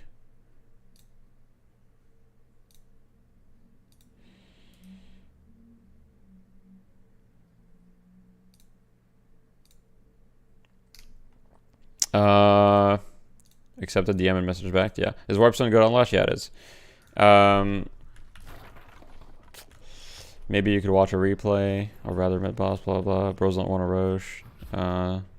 Yeah, I'm down to watch a replay. However, right now, so like if I don't know, I am assuming you're in my Discord, so I've got the match review. So right now I'm gonna pick some random ones from the match review. As far as like one-on-one or whatever, you have to be a YouTube member to get the one-on-one. So it's a $30 tier. But I'm always down to help. So if you have any specific questions, like you can also just DM me.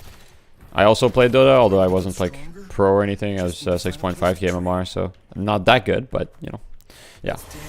Do you think Fortitude is worth picking on Pocket? No, I don't think Fortitude is worth picking on Pocket. I think there's a lot of better items, so I never go that item. All right, I'm gonna call Den or Felarica, or okay, and we're gonna get started on that.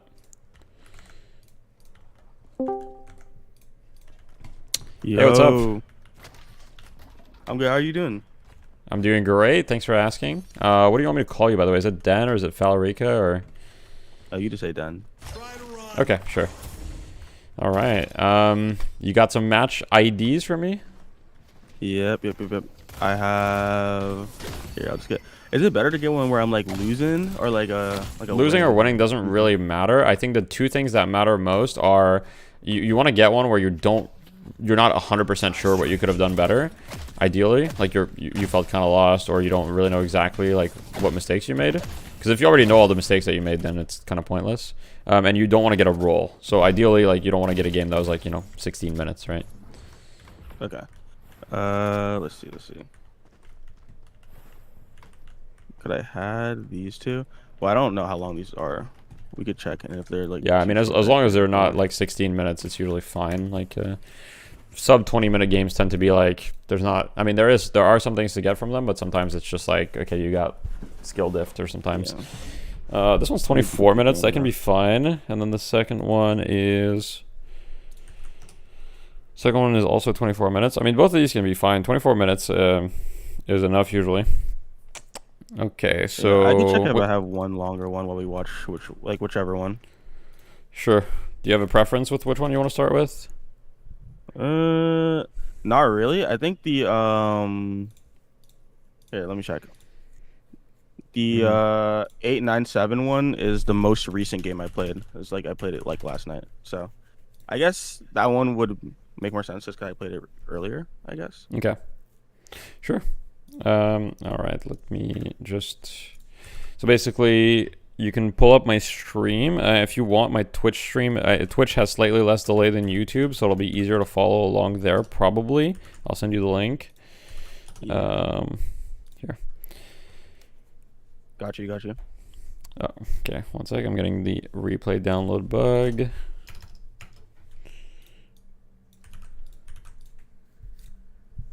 Before we start watching, is there any part of the game where you feel more lost? Like, is it laning stage, mid game, itemization, anything in particular? I feel like the thing I'm stuck on right now is like positioning, I would say. I feel like on Vindicta, you kind of have to be like in the right spot, or else you get like. Wait, can I curse on here or no? Yeah, you can curse. Go for it. Okay, I'll just make sure. I just feel like I get fucked like if I'm like in the wrong spot, especially because lately I haven't been using extra stamina. I've been using like speed instead and stuff like that, and trying to like use Veil Walker and stuff. I might go back to stamina, but I just feel like I'm always sometimes in the wrong spot. I also feel like when I need to farm, even though like farming in Vindicta is like pretty bad, like I feel like she can't farm the creeps that fast. Yeah, she pretty much can't.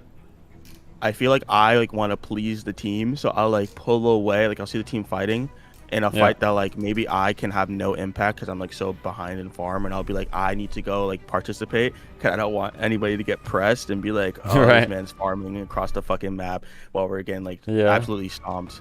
So it's like stuff like that. I think just being in the right place at the right time, and sometimes like I overcommit to like a dive. I like to like kind of like anticipate what I feel like should be done. Like if I see my teammate in yellow and he's like fighting someone, I'll be like, oh, let's push this, and then I'll like just pounce on him, but my teammate's like not ready, and so like I'll just like dive and die, and then in my head I'm like, why wasn't he there? But like I could just communicate it that I wanted to dive like a little bit more better. More better is not a word. Better. I mean, you know, it can be now. Yeah. Okay, I think those are all really good things to talk about. We'll start with the laning stage, and then we'll see what happens in the mid game. I think laning stage is the one thing that I'm seeing right away is like if you're close to a creep, like you should usually melee it because, you know, that way you can just get the secure and they can't deny it. But other than that, I like the fact that you're standing on the bridge here since you can just like harass them.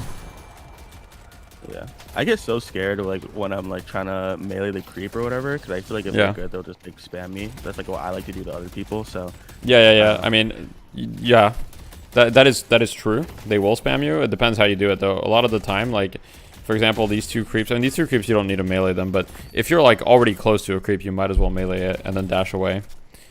Yeah. Like, you can charge your punch, and you can move around corners with your punch and stuff like that. Yeah. I think another thing is I'm so bad at hitting this crow, bro. Like, I like, rarely ever hit it. I buy it first because I just see, like, a lot of, like, good players buy it first. Yeah. But I think, like, I like fly or tether like way more, but I don't know if it's like wrong to buy those first instead. No, it's not. You can go tether first in lane if you want. It's totally fine to go tether first, actually.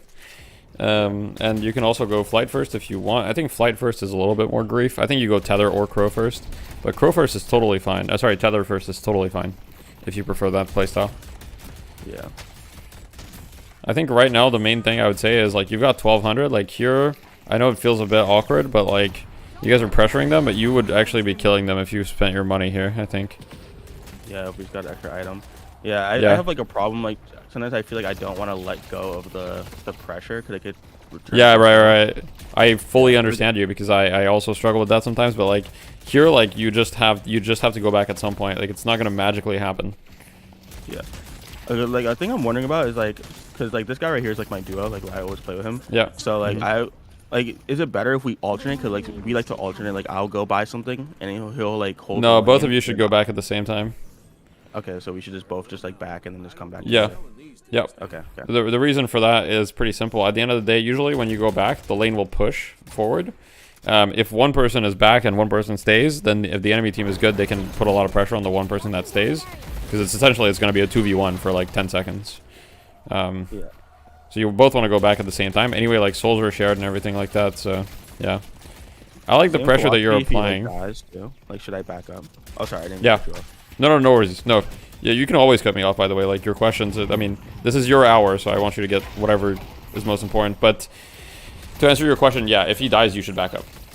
Okay. Unless they're both, like, really hurt, obviously, like... Yeah, because that happens, like, a lot. Like, he'll die, but I'll, like, just keep trying to... Like, I'll try to hold the lane down until he gets back, and then they'll just, like, shit on him. Yeah, you don't want to hold the... And so, basically, if he dies, ideally, you don't want to kill any creeps. And when he comes back, that's when you kill the creeps, and you guys get all the souls, if that makes sense. Yeah. Yeah. Okay, nice parry. You should have meleeed that guy right away, by the way. If someone gets parried, always melee them right away. You can melee them twice if you melee right away. It's You can do I'm, two charge melees. I'm hyper focused on, like, on the Abrams parry. Like, you can see me, like, there, fuck up the parry. Like, I'm just... When I see Abrams, Yeah. I'm just so focused on pressing F. Like, I don't think about Right. anything else. It's so Yeah. Also, I think your items here, like, don't really make that much sense, the order in which you're going them. Because, like, right now, like, extra charge does literally nothing for you until you have your ultimate. Yeah, And I actually did Mystic notice Burst that also when I does did this nothing. game. I bought, like, left to right, and then I was like, yeah, I should not have bought fucking extra charge. I don't have ult. Yeah. Yeah, exactly. If instead of extra charge, charge, you bought, for example, like, high velocity mag, you could apply a lot more pressure on them with just the damage. Yeah. Yeah, I just added HVM into the build, 'cause I didn't have it in there before. Yeah. Yeah. It's good, but yeah, like once you have your ult though, you should pop off here, but we'll see. I remember it's like I remember it's like kind of struggling. I feel like I dived them and then I died or something, or like they dived him and I tried to help him and then I died off of that, something like that. I feel like did your McGinnis have wall? I mean, oh, it was on cooldown. Okay. Yeah. So far, I think if you guys like had spent your money earlier, that would have really changed a lot this lane. I also think you guys are doing a decent job at shooting the creeps, though. I will say you're not doing a great job at like securing the souls a lot. Like you're giving them a lot of opportunities to get denies really easily. Like as in you guys are sometimes just a little bit slow. Okay, so here you get your ult, so this is like your big moment as Vindicta. The moment you get your ult, you can start. Okay, your McGinnis ulted too, which is nice. This is really risky what you're doing right here. It could pay off big time, but it's also like you could just insta-die. Oh, not in this one. I died in a different one. Yeah. I was going to say, this is really risky because you're against Abrams, right? Okay, this Abrams is trolling, but... And later I tried to do the same exact shit. Yeah, I am dead here. Yeah, that was just like a positioning thing. I mean, I guess it's kind of like you talked about earlier when you need to be in the right position. Like, yeah, because like I see there that, you need like, to be in the they're both air. on top of him, and then like in my brain automatically goes, oh, go help him, and I just jump in there and I fucking die because I wasn't thinking it through. But I could just flew above them and just waited. Yeah, you also could have shot your sniper shot much earlier, and you don't really need to charge it, by the way, for it to do like a good amount of damage. You can just like quick scope it. Yeah, I pop it like majority of the time. Yeah. Like, if they're red, I just hit them with it. Yeah. Nice. I Okay. find sometimes like if it's red, I find sometimes like it still doesn't kill them. Like they'll glow red and I'll hit them and it doesn't kill them. I don't understand. Yeah, I think it counts the fully charged damage. Okay. Yeah. So like it might not kill them, but you should still shoot them because worst case you can just shoot again. Yeah, that's true. Like especially if you have extra charge, like you have 3 charges, like your ult can be like good harass too, especially if they're below half. Like if they're below a half, you ult them once, and then they're just like in kill threshold. Yeah. Yeah, this lane is like scary when you're underground because they do have a lot of kill potential on you with like if they get Wraith ult. Like right now with Wraith ult, like I'm terrified if I'm you. But you have a lot of turrets, so you should be good. But like, yeah, you got to think about that. I literally I've only been getting fucked by Wraith like the past 4 days. I had to put like you also need to like pay attention to other lanes. Oh, you're dead here, but yeah, the thing with Vindicta is like if there's no imminent kill pressure in your lane, like meaning you can't like kill someone in your lane right away, always look at other lanes because the way that this hero wins is like you just have to kill people like really fast. If you're not getting a bunch of kills, yeah. Yep. Yeah, like for like right now, like Vindicta being 2-2 at 8 minutes, I'm like, okay, like this is gonna be a little tougher, right? Like my Vindicta's not snowballing we're gonna have to work for it. I also find that generally, like, it seems you're saving your points for the last point in ults. I think that's only the play if you're already like heavy snowballing. Yeah. Which you're not right now, so I would get other points. Put other points, yeah. Yeah, you got your 2 points, which already gives you the damage. The third point is just like you get more souls, but if you're not snowballing, then like you can't really afford to go for that. Yeah, okay. So you should probably get some points either in Crow or in Flight. Tether is also good, but I think Flight probably better, so I'd probably put 2 points in Flight just so you have the base ammo and the cooldown. But here, once again, I mean, it looks like your friend is dead, or I don't know. Oh, wait.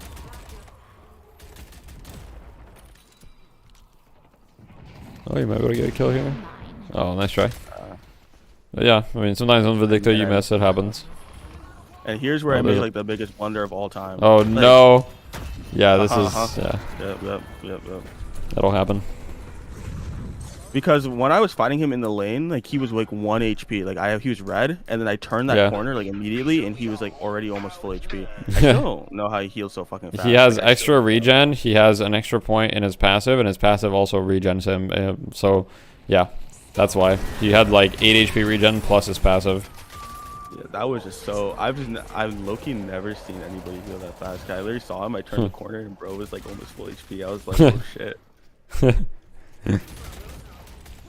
Yeah, Abrams does a surprising amount of healing. I would say one thing that you can try if you want to... Obviously, it's not really the meta Vindicta build right now, but if you're against Abrams and you just want to like him to hate his life, like you can go like the Crow build and also get Decay, and then like Abrams will literally just like not live. Oh yeah, I literally tried the Crow build yesterday, but like the problem with me is I cannot hit the Crow to save my Yeah, if you can't hit the Crow, then yeah, they'll do the Crow build. But it's not the Crow build's not like as good anyway right now. It's you're better off doing the more gun focused build. Yeah, so here buying burst fire, like this is troll. This is troll. Yeah. Like burst fire gives you a lot of damage, but the thing on Vindicta is like right here you needed like some utility. So I probably would have bought like maybe Enchanter's Barrier. I guess you could have gone double barrier. You have the option, either you go double barrier, you go Diviner's Barrier, or you could have gone even Fortitude maybe would have been an idea. Yeah. Since you have 3k, Fortitude would have given you like 400 health or something. As well as weapon damage and movement speed. It could have been nice. But I think I probably would have went double barrier or Divine Barrier here. Reactive Barrier is also pretty good this game if you're getting Wraith ulted a lot or whatever. Reactive Barrier works against like 4 of their heroes. It's a really good Reactive Barrier game, so I probably would have considered it. Yeah, I think my itemization is like kind of bad. Like I don't think too much about like when I'm buying the items. I think a lot of the time, like when I'm buying, I'm thinking about like what's going on like in like the lane right now, and I just go left, right, and I'm thinking about like when I get back what I want to do and stuff, and I don't think about like what the fuck I'm buying. Yeah. Oh. I think. This game I was like hella useless, and I missed like all my shots this game. Yeah, if you miss your shots on Vindicta, I mean the heroes, you know, heroes like extremely reliant on like popping off and hitting your shots, and if you don't do that, then the hero is like you're better off being on any other. But here you're gonna get your assassinate bonus souls, but it feels kind of like you could have had points in your other abilities and been more useful in the first place. And I think let's see what you buy with 1700. Are you saving up for another item? I don't know. Interesting. I guess I save. Yeah, I think Reactive Barrier would have been so sick against Abrams charge, Mow and Curler grab, Wraith ult, and Lash ground strike, and Lash ult as well also activated. So this could have definitely like helped you out a lot this game. I've also been seeing Lefa build Divine Barrier a lot, which is pretty good because you can just pop it kind of when they dive you, and then you get 600 health, so kind of doubles your health. Yeah, I think I have like a really big problem trying to like think like defensively about like what I'm buying. I think I just always go like, oh, I'm trying to get more damage, I need to get this kill.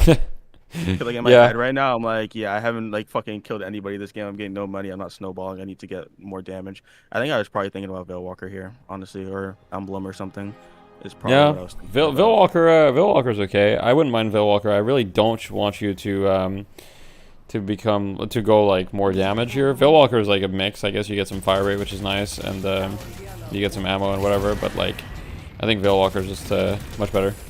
Yo, thanks Minnie for the support. Appreciate I it. mean, the main thing I'm trying to focus on right now is like knowing where all the veils are in the map and like using Veilwalker a lot. It's Yeah. Like because I feel like it's kind of fun, honestly, to play Veilwalker. And, like, Yeah, I love Veilwalker. I think the item's super underrated. Like, I'm pretty sure I'm gonna make a video on it very soon because I think a lot of people aren't buying it, and I think this item's kind of cracked.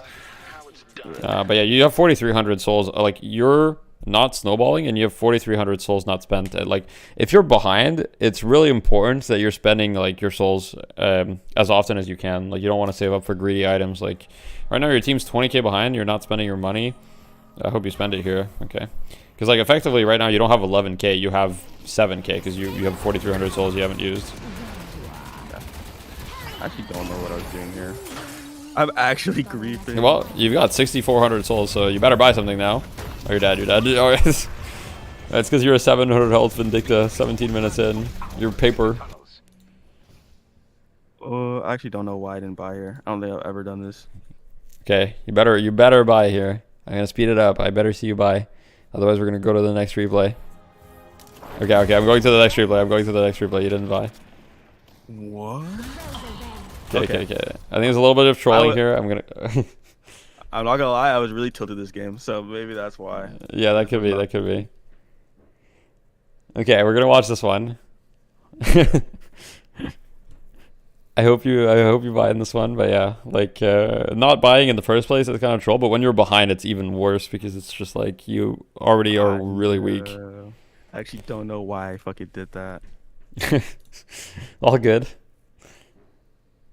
I just remember after I died to Abrams in the fucking Veil, that's why I remembered it so like vividly. After I died to him in the Veil, my mental was just so shot. Like I just was not focused anymore after that.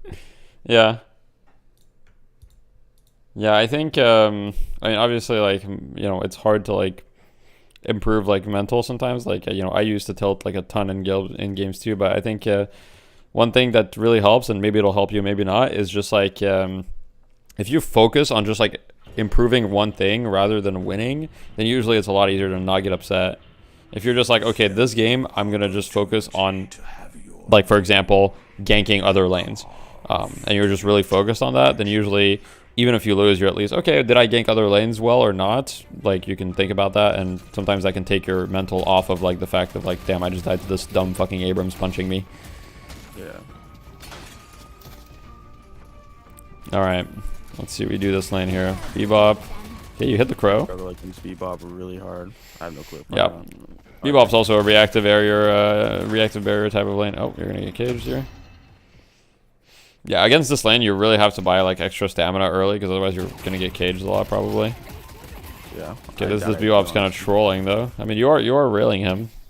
What's your like gaming background? Have you played like FPSs before or? I played a bit of Valorant. I mean, I played like a lot of Call of Duty when I was a kid, but like recently, like in the last like 3 years, I played mostly Valorant, honestly.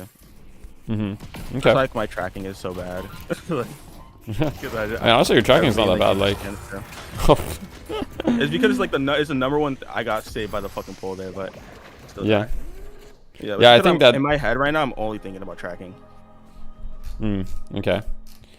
I think there, it's just like a perfect example of like, if someone's really hurt, you don't actually need to kill them usually. Yeah.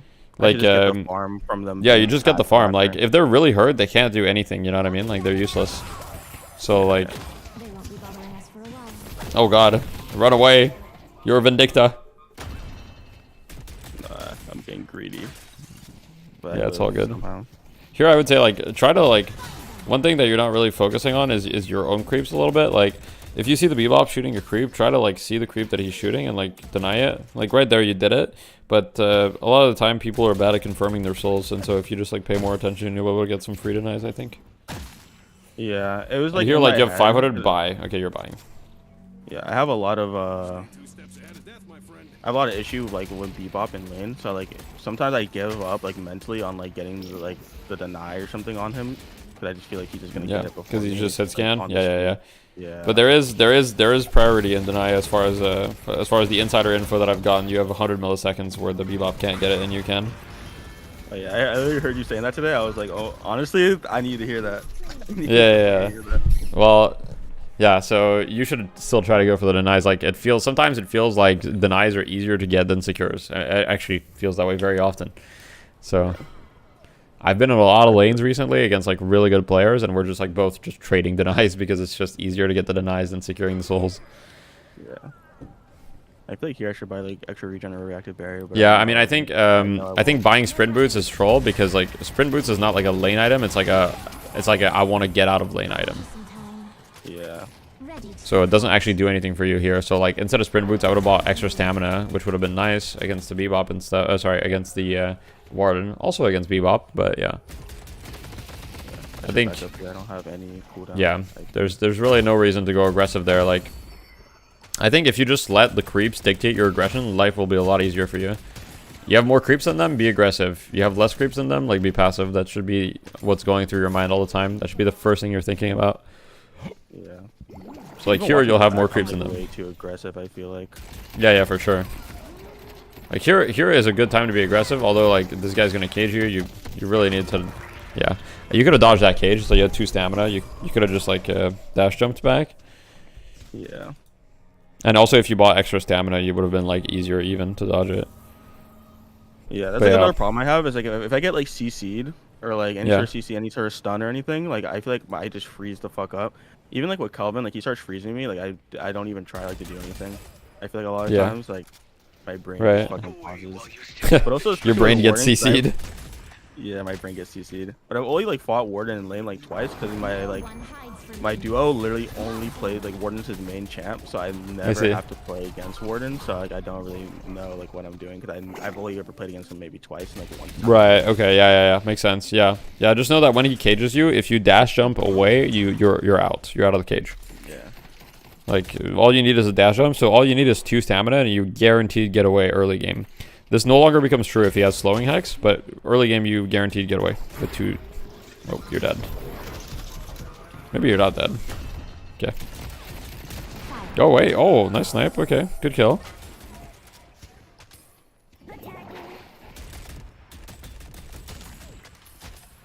Alright, I'm going to speed this up a little bit because I think the laning stage is like... I think the laning stage, the main conclusions I have are like...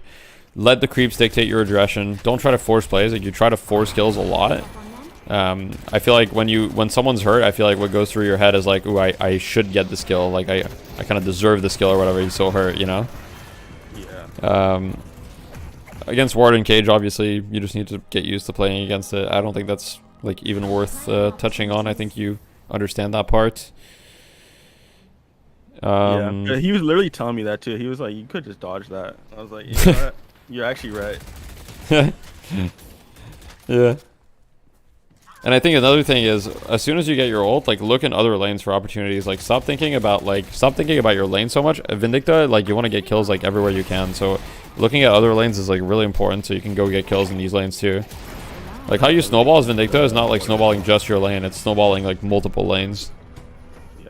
So like when they're pushed up in the other lane, like towards like my teammate's tower, I could just jump in the lane. Just go. Pick. Yeah, exactly. So for example, here you can go clear this wave. So like I'm gonna slow it down a little bit. So here you've got the aggression here. Like this is, I mean, this is a little bit forced, I think, but maybe you get him. Oh, you're dead. You're dead. Yeah. Once again, this is just like a little bit forced. So you're just trying to force plays. But like if there you clear the wave, then you can go kill McGinnis in your Grey Talon's lane, because if I look at Grey Talon or if I look at McGinnis, like he's super pushed up. So with your Grey Talon, like you should be able to kill him together. Obviously, right now he's 80 HP, so maybe not, but at other moments, yes. It's a lot to think of, but just I would say like as a reflex, just as soon as you have ult, just look at the minimap. Like when you get ult, look at the minimap and see, is there someone else pushed up? If there's no kill opportunity in your lane, think, is there a kill opportunity in another lane? And then go for that right away. I think if you work on that though, like I think right now your aim itself, etc., is like better than the people you're playing against. So I don't think it's an aim issue. I think it's just like you're trying to force plays, you're not dodging abilities. positioning definitely needs work, but I think the positioning comes from you like really trying to force plays. Yeah. I think you're always forward because you're trying to, yeah, exactly. And like also like spend your souls. You've got 3k souls. Yeah. Okay, I hope you buy here. I'm gonna watch until you. I'm gonna fast forward until you buy here. Okay, I'm sure you'll buy here. Okay, you did. Yeah. So buying, like, you need more green items. Like you have 600 health. This is a little problematic. Vindicta already does a ton of damage. Down the line, like in my build, like I'm just going left to right, and I'm not thinking about the situation. Yeah. Yeah, I mean, even in any situation, I would say that this is kind of like a little bit grief. Like, you should get a couple of green items before you just like get a 3k orange. Like, at least fill out your slots. You know, like extra health is like super value. Like, extra health gives you some damage, and it would take you from 672 health to 903 for 500 souls. You would become which is like, like so much value for 25%. You would become 25% tankier for 500 souls. Like, that's insane. So I think just fill out your green slots a little bit more. Like, get maybe extra health. Get like enchanters or combat barrier.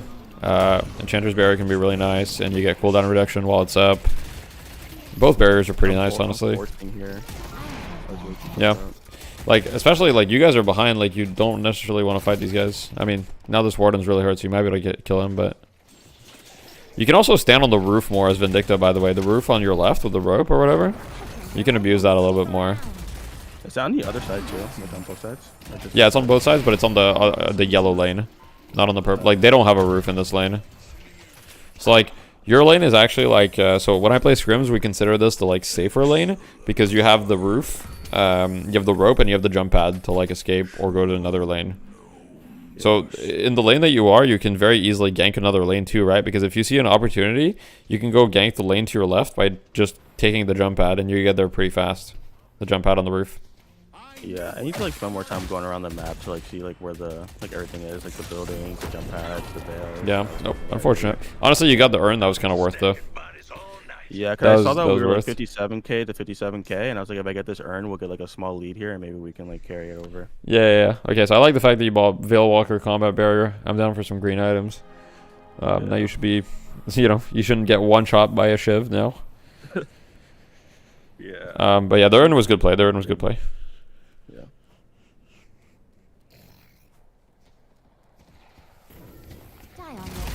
Let's see here. Okay, that was decent. I want to look a little bit more at the macro because it feels like there's just been a lot of engages. So here I think the McGinnis is actually like a kill as well, so I think this is good. Okay. I didn't get the kill there. That's fine. You get a lot of souls from the turrets. So here, I'm not sure why you're going back though. Like, you should have kept going. Because you've just killed a bunch of them, like, it's probably safe. Like, you could have kept going and pushed the wave and gotten one more wave for free. And then you could have backed up and farmed the jungle camps.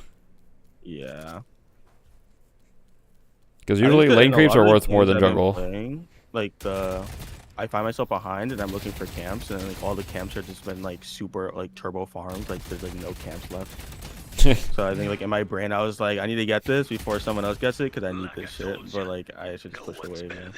I mean, the wave will give you just as much. The wave will give you just as much as that camp. It will give you more actually. So. What I was thinking, I was like, I'll just come back to the wave later, but the wave is gone now. Pretty much. Yeah, exactly. You can always come back to the camp, but you can't come back to the wave because the creeps kill it. Yeah. This is good though. You're stealing their farm. You're playing aggressive. This is good. Game is very even right now, so. I find it weird that this game is going to end in 24 minutes, but I guess we'll see. I think right now you're in a pretty good spot. You definitely need to spend your souls here. Like, you've got 5k, like you. I mean, this is a fine play. This person dies, but you need to buy like right now. Okay, you're going back. That's good. Oh, I don't like this. I don't like the fact that you're showing up here.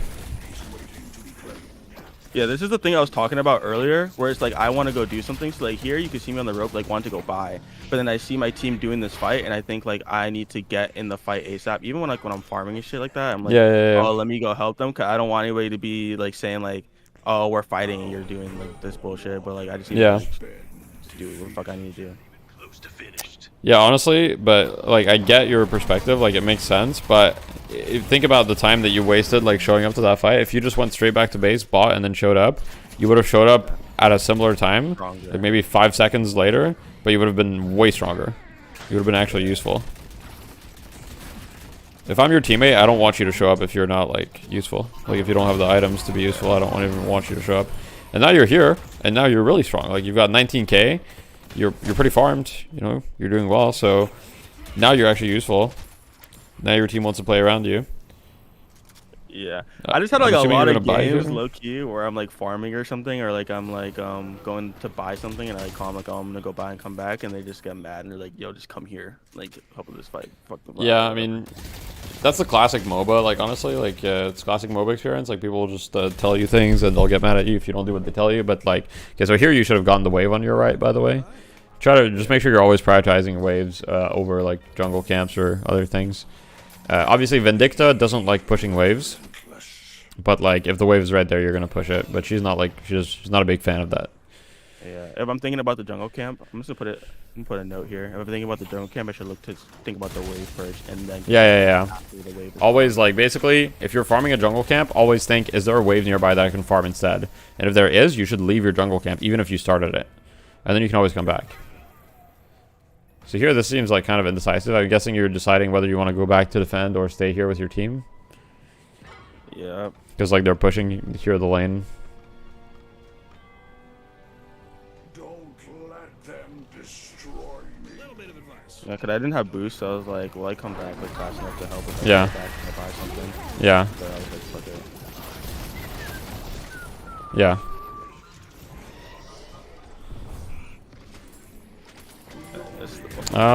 This is so strange. Good day. Okay, this is nice. That game, this interaction was kind of strange. I feel like honestly right now you're doing all right. Like your team kind of threw that part here, and obviously like I'm not saying you couldn't have done things better. There's a lot of things you could have done better, but right there, like I don't think fundamentally you were at fault. Like I'm not sure how they were able to just like push that far without it being recognized. Yeah. Maybe you probably could have seen the push earlier though and like reacted faster and came back faster. That's what you could have done better. I do feel like in a lot of games, like I'm not the best player, but I do think like a lot of times, like I will like, you see like I have this problem like over-aggressing, like low-key, but like, Yeah. if I'm with the entire team, I will like just like fly and I'll stake and I'll call the stake and I'll be like, let's take this, especially for like up numbers. And I feel like a lot of times like my team is like very passive, and so like Yeah. I will like throw the stake, I'll fly up and I'll start like shooting, and they'll be like around the corner just like jiggling and like waiting for something, I don't know, and then I just die. And then after I die, they go in, and like it's like a meme between like me and my friend. Like every time I die, he like screams like, I go in and they don't come, because I say it like every single time. Right. I think the one thing to do, like if your team doesn't follow up, that's one thing, but usually on Vindicta you shouldn't be dying even if your team is not following up. What should be happening is like maybe you don't get the kill, but you should be in a position where you're not like necessarily committed. So yeah, the problem is like you're dying in those situations, which is just setting you back. Yeah, because I'm just overcommitting myself to fights. Like, Yeah. pushing my You're always like your flight position is always very aggressive, which is a problem. You need to flight more passively. Like you do still a lot of damage. You also need to get like long range and use this. Yeah, I actually put that in the build. I put long range, I put extra health. I put extra health like the third item, I think. Yeah. After you looked at it, and then I also put I swapped out sprint boots for extra stamina, so I could build it into superior later. Yeah, superior stamina is really good on this character. You kind of need it. Sprint boots is good too, as well. I think these items are fine. The barriers are okay. I think fortitude is like kind of better if you can get it though. Like And now, like, fortitude has a they better. have more bullet or spirit damage. Like I'll just get rid of which one they have least of and put fortitude instead, like in the game. Yeah, you could do that. That's an option. Or which one do you care least about? I mean, generally speaking, I think like Enchanter's Barrier is kind of nice for the spirit that it gives. Like 20 spirit power is kind of a lot for your ult and stuff. Like it gives you like 20 bonus damage and like gives you 20 damage and then whatever 26 bonus damage. So it gives you a total of 46 damage on your ult, which is a lot. for a 1250 like vitality item. So I'd probably, generally speaking, get rid of combat barrier in most games. I think, yeah. Or alternatively, you get divine barrier, and then you just get fortitude later, and you don't go the Veil Walker route. That's another option. Fortitude is just really strong. Yeah, so it's an active. It lasts 5 seconds, and it gives you 300 bullet shield and 300 spirit shield, and 2 meter movement speed. So would you pop basically this like before the fight, or would you pop it like when you're getting like fucked up a little bit? Like you pop it when you're getting fucked up a lot.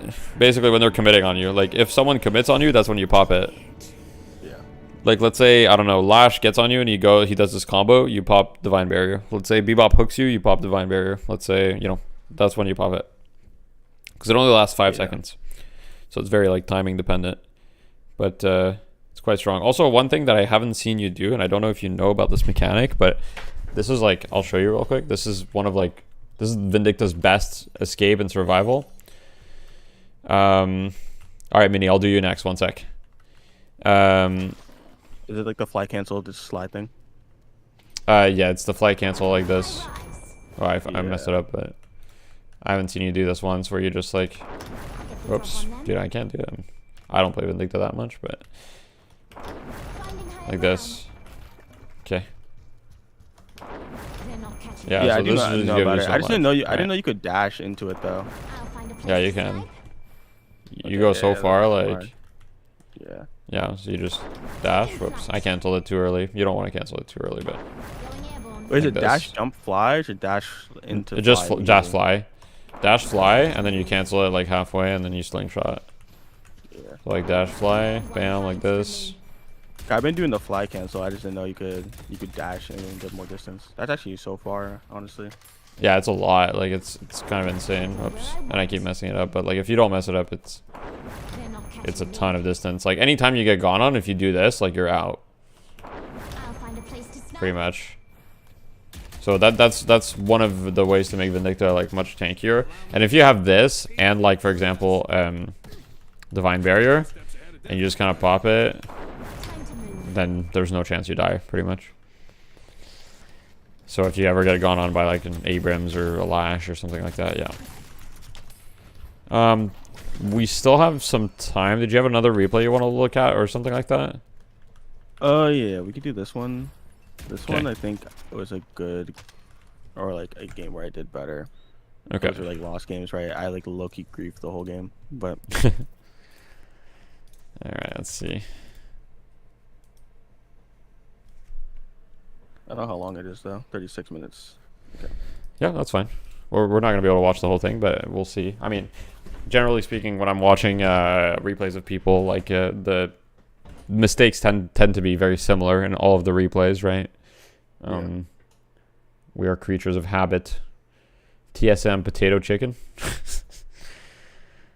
So I'm gonna note to get rid of combat barrier for divine.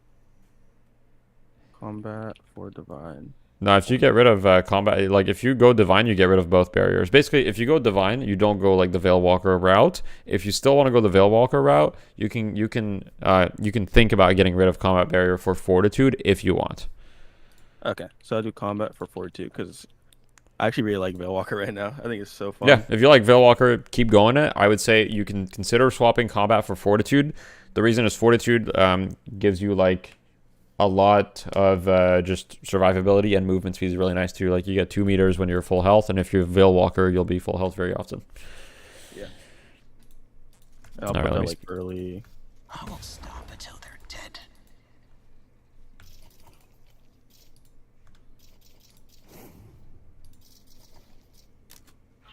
Complete the ritual.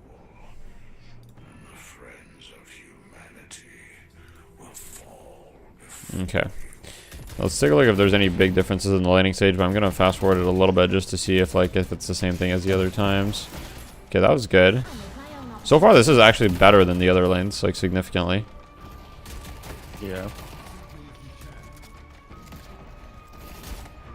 Does it look like in particular I'm a lot more comfortable like when he like the last 2 games he didn't get his warden pick, and I feel like It's like a lot more comfortable for me. To, Maybe. like, play It might be. when he has it. Ready to take flight. I mean, so far it looks a little bit better. Okay, but here your old habits are kind of showing though still. But your old habits, I mean, just your regular habits. But like that flight there was just kind of like you're not getting a lot of pressure off that. Yeah.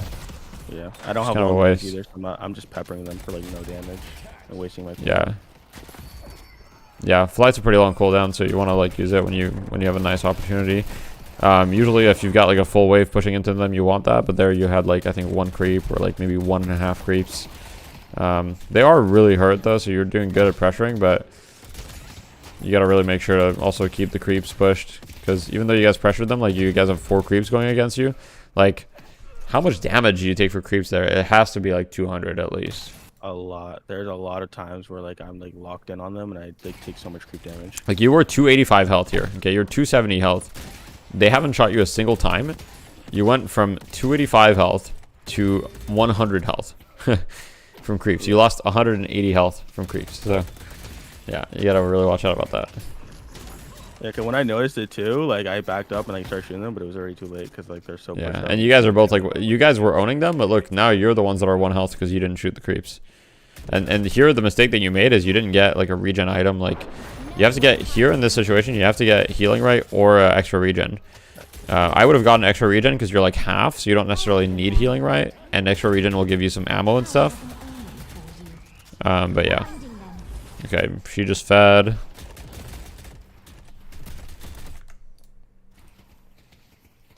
Hey bro, just saw your Lash guy making me stomp the fuck out of my games. Well, thanks. You're welcome, man. Even here, like I'm just Yeah. way too focused on them. I just need to shoot the fucking creeps. Yeah. The farm. It's a MOBA first, shooter second, you know. Lane. Yeah. I just don't have a lot of MOBA experience. I played maybe like 12 hours of League of Legends because like my Yeah. friend was, like, whatever the second highest ranking league is or whatever, he's playing it and he was like, oh, I could teach it to you, and he tried to teach it to me. I was just so bad at it, honestly. Yeah. That's all good.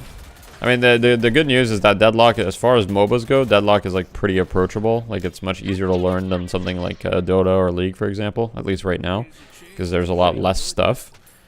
But yeah, I would say that just like for the next couple of games, just like make an active thought to like always be shooting creeps if there's creeps to shoot, and try to like only be aggressive when there are no creeps to shoot, if that makes sense. That's not necessarily correct, but that's more correct than what you're doing right now. And then once you've done that for maybe 5 games in a row, then shooting creeps will come more naturally to you. Then you can go back to doing some more aggression, if that makes sense. Yeah. Tying them down. Yeah, because right now I'm like shooting them when the creeps are up or whatever, so I'm like losing. Yeah, like here you're being aggressive, but he's got 8 creeps. Like he's literally got double your creeps. Like there's no way you can be aggressive. And this is like Getting my rewarded mindset, going in. especially like when we had them low. Like in my head, I'm like, they're low, I could finish them, but like I don't have enough damage right now to do anything. Like if they're low, they could like hide. So I just need to like think about my kill potential. Like I don't have ult yet, so I don't have that much kill potential. Yeah, and on top of that, like if they're low, okay, so this is another thing. If they're low, then the only way that they can get last hits is by shooting them, right? Like they can't go for melee, otherwise you're gonna kill them, right? Yeah. So if they're low, I can just deny for free if they're low. Exactly. You can just get all the denies, and then you're expanding your lead. So they have to heal. They have to buy like healing right or go back to base. And if they don't do that, then you just get every deny for free because they can't go for the melees. And you know, getting denies is pretty easy, especially if the players aren't looking for it. So that was good. You did the little flight thing, I think. Yeah. That's fine. I like the items you bought. You should be able to. Here, this is when you want to look for the opportunity. So, like what we said is, if you have ult, try to see if there's an opportunity in another lane. Right now, there's not. So you try to look at an opportunity in your own lane. You got to be a little bit more careful about the guy's grenades. You kind of like slid into I'm it. really bad at dodging like the nade. Same thing with the bebop. Like when you push the bomb on the creep and he launches at you, I'm bad at dodging that too. Same thing with Viscous, Scoo. Like I'm just bad at dodging nades. Okay, well Viscous is just very hard to dodge, but yeah. Yeah, out of all those, I would say Geist is like the easiest to dodge because our bomb takes some time to activate. Yeah. Oh boy. Oh wait, rope movement. Oh wait. I love this. Oh, unlucky. Yeah, I think you gotta get extra stamina earlier too. Like it's Yeah. In this to help you exact out. scenario, that's literally what I was thinking. I was like, dude, if I had one more stamina, I'd get around Yeah. that fucking corner. yeah. Yeah. It's because I've been doing sprint boots. Cause I've been looking at a lot of builds and I saw a lot with like sprint boots or whatever. So I was like, before I was doing stamina, like when I first started playing the game, I was like, you know, let me try this sprint boot shit and like see if it's good. Cause in my head, I'm like, the only reason I'm dying these scenarios Oh, because my God. position is bad, and if my position Yeah. is good, I wouldn't need the stamina. Is what I was thinking, but Yeah. I think you want both most games. Yeah. I think your green slots, like the fact that you're going Veil Walker and then double barrier means your green slots are super contested.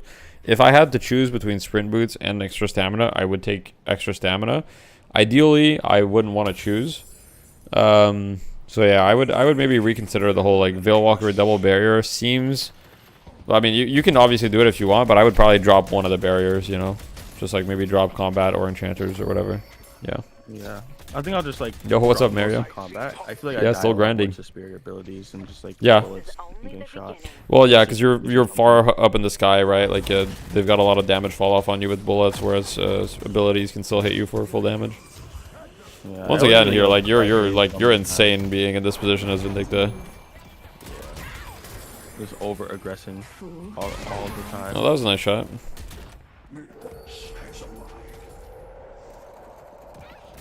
Yeah, I actually think like if you just work on the fundamentals, like you'll be like owning your games in like 3 or 4 days. Like I think you've got the aim for Vindicta if you just don't tilt about what's going on, and if you just like focus on the creeps and the situation and you try not to like over press your advantage, like you'll be winning like a lot of games. Yeah. And also I think like build has been like what I've been trying to do for like my entire fucking life. I swear. you got it.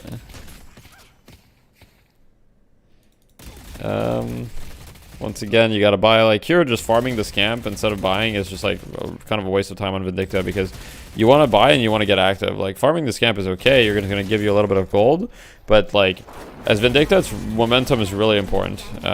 Like you need to like get active and you need to like snowball, and you really need to spend your souls to do that. So like instead of farming that and instead of farming this, like go catch the wave to your left, right? Like there's a wave right to your left, and then you can go by, and then you can maybe show up orange after and see if you can get a kill here. But instead you're gonna spend like 45 seconds here.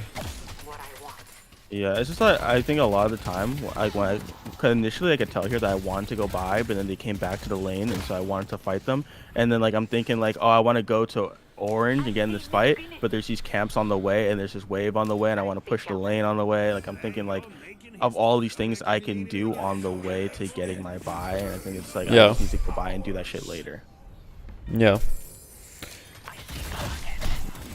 I mean, you can push the wave. I would always push the wave on the way. But the jungle camps, no. But like, wave on the way, yes, always. Jungle camps, no. Especially on Vindicta, because at the end of the day, someone else can take the jungle camps usually. And Vindicta kind of sucks at farming them, so you're just like not being efficient about it.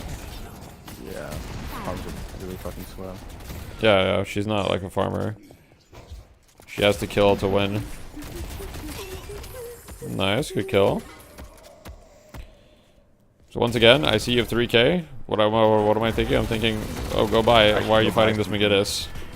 You could have escaped that Megiddos very easily. Like every time I can buy an item, I should think about going to buy it, or like. Yeah. Every time you can buy like 3k for sure. Like if you have 1500, whatever, I don't really care that much. But if you have 3k, like you need to think about buying. Yeah. So I think that could be a rule of thumb. Obviously, like you can buy earlier many times, but if you have 3k, there's no reason you shouldn't be buying. You're never going to save up more than 3k for a while because you're not going to rush any like 6300 on this character. Yeah. I typically just try to buy like the cheapest thing I can buy and then ramp up to the 6300 later. Yeah, that's usually the way to do it. Obviously, it depends. Certain characters have certain power spikes, but yeah. I mean, I really only play this champ. I mean, I wanted to play Pocket, I wanted to play Paradox, but I heard they're like really hard to play, so I don't know. I mean, I wouldn't let that stop you. I think that Paradox is not that hard. Pocket is pretty mechanical, but like Paradox is fine. And plus, if you don't start now, like, you know, now's the best time to start, you know? Like, if you get good at this game on Vindicta and then you haven't played any other character, it's going to feel like a lot worse trying to learn these other characters against better players. Yeah, I mean, I only ever play like Haze is my other pick I play, like a decent Nice. amount. And then I It's started unfortunate playing he sucks right as now. well. Okay, Wraith's pretty decent right now. Yeah, and Haze is kind of boring. I feel like I'm just farming for like 20 minutes and then I just like try to make like a play. I was using that like other build and I feel like it wasn't really that good. Yeah. Yeah. Someone in chat said Paradox is more about situational awareness than mechanics, which is kind of true. The only mechanic on Paradox you really need is like you need to hit your rails. You need to hit your kinetic carbines. If you don't hit that, like your character kind of sucks. But yeah. Isn't it like a combo? Like you like rail them and then you put the wall down and you swap with them? Yeah. Put them in the wall. Yeah. Yeah. It's something like that. It's a pretty easy combo though, as long as you hit your rail. Like hitting your rail is the only hard part because once you hit it, like the other parts are guaranteed. It's just pressing 2 buttons because they're stunned long enough for you to get a guaranteed swap on them. Yeah, I just tried her twice and I like actually got like shit on. So I was like, damn, maybe I'm not good enough for this one. I mean, yeah, that happens to everyone whenever they try new characters. Yeah, I don't really think there's gonna be much more different in this game unless there is.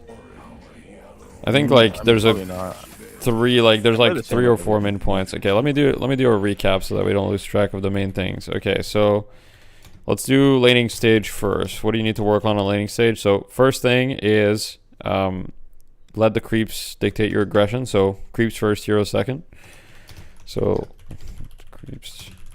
I'm writing it out and I'll send it to you on Discord, by the way. Awesome, thank you. I was taking notes too, but this is also really good. Creeps. Second thing in lane is I think if you're hurt, you need a regen item. So like healing right or extra regen.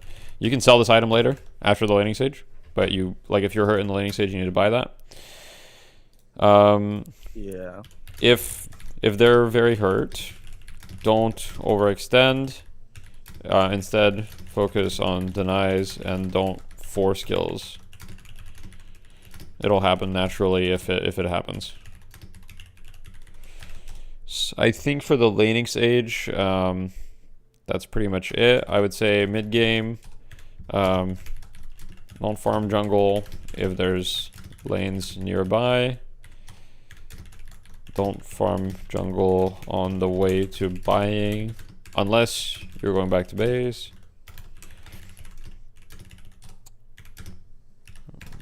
Buy as soon as you can.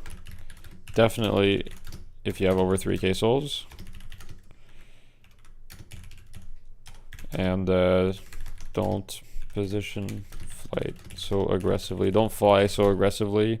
You'll die a lot. The itemization things, I think you already took notes of that, so I'm not going to repeat that. Then anyway, the itemization to me is never going to fix your core problems. Because like, I mean, itemization might change, right? But these other things won't change. Like itemization, there might be a new item in like 4 days that's broken that might change your build, but the rest of the things are just going to stay. Yeah, I think the only thing that actually will change a little bit is long range, because I think a big reason of why I keep like fucking flying over their head and being an idiot is because before like I had long range and I wouldn't do that, and I think as soon as I took it out my build and I started like trying to like be close to them to like hit them so I don't get fall off or whatever, that's like when I started like fucking up and being like all up in their face for no reason. Yeah. So okay, yeah, I might just need to start buying long range. Yeah, it would be an idea. Yeah, I think I'm just thinking like kill. I'm not doing like all like the MOBA stuff like buying and like looking for other lanes or whatever. Yeah. Like I'm thinking like, oh, let me just push, let me get this pick. Like I'm just like trying to pad my fucking KDA for no reason. Right. Yeah. Yeah, I think if you think about it a little bit more and you just like kind of, it sounds counterintuitive, but I think if you chill out, you'll actually get more kills. Yeah. I'm just pushing for no reason all the time. Yeah. Yeah. Really yeah, the kills will come to you very often, and like people very often will peek you with like half health and they won't even realize it, and you'll just like snipe them and they'll be like, okay. Yeah, I mean it's also like really easy to gank another lane. Like to be fair, Yeah. like I guess like in the elo I'm in, they don't ever really think about. Oh me yeah, I ganking need to them. add I don't that to ever the do notes anything to actually. me. When you get ult, look to gank if nearby lane is pushed. I'll add that to the notes. Okay.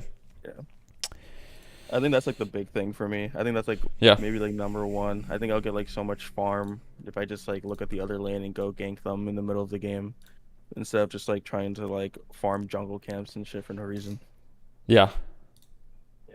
Yeah. All right. Well, I hope this was helpful. Do you have any other questions or things you want to touch on before we are done? Only like one question. It's just like Yeah. again about positioning. Like, what would you consider like good positioning? 'Cause I hear a lot of people like always say like, Yeah. oh, if you're like dying on the Vindicta, like the problem is your positioning, but they never really go deeper to like Yeah, what yeah, is yeah. good positioning, where on the map is like good to be sitting, and like if your team is in front of you, like how close, how far away you should be, like where is good spots Right. to be sitting. It's just like you're in a bad position, which I feel like it doesn't really tell me anything. Yeah, that doesn't tell you anything. You're right. I think the reason people will say that is because it's an easy thing to say, and also it's very hard to like answer your question extremely specifically. I can give you a couple pointers, but positioning is one of those things that like it's not black and white. Like, but the couple pointers that I could give you is number one, your positioning has to be based on what their threats are to you. So anytime you're in a game, when the game loads in and you see their heroes, the first thing that I would think about is like, okay, which of their heroes pose the biggest threat to me, right? And how is that? So is there a Lash on the enemy team that can jump on me and ult me? Is there, I don't know, is there like a Grey Talon that's just going to shoot arrows at me and like, bird me when I'm low? Is there some other heroes that can go on me and that are dangerous? Like for example, a Yamato that can like get on me with her 2 and just burst me. According to these, that's how you can adjust your positioning. So if you feel like there's no big threats to you, then that's when you can feel a little bit more aggressive. Or if you feel like their big threats have used, for example, if Lash has used his ultimate, then you can be like, okay, I can be a bit more aggressive here because I know Lash is not going to be able to like ult me. So that's one thing. Like the rule of thumb is like if there's like big threats to me, like people that could fuck me up, like big, like Kelvin, fucking hate Kelvin. Then I should like position on rooftops or like far away or whatever so I can get away. Like with Lash, potentially. I think I'm pretty good with it. I kind of wait for him to like pounce on me. I just stake him and I fly jump away, and I usually get away the majority of the time. Yeah, when you get against better Lashes, like they're just gonna be in the air 24/7 anyways. You're never gonna be able to stake them. But yeah, like Lash will be a problem eventually. I had one guy that did that to me. He was just juggling on top of my fucking dome, and I could not hit him, and I just got fucked. Yep. Once he gets rapid recharge and extra superior stamina, like he can just stay on top of you for a long time, and he'll be a problem. So, then cooldowns are so fast too, dude. Yeah, they are. Yeah. And then the thing I would say is like, yeah, and also like paying attention on the minimap. So seeing if those threats are at this fight or not, right? If you're in a fight and you're like, okay, I know Kelvin's not here, for example, or I know Lash isn't here, then I can position a bit more aggressively. Whereas if I'm like, okay, I know Lash is here, I don't want to use my flight right away. Like I want to try to like bait a little bit and wait until he uses his abilities, so then I can then go in. So that's one thing. And the other thing is also like knowing the items that you have. So another survivability item that you could consider is Warpstone, but a big part of positioning, I think that part of the reason why your positioning, quote unquote, is bad, obviously is your over-aggression, but the other part is itemization. The fact that you haven't had like superior stamina, that makes it just much less forgiving. Like you have 2 stamina bars, you can't reposition very well. So I think that's more of an itemization thing. Like if you have superior stamina, you'll have a lot of stamina and it'll be much easier, especially if you use the flight to get away. The flight tech. I think it's better to have superior stamina over Warpstone. Okay, I feel like if I get both, I'll be. I think superior stamina is better than Warpstone. Yes, for mobility. Both are good. So if you have flex slots, yeah. In these games, what I'm seeing is a lot of the time there's not a lot of flex slots early. So yeah.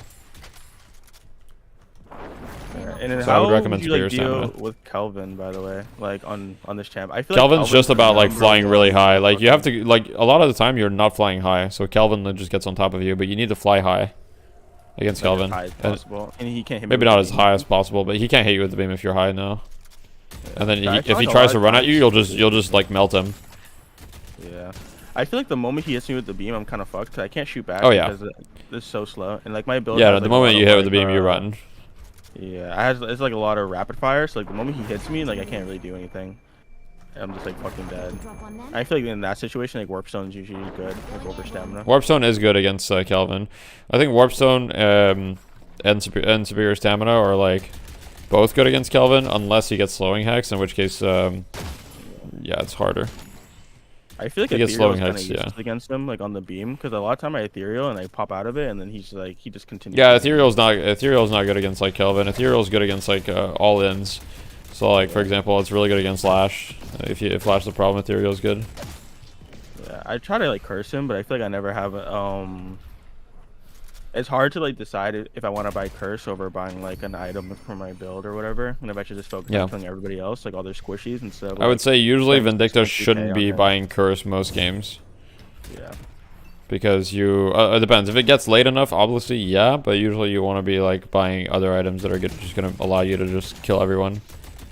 Yeah. Is the 3K only, long support range item core in usually ever Vindicta? buy is Yeah, I think so. Knockdown if my team is getting fucked by 7, because I feel like nobody buys Yeah, knockdown. knockdown's good. Knockdown's fine to buy on Vindicta because it also gives you some survivability, and it also gives you extra stamina because it gives you like some spirit shield health, 200 spirit shield health, and 1 stamina. And if you have Veil Walker, you'll regen that spirit shield health much easier too.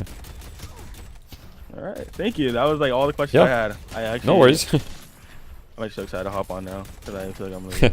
Yeah, dude, get some gaming. You know, report back. Let me know in the Discord if it helped you at all, or if you have any other questions. Feel free to reach out. Yeah, I'll let you know in a few days. I'm liking your stream a lot. Every time I open All YouTube, right. your stream is like always on. Like the time I go on YouTube. I'm so, grinding. Like, I would pop in.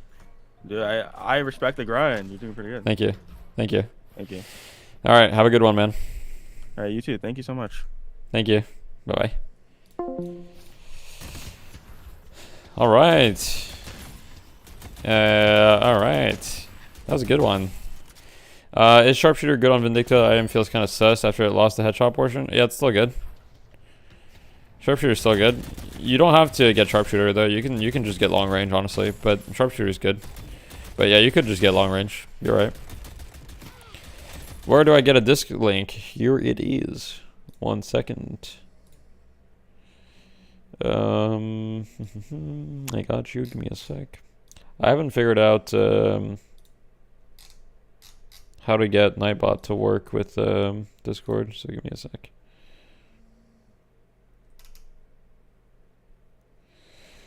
Dude, where is it? Okay, there it is. You're welcome. Michaels often skips on long range entirely. Yeah, I've seen Michaels skipping long range. I still think it's good.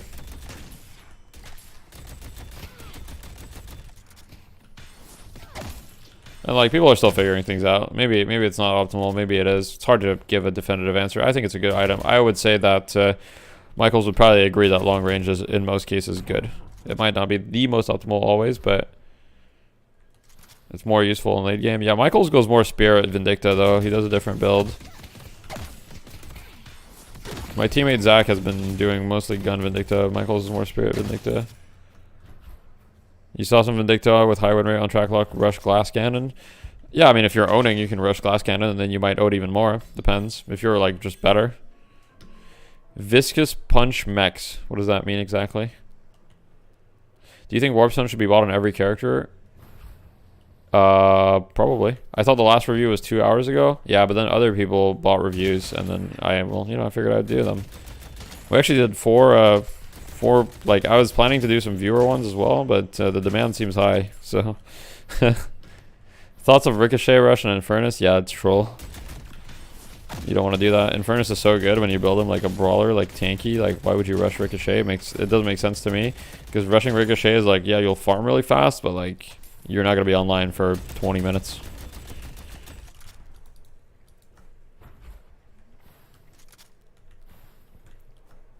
But yeah, I mean, like, rushing glass cannon on any hero can work if you're just owning. Like, depends. It's kind of, I would say, generally speaking, it's not something that I would recommend to the general population. So is Leech Rush or on Infernus better? Yeah, it is. Is Ammo Scavenger a good item? I don't know whether to play Abrams/Shiv or Haze/Infernus. Grind set max? Yeah, dude. What would you suggest? So is it like a combo of Abrams, Shiv, or Haze and Furnace? Like, can I pick any of the 4? I'm not sure I understand the question. Is it you play Abrams and Shiv, or you play Haze and Furnace, or is it like any of these 4?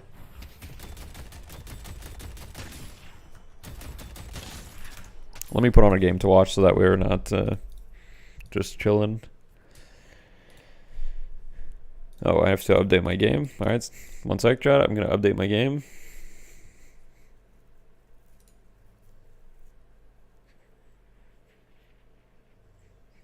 Why is the stream delay so fast? You answer all questions immediately because I'm on the grind, Toast Onion. I'm on the grind. I'm here to answer you guys. I'm here to give the people what they want. Yeah, it's an or. So like primary, secondary, unless you think it should be a different combo. Oh, I see. Okay, cool. So basically the idea is you play Abrams / Shiv as your primary, secondary, or Haze as your primary and Furnace as your secondary. You play Abrams and Furnace. So what's going on right now? I'm not sure. I think we might be doing some game reviews from the Discord for a little bit. I'm just answering some questions from chat real quick. Every time there's an update, I pray it's a slow beam nerf. Yeah, not right now, but I'm assuming that it's going to get nerfed Thursday. Thursday, it'll be nerfed probably. I'll let you guys know. Death, you want that money? It's actually really not about money. If it was about money, I'd be charging way more, to be honest. Like, also, I have a 9 to 5. But yeah. I really like it. I am having a lot of fun. I'm having a blast. Yeah, so I think, sorry, to answer your question, Cooks, I think Shiv Abrams right now is a better combo because of the current meta state. Both of those characters are very good, and both of them are S tier. So if you want to win, you should play Abrams Shiv. Yeah, that's my... I don't know, if the question is based on fun, then that really is very personal. But if the question is based on what you should play if you want to win, then it should be those two. Abrams Shiv. The rates some people take for 1 hour coaching is insane. Yeah, like doesn't BSJ charge like literally $180 USD or something for coaching? At the same time, I understand though, like if the demand is high enough, like at some point you probably have to make the decision just to like raise your prices because you have too much demand, right? Like honestly, if the demand keeps going the way it is for me, like I'll have 2 options. If people keep giving me the demand that I'm receiving right now, I'll have 2 options, which is either I quit my job and I just do this, or I up my prices because I won't have enough time in a month to do it all. $300? That's crazy. That's insane. What's my rate? My rate is like I'll do an hour for $30 Canadian. I did 4 coaching sessions today, so yeah. You can't be mad if people will pay for it. You should raise the price. Yeah, exactly. Pretty much. You've been using your Shiv build and been cooking. Let's go. How do you feel about Leech? Leech is a very strong item, but it's a little bit less strong. They nerfed it slightly. I think it's in a fine spot right now. I don't think it's like as OP as it was. I think it's fine. It's really good though. Just wanted a second if obviously Shiv is taken. Yeah, Abrams is a really good second. And also it's a very techy character. And the passive is the only passive that's even like somewhat similar to Shiv, meaning like you heal back a percentage of the damage dealt to you. So yeah. Coaching in alpha is crazy. True. I mean, honestly, like, you know, the people want it, Oscar. The people want it. And I love it. Do you think Boundless Spirit is overpriced? No, I think Boundless Spirit is good. Definitely can see you becoming a big content creator, dude. Just the right mix of education and entertainment. Rooting for you. You got time for one more if I buy it? Look, Chris, I'll do it. If you buy it, you got to buy the honorable member tier. It's the one, $30 Canadian. If you buy that one, I'll do it right now. But that's the last one I'll do, guys, today, because I can do more than one more. Also, I don't know if you're still in the chat, Mini. I'll need to message you, but you didn't buy the right tier. You bought the other tier, which is $3. Yeah, I won't do it for the $3 one, Mini, unfortunately, because the other one paid $30. So, I'm still down to talk to you though. That shit's too expensive. All good. No worries. If you want me to refund you your $3, Mini, I got you. I can PayPal you or whatever. If you want me to refund the $3, I got you. Buy my house. How often do you use Shiv's right click in combat? All right, let's go, Chris. All right, Chris, here's the steps. If you're not in the Discord, join the Discord. I'll put the link. And then I'll let me know what your Discord username is. Can you do a dueling guide? I don't know whether to shoot or melee. I don't know whether to aim for the head or body. Oh, that's an interesting subject. Maybe we could talk a bit off stream. Yeah, sure. We can see. I'll message you on Discord. Chris playing no games. Yeah, dude. Yeah, I'll DM you. How often are you going to do coaching streams? Once a week. On Saturdays. Sure. Alright, Minnie, have a good meal. Sorry for the confusion, man.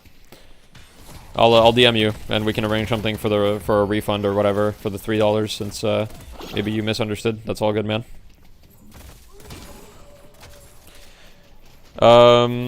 Alright, so Chris, my friend, are you in the Discord? Topher8963, perfect. Let me send you a DM. Let me just, okay. Let me know.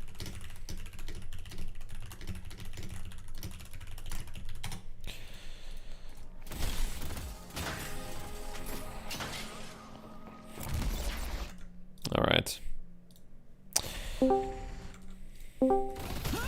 What's up, Chris? Hello. What is up? Hang on, let me mute your YouTube stream. Yeah. It's better if we do it on Twitch, right? Because the delay is a little bit less. Yeah, Twitch. Yeah, I can send you the link for my Twitch. The delay is faster, so you'll... I'm following you, brother. Let me go down. Oh, okay. My bad. Follow you on both. No, you're fine. You're fine. How many viewers? I'm like looking by viewers. I'll just type your name in.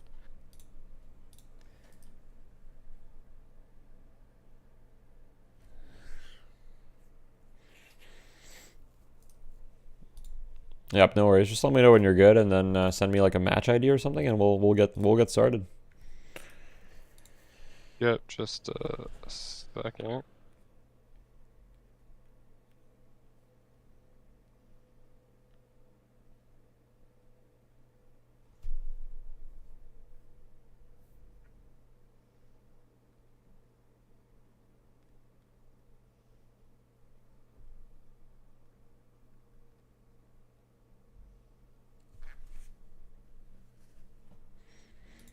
Okay, I think I'm good. Okay, Alright. Is it...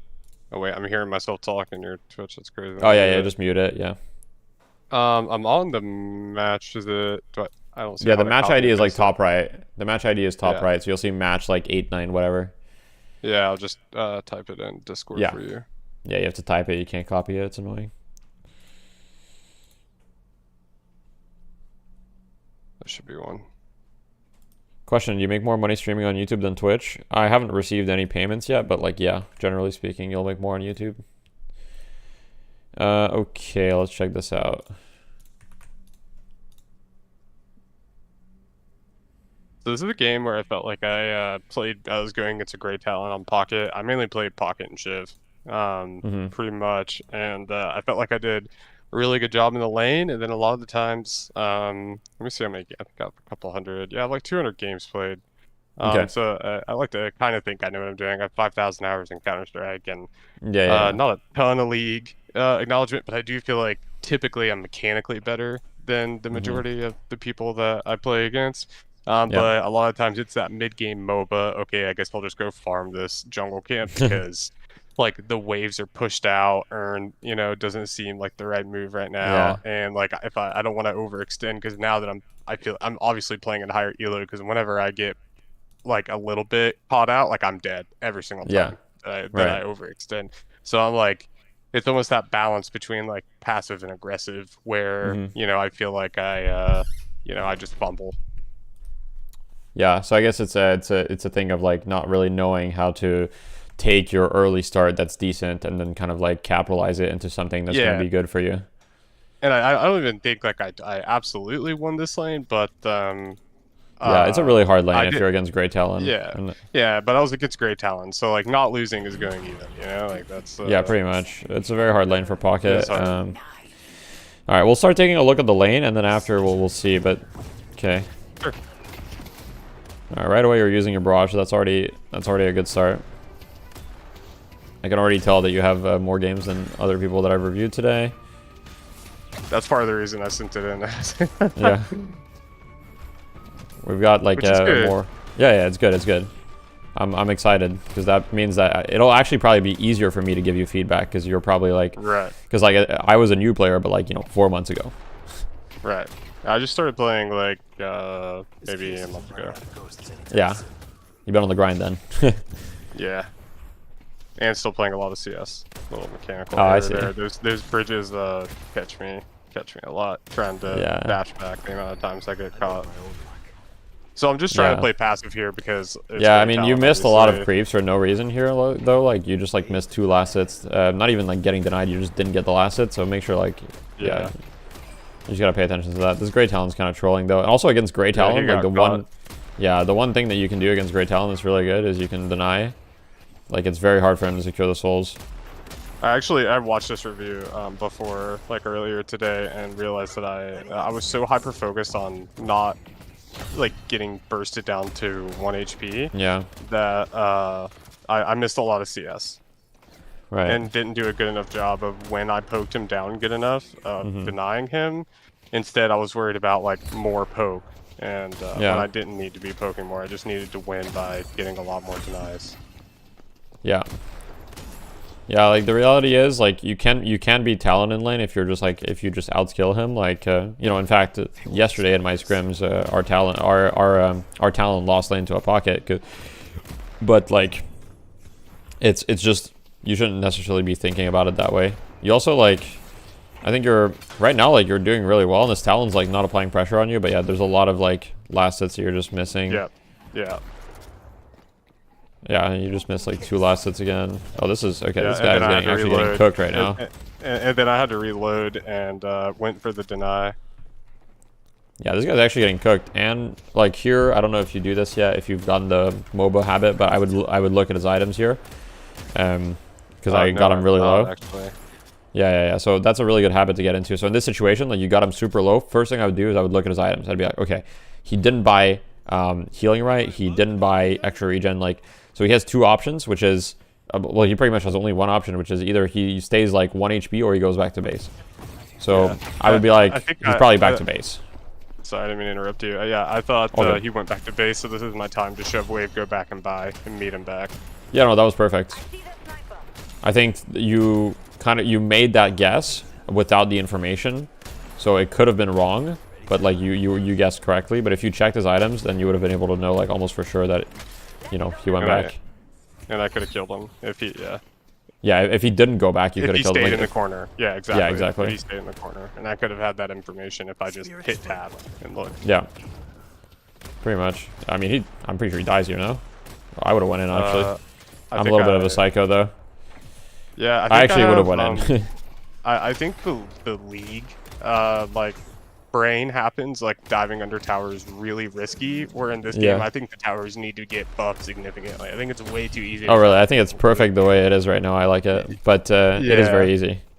Yeah, and so I haven't quite gotten like that amount. You haven't limit tested to dive, and I think I did dive him, tried to dive him here maybe because I saw him staying way back there. Yeah, I do. And then I ended up taking, or if at some point I end up taking like 400 damage from a wall. Yeah.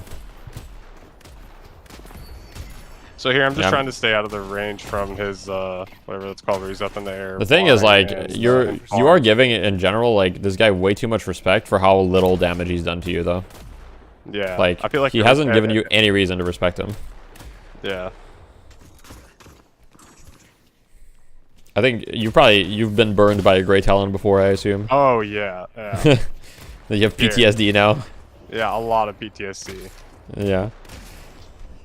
Yeah, I would say don't like necessarily assume that you're playing against like the best Grey Talon or whatever, or that he's going to own you. Like, if a player doesn't give you a reason to respect them, you shouldn't. And this guy, like, you're on full health and you have 0 health items against Grey Talon. It's time to go buy too. Like I was whenever. Yeah, I was it is time to go buy. I should have shoved this wave and go buy, and my kill pressure would be a lot. I think I was literally thinking that right here. Yeah.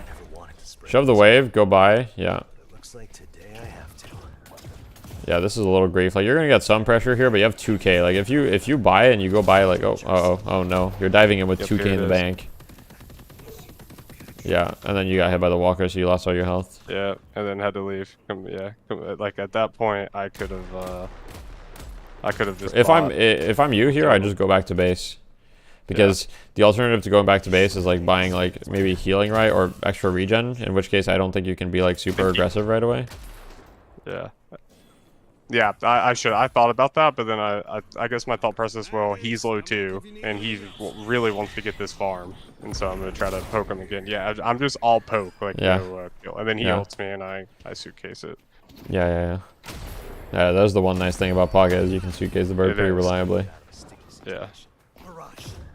I will say one thing. Okay, so I've been doing a lot of experimenting on Pocket lately because I've been spamming this character. So in these lanes, like the Yamato Grey Talon lanes or whatever, where you're just getting like spirit poked, I find that what I'll do is I'll buy like extra regen and Mystic Reach like pretty early, just for a little extra resist.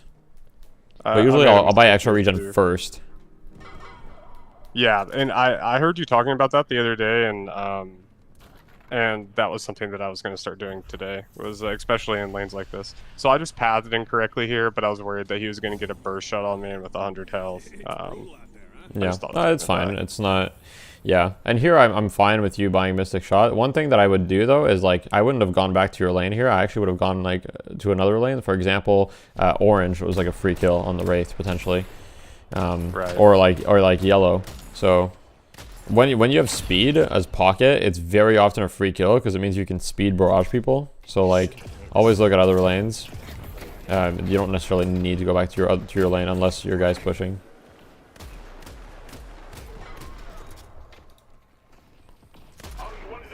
Take a look here. That's something I've been, like, whenever I'm watching people play, because one thing I'm really bad at is looking at my map. Like, even when I played League a lot, I felt like one of my, like, obviously there's a million things to get better at, but, like, my map awareness and just looking at it is just really, really bad. And that's something I need to get better at. Oh, okay. Yeah, I mean, that'll come with practice. Yes. So, like, when I'm watching you or, like, other people play, yeah, then the paradox comes. Yeah. And I had my cloak, and I maybe could have got out, but yeah. And I wasn't looking at my map, so I didn't even know. I think I heard her. Yeah, you heard her charge shot. Yeah, her kinetic carbine. Yeah. Here, I probably would have bought. Honestly, I mean, here you have two options. It says either you shave for like Majestic Leap or Warp Zone or whatever. For Majestic Leap. Okay. Yeah. Sometimes in these games, if I'm like, if I feel like it's a little more high octane or I feel like I need more sustain, I'll go like Spirit Lifesteal. Especially if I feel like I'm going to be farming the jungle or whatever. Right. But it depends. I will say I'll very rarely fault people for getting Majestic Leap though. Okay, this guy's birding. Yeah, I feel like you could have dove that guy when he was birding, honestly, but maybe not. Yeah, I rarely like take initiatives like that unless it's like really obvious and free. Right. I guess in my head it's. Why do you think that is? I don't know. I think because I got burned a lot in League, where like trying to tower dive and like do a bunch of other like aggressive plays, and I felt like it's like one of those things where I don't feel like I'm like far enough ahead to like take a major risk like that, and I'm better off just scaling because I'm doing well. Like what is it, 5k to 7k? I mean, I got 2k lead at 10 minutes. I guess that probably should be enough to make me want to do it, but I don't have Majestic Leap. I'm sitting on 3600, so I need to go buy. Yeah. I mean, obviously right now you just need to buy Majestic Leap, but I think the one thing I have to say to that is like I fully get that mentality, and like I was like that for a while, but I think you have to accept that you got a limit test, Yeah, especially in like right now where the game is, like why not? You know what I mean? Yeah, exactly. And I just recently started playing Pocket too, because of you actually. I was mainly playing Shiv and Haze. I think I get completely. Oh, you're fine here. I think you should get out. Oh, never mind. You're dead. Yeah, that was just kind of like a weird. Like, let me see. Why did you even go here? I think you wanted to gank, right? I need to like reanalyze this play because I don't even know what your thought process was here. I want to just go back. I think I had like an audio cue or something of the Talon leaving and seeing my teammates fighting. I can't exactly remember though. Okay, so here, so you make a decision not to farm the jungle, then you buy Majestic Leap. You kind of messed up the bunny hop, like you did it really early, but it's fine. And you see Vindicta, and you're just like, okay, I'm going on her, and then Lash shows up on you. Yeah, I think maybe I've heard her farming and thought maybe I'd have an opportunity. I don't know if you Maybe heard it's her good farming things. though, because I don't think she was. Let me look at the Vindicta's POV. I don't even think she was farming. Wait, I need to watch this again. Sorry, I'm probably gonna do a lot more rewinding here since you have more games. Like we need to like Yeah, that's get to fine. the bottom Yeah, of these yeah. plays, you know. Yeah, absolutely. Yeah, she was not farming. You heard her shoot, and I think you came, and then you went on her, And but it got caught off. yeah. And then here, I think if you just like didn't repeat this veil, you honestly would have been fine. Yeah, I should have just instantly Yeah. ran out. I don't right think it was there. like terrible. I like the idea of rotating to a different lane. The execution could have been better. Your skill build is obviously the correct skill build. Here, I'm assuming you're gonna buy reach. This is like the next logical item that I would buy. I can't remember. I think I ended up going. This Vindicta is not having a good time. Do you need glasses? My guy's like yelling at his teammate. Does slowing hex disable shiveled? It does, yeah. So here, if I'm pocket, I'm curious to see what your game plan will be, but my game plan is like, okay, I have Majestic Leap, which doesn't necessarily make me strong, makes me very mobile, so I'm going to use this mobility to like be active on the map and like farm waves, because pocket farm waves and jungle camps. Pocket like farms super fast, and how you win on pocket is like getting like really far ahead, and then you can Here was win. when I heard someone farming. This is Yeah, what it was. Here I heard someone farming. This is okay. I mean, honestly, I would have just I get ran at stuck. this person. Like, I think you kind of forced using your cloak and suitcase. What I would have done is I would have just like kind of like dash jumped at her. I used my barrage, then ulted, and then maybe like suitcase satchel because satchel cloak because it's like guaranteed if you're close, right? You can't miss either. Yeah.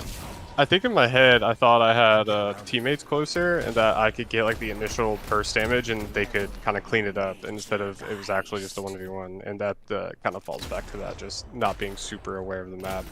Yeah. And I find it's odd that people don't like calm more in this game, like coming from CS, Yeah. You know, like we're in there are no voice comms, right? Like you would think that people would want to just be talking a lot more. Yeah. If you ever get to like the like the top like 4 MMR games or whatever, like people do calm a lot in those usually, but yeah. Yeah. Stay strong, buddy. So right here, like I would be looking to the left lane here. Like you can get there. Okay, so you are looking. I will say your bunny hops are like a little bit too fast. So you're not getting like the maximum distance on them. Okay. Like you want to go down for a little bit and then bunny hop because you just maintain the momentum either way. That's a small thing. Like overall, that was a good play though. Like obviously execution could be better, but like the map awareness to do this. And now I would instantly Majestic Leap and get like the buff here. Like this is bait. What's happening with this paradox, in my opinion? Okay, maybe your Infernus gets her. Maybe it's fine. Okay, it looks like it's fine. It's fine. Because your Infernus caught her, but honestly, if that was me, I wouldn't have even been there because I would have already been at the buff and doing other objectives. And like this time it worked out, but like the more like likely play to work out is getting the other objectives. So you got to get that buff. It's like a 3k item. Yeah, I got the gun buff earlier. The gun buff's insane.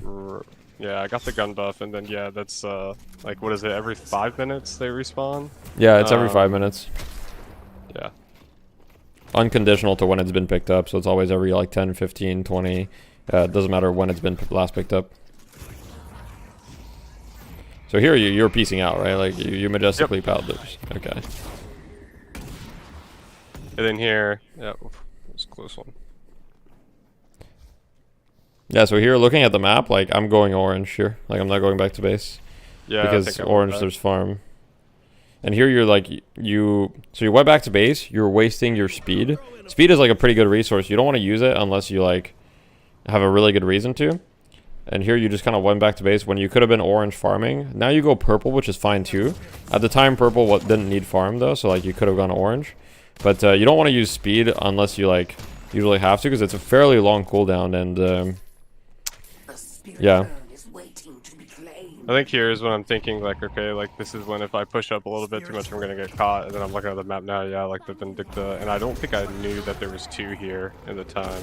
Yeah, so with the Vindicta, one thing that you can do, I'm fairly sure about this. I need to retest it just to be 100% sure, but I'm pretty sure that when she roots you, if you cloak and then go into your satchel and then go to your cloak, you can get out of the root.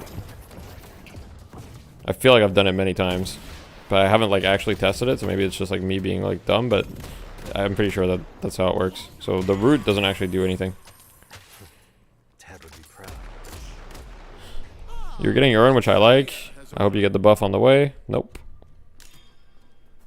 I think I was gonna go back and get the buff. Or no, yeah, but that's I like... didn't even notice that one there. I know the other one was up in the game. I don't remember that buff being there. Okay. Or maybe I was just like, maybe I was looking at the map, trying to make sure like it was safe. Yeah, you were probably paying attention to other things. Yeah. Yeah, someone in chat confirmed that it works. So yeah, whenever Vindicta roots you, just like just cloak, satchel, go to your cloak. You're good.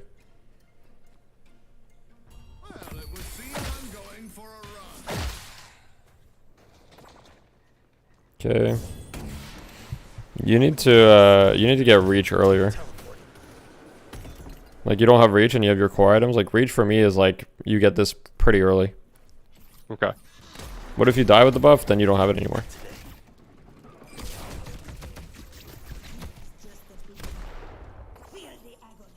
Also, the buff doesn't have different durations. They all have the same duration, by the way. So they all have the watching same duration. Play. I never noticed. Yeah. Yeah. When you first start, yeah, it's weird. I mean, if you play CS, do you play CS like competitively or? I did, yeah. Yeah, then you've probably done some demo reviews or whatever. Oh, a lot. Yeah, I still do. Yeah. I watch like my pug games. Yeah. Well, my teammate Zach played in like ESEA main or whatever in CS as well. Yeah, main's impressive. This is a good pressure on the walker. Here, like right away. Okay, so I think one thing that is like stopping you in general from like being better in these games is just like the speed at which you make the decisions. A lot of your decisions are okay, like they could be better, but you're just like slow. Like for example, here after I get this walker, I'm like, okay, there is no reason for me to be here anymore. You've got 2 options: either you go blue or you go yellow. But like you gotta get out of there, you know. Like I'm out, you know. Like I'm not considering this. Yeah, I think my thought process was I have the shotgun, they're here, I want to make sure that they don't get a bunch of denies. Yeah, so your team got the kills, right? Did you have any impact in this fight? Like I'm gonna go ahead and say no, not really. So. No. Like I think it would have the outcome would have been exactly the same if you had gone to another lane and you would have been way more farmed. And now your team's kind of throwing, and there's no reason for you guys to be here anymore. Yeah, this is like my problem with a lot is like people overstay for so long. Like you get a walker, they'll just stay there, nothing for 30 seconds, and I feel like not that I don't like do things like that too, but I feel like I need to be there in case someone gets hooked or somebody comes in like. Yeah, you're thinking I gotta trade frag them, but no, you don't trade them. You just get out. You just leave. Like all you have to do in that situation, you just communicate. You say, hey, we got the walker. Like I'm out. I'm gonna go farm. As long as you tell them, like if they blame you, and they will blame you, you just have to ignore them. That's fine. Yeah. If there's no objective to take, you shouldn't be there anymore. If you just did that faster, like right now, instead of having 17k, you'd have like 21k souls probably. Yeah. And that's the difference between like being able to snowball and just like feeling like you're, doing okay. Right. Yeah, and I purposely like picked this game, that I felt like I did okay. Anybody can send a demo review of you getting snowballed and making a ton of right decisions, but this is it's more like the micro macro side of things. That I struggle with a lot. Yeah. So here I think I'm just the idea is just pushing wave, maybe take some farm on the way. Yeah, the idea is correct here. Like this guy is just like here, and you're gonna die if you fight him. Yeah, definitely do. Yeah. Once again, it's just like he showed up randomly, but you just have to. I think you're you're a little bit too willing to like commit on fights. Like you're not. Like you don't feel hard to kill even though you're playing pocket because you're not using your satchel in like a non-committal way. A lot of the time you're just using it for DPS, but you need to always think about using your satchel in a way that makes you that gives you like an escape route if possible. Yeah, like cloak, satchel, and then TP, which I think I did there. It was just late. I think you did, but like if you, as soon as you see the Vindicta, I would be sending the cloak on my side of the map, and then like, is this a good fight? Is this a bad fight? Right? While the cloak is flying, I have like 5 seconds to make my decision about whether I want to stay or not. Sorry, I have 3.2 seconds, but yeah. So you can always like, the main mistake that I see Pockets making is like they're playing like they're committing when your hero doesn't have to commit. You have the luxury of just taking a couple seconds, seeing if it's good or not, and if it's bad, you just leave. So right away, I always send my my cloak, sorry, not my satchel, and then yeah. Yeah, and then if you want to stay, you don't TP, and if you need to get out, then you just TP. It's always probably better to err on that side of okay, like yeah, it's always better. Yeah. Cloak first, yeah. Yeah, and if I sometimes I know right away that it's already good, and then I don't care. But like if I have any doubt, like especially like in that situation, you're kind of in unknown territory. I'm only gonna repeat it once, but yeah, you really got to get the buffs. Like they're super good. Yep. Like use Majestic Leap to go to the buffs. It's worth. Also here, I don't know why you didn't farm that jungle camp. I think my Infernus is fighting. Yeah, once again, like you're showing up like. It doesn't matter if he's fighting right away. You don't always need to like show up right away to these things, especially if it's like really far, if the fight's already started. I think right now it just feels like you're letting your team dictate the game rather than like being Pocket, which Pocket a lot of the time should be dictating the pace of the game if possible. He's super mobile. He can be like a lot of places, like, but right now you're letting your team kind of decide what you should be doing or not. Yeah, I do that a lot. Oh boy, this is gonna be bad probably. Maybe not. Maybe it's fine. What is this guy doing? Okay, so this is okay. I was gonna say that's a good. Oh wait, Majestic Leap. Oh, okay. Oh. Yeah, that like the committal idea there was just like kind of like psycho because your team wasn't anywhere nearby. I think that's just like minimap awareness. Yep. Maybe you could have killed the Wraith, but you do end up getting a kill here. But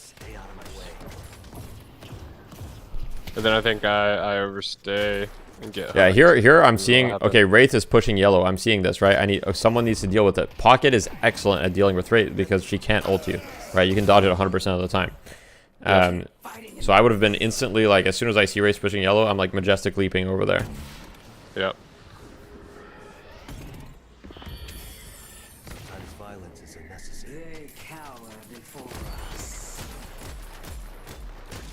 Let's see. I'm assuming here you're saving for your first. Okay, so one thing I would do is like before getting the 6300s, usually you're gonna want to get like.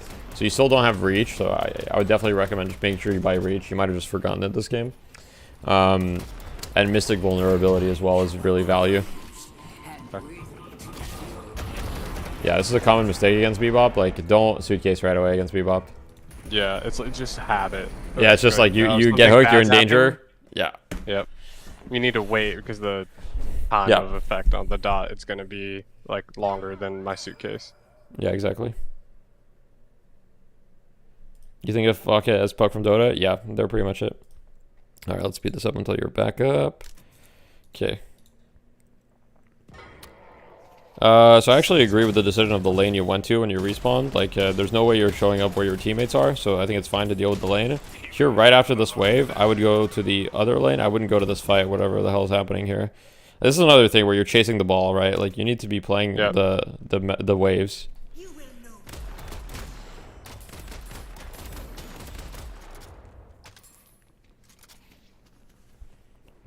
Yeah, I think in general, yeah, you're just like chasing the fights a little bit too much. Like, just think about, okay, what's the next thing on the map that I need to deal with? And, you know, you can think about fights, but you should mainly be thinking about fights if like they're near something that you want to deal with on the map. So like, let's say, oh, I want to get this walker. Oh, there's a fight nearby. This is perfect.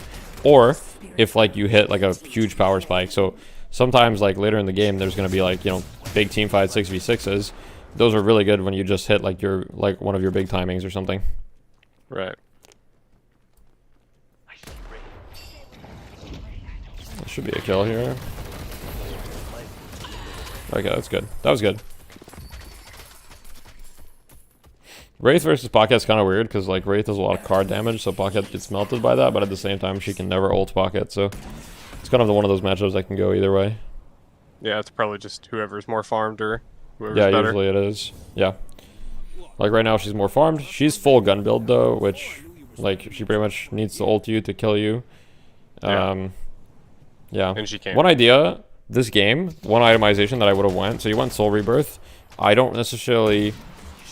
Soul Rebirth is like a broken item, so it's never like a mistake necessarily. So I'm not gonna say it's a mistake to go because this item's crazy. But this game, I probably would have went Knockdown at some point because they have double sniper. For the I think I ended up. I literally felt that at the beginning. Like I always kind of do that at the beginning. Is think like right there I fat fingered 4 as I was Yeah, I figured. I wasn't saying anything because I'm like, I'm just a fat finger. Yeah, I'd already dodged 2 of them before, so yeah, it was just a fat finger 4.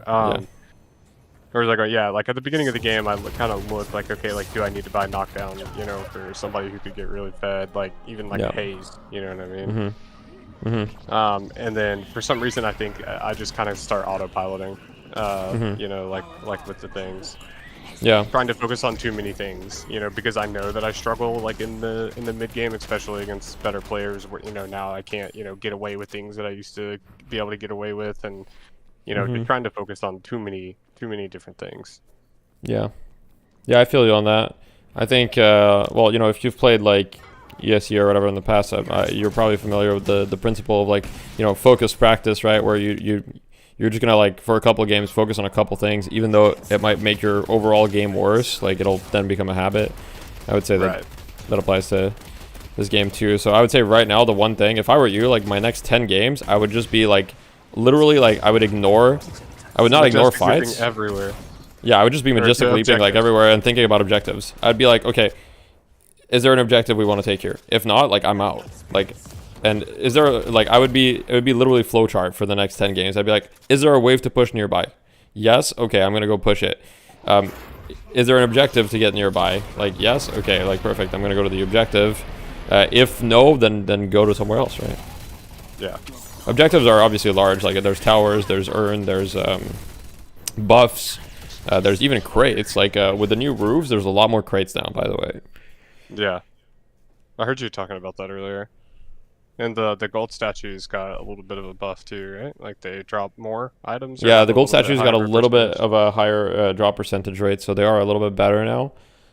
In general, like it's a pretty decent mechanic that you want to take advantage of if everything else has been farmed in the game.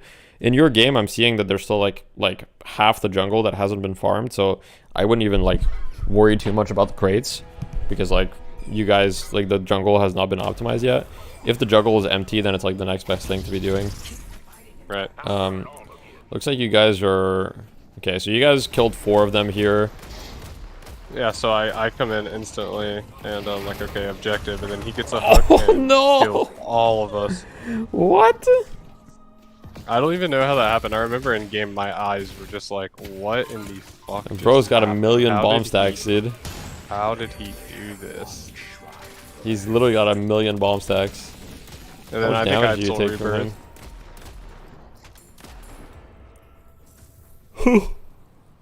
Oh my god. Yeah.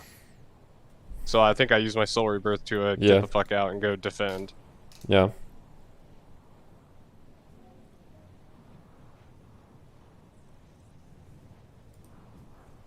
Yeah, scaling spirit on pocket's not that good, so I agree with you. I think that all you need is was improved like the burst. big turning point in the game. There was a few times that I was like, okay, like we got a couple picks, like we need to do mid boss, but I don't know what it is with people. They're so anti mid boss, it's crazy. Especially like when we have an Infernus on our team. Yep. I mean that's just like MOBA. Like when I played Dota and I was at a lower rank, like people never did Roshan, which is the equivalent, and like it's just I don't Baron, whatever it is, like people just ignore that. I'm trying to change that by trying to spread the word, but like obviously you can't force people to mid boss, but all you can do is just communicate, hey, let's go mid boss. If they don't want to, then obviously you can't force it. Yeah, it just is what it is. Here you gotta go get the buff on the left side. Yep. That buff has been there for 3 minutes. Your entire lobby has ignored it. That's actually crazy. I know. I feel like that's something as the game like gets oh yeah, that's never gonna be ignored. More and more popular. That's gonna be like fights. More fights are gonna happen around buffs. Like people contesting. Yeah, in my games, fights are already starting to happen a little bit. It's still not optimized, I would say. Like, I think in like a month or so, people are gonna always be at the buff, like whenever it spawns. Right now, there's still like people that are missing it by like 5-10 seconds, but it's not gonna take long before it's optimized. Yeah. Can you see when it's up on the map? Like, yeah. Or is it just the time thing? You can see on the map. Yeah, you can always see the icon on the map. There's always the like circle thing. So I just look at that always. If I'm looking at my map, I'm like, okay, are the circles up? Is the urn up, etc.? Like here, there's some sort of weird fight happening. Yeah, and like I'm getting audio fucked by like the up and down audio, so I'm like trying to look everywhere, and I'm like, okay, this looks good, I can do this. That was a good barrage initiation. Like that's exactly how you want to do it most of the time. This is like, yeah, you have to be really careful here of what you're doing. Yeah, I don't respect Vindicta's enough. And she has 40k. Vindicta is like either you one-shot her or she one-shots you. That's kind of the way that the matchup goes. Like if you're farmed and you get Phantom Strike and stuff, like you will kind of like one-shot her. Okay, so here your team is losing a fight. One big mistake that you're making is, and this is in general one takeaway that you can make, is that as Pocket you're extremely elusive, and one of your jobs is to like create space for your team and just be annoying on the map. And like if your team loses a fight, the best thing you can do as Pocket is just like go be really annoying and shove a wave. Here I would have like been in their base, like pushing their shrines at this moment. Yeah. Like they would have had to deal with me or lose a shrine. And then if they come back, if they just bring back one person, there's very little chance that they're actually killing me because I'm Pocket. So they have to bring back usually 2 people to kill me. If they bring back 2, then usually I'm like, okay, they brought back 2, like I got an objective, like it's fine. So I'd say you got to be more aggressive in your split pushing. Try to create space. Yeah. The moment a fight is lost, just go to a lane, like go shove it. Yeah, I think that's my problem too. I feel like I try to communicate sometimes, like, hey, like, is it worth showing up? And one thing I don't do enough is look at like my teammates' like health bars. Like, oh, like, they're both like really low. Like, you know, they're probably all gonna die, and just quicker decision making. Yeah, I mean, in general, if you're asking yourself, is it worth showing up? Chances are, it's probably not. It's not. Yeah. Usually, I think you might be wrong about that. Like 1 out of 10 fights. So I would be like, I would take those odds, you know. You take the 90%ers, yeah. Yeah. Yeah, and it's just again, like I would be better at making those quicker decisions if I just had better map awareness. And this map's so big, it's not like League where there's like bushes. There's like 100. Like sometimes I'll go to like look for a jungle, like a jungle camp, and be like, where is this jungle camp? And it's below me in the basement. And it's like, it's just gonna take a long time to learn like all the roofs and the nooks and crannies of everything. Like I think in one of the fights earlier, I was like trying to get out the door, and the door was just closed because there's only one way in. And I always think like, why is there only one way in here? What do I buy here? You buy a Phantom Strike, which I'm fine with. I think in this particular game, I would have bought Diviner's Kevlar. And the reason for that is because Diviner's Kevlar is generally more forgiving and allows you to, like, it's a more of a comeback item than Phantom Strike is. Phantom Strike is more of like, I'm ahead, therefore I will just use it to kill people. Diviner's Kevlar is like, I'm kind of not ahead, so I need an item that allows me to like do stuff and live. So if you have Diviner's Kevlar, you just get ult and you're kind of unkillable.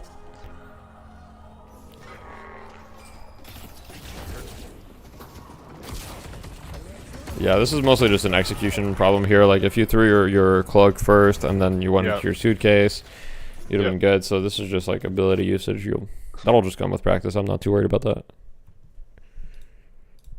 Yeah, I'd practice like all the other things, like the Majestic Leap, into the Barrage, into the Cloak, into the ult, and like getting out, and I haven't like got the most basic one down of just like, oh shit's scary, throw Cloak first. I hit 3 before I hit 2, and I need to throw my Cloak to safety first. Can also do more suitcase warpstone. Yeah, that's not really a combo. Someone in chat did mention that you should be sliding more, which is true. You aren't sliding a lot. Sliding is very strong. Gives you I feel like I do it a lot in lane. I feel like I do it a lot in lane, but not in the mid game, like ever, for whatever reason. Yeah, it's just something to get used to. I'm pretty sure when I had when I had 200 games, I wasn't sliding much either, to be honest. But you just have to force yourself to kind of slide, and then it'll just like become natural, and then eventually you're only gonna slide. Yeah. So yeah, this is kind of a weird initiation. Yeah, I've no idea. This is just really force you're dead. Yeah, I think I was just really tilted for some reason. Yeah, Because that Bebop got that massive 4K, I felt like we just kind of lost the game at that point. Yeah, that 4K was kind of tragic. And this one is kind of over, I think. I would be very surprised if... Yeah, that was mostly just execution at the end there in terms of like engagements. I think the order in which you use your abilities is like, yeah, is very often not the right one. I don't know how many games you have in Pocket. You said you just started playing them, so probably not that many. No, not that many. Yeah, so like, if I go to the training range, there's or the Hero Sandbox, there's a couple things. So one thing I would say, Leap timing was off. Yeah, Majestic Loop timing is off. Usually you want to do it more like this, where you go down and then you bunny hop, and then you can one to like keep the momentum. But as you can see, like with proper, you can practice this in the sandbox, but you can, if you do it properly, whoops, I had no cooldown on, so it just messed up. If you do it properly, you can cover the entire training range. If you use Barrage, you can cover the entire length. So that's a good way to train it. Yep. Yeah. Just to get the muscle memory. Yeah, exactly. Another thing is the order. When you have a Phantom Strike, there's a couple different things you can do. Generally speaking, with Phantom Strike, the combo is going to be like Phantom Strike, Cloak, Satchel, shoot, and then Cloak out, basically. You're not like hard committing. Right. It's just the initial burst with the deep. Yeah, so like sometimes you can just insta kill them like this. I'll shoot them a little bit and then I'll just take my cloak away. So like with the Phantom Strike, you can get the cloak damage to be like guaranteed on them, as well as using the cloak for an escape, right? So the idea is this. Then you get out of the suitcase by shooting, and then you can go to your cloak if you didn't kill them in time. And then you're not committed. Yeah, it's a bit of a hit and run playstyle. So the same idea, like, I don't know, I didn't really see you do this where you, sorry, let me remove no cooldown. Where you use Majestic Leap and then you go down and you use your one right away like this. I don't know if you know about this. Because I feel like what I saw you do a lot is this, where you would use Majestic Leap and then one from here, right? But not while I'm going down, is what you're saying. Yeah, yeah, exactly. So what if you do it while going down? Oh, whoops, I didn't have it there. Wait, let me see. Yeah, it's weird with the no cooldown. It'll just burst you back up in the air. So if you do it while going down, you have a lot more momentum, and it's a lot harder for them to dodge it. But if you're doing it, obviously you should only do this when you want to commit. Like sometimes it's fine to do it from up here if you don't really want to commit. But this is like much easier to dodge for them because your projectile is like coming up from way higher, right? Gotcha. Whereas if you do it while going down like this, you're kind of a race car. Yeah, and harder to hit, like everything. Yeah. Yeah, so those are like just some small things that I would change. Itemization wise, you said you were going to try extra regen and harass lanes. I think it's good. Yep. And I think, yeah, just like fuck team fights, like just focus on objectives. And I'm sure like for a couple of games it'll feel worse and you'll feel like you're not having impact or not getting enough kills or whatever. But I'm sure after like 5 to 10 games you're going to feel like you're on average much more farmed, and like kills are going to come to you much easier because like you're just ahead of them and you don't have to like be better than them. Like your aim and whatever is already going to be fine, so you don't really need to worry about that. Yeah, it's again like the map awareness and moving around the map better and like being a lot more efficient. Yeah, I would say making decisions faster. Like since you're still learning the game, like instead of hesitating, just make a decision and then like make a mental note of like, oh, was that the right decision or not? Like think about it later, but just make a decision quickly and don't be afraid to make mistakes. Like I kind of get the feeling from you that you're the type of player that like, you know, you want to do well, but you're kind of afraid of like throwing a little bit, and therefore you like kind of hesitate a lot. I don't know if I'm correct on that. Yeah, no, it happens. Same thing in CS, right? It's yeah, like the same exact thing. I've always been that way. Yeah, in CS, or like, you know, sometimes you just gotta go trade, right? You just, like, your teammate went in, maybe they made a bad mistake, but, like, you gotta just, like, go right away and get the trade. If you hesitate, like, you're done, right? You can't just re-peek, for example. Yeah. So, yeah, I think don't be afraid to make mistakes. Like, you'll learn a lot from making mistakes, and overall, it'll make you a much better player, even though it might look stupid. Like, I've died so many times in lane before 30 seconds, like, you don't even know. I've died before 30 seconds over 50 times, I promise you. Yeah, no, I believe. Yeah, but you're limit testing, right? Like this is the time Yeah, to do exactly. it. Like, there is no ranked. Like who cares? It is just nice being in slightly higher MMR where I feel like I'm like, you know, getting owned in lane sometimes, or like definitely losing the mid game Yeah. where we're still learned. Where before like it's just, you know, it was just I'm not gonna say super easy, but it felt the games Yeah. were just always like 20 minutes. You know what I mean? One way or Yeah. the other. It was like it was just either insta dead. So it's For sure. it's nice to feel like I have to like try a lot harder. Yeah, and I mean, you know, I'm sure you'll get even higher, and maybe sometime you'll be in the featured matches, and then you'll have to super try hard. Yeah, which would be great. Like that's Yeah. I don't play games to like mess around, you know. Like Oh yeah, play no, me games to, neither. like, I'm be full try hard good. mode. Yeah, every game that I play, like I don't, you know, it doesn't matter what it is. Yeah, same. You gotta compete, you know. I get it. Yeah, it's just this. It's like my my dopamine hits like don't get hit from messing around or playing like it has to be hard and fun. That's why I always like choose to play the hardest games that there are. They're Yeah, hard I games mean, to get really good at. yeah. The high skill ceiling games. I fully get it. I'm exactly the same. That's why I chose to like get good at Dota, and like that's why I love this game, etc. Yeah, I never played Dota. Had fun with League though, but Yeah.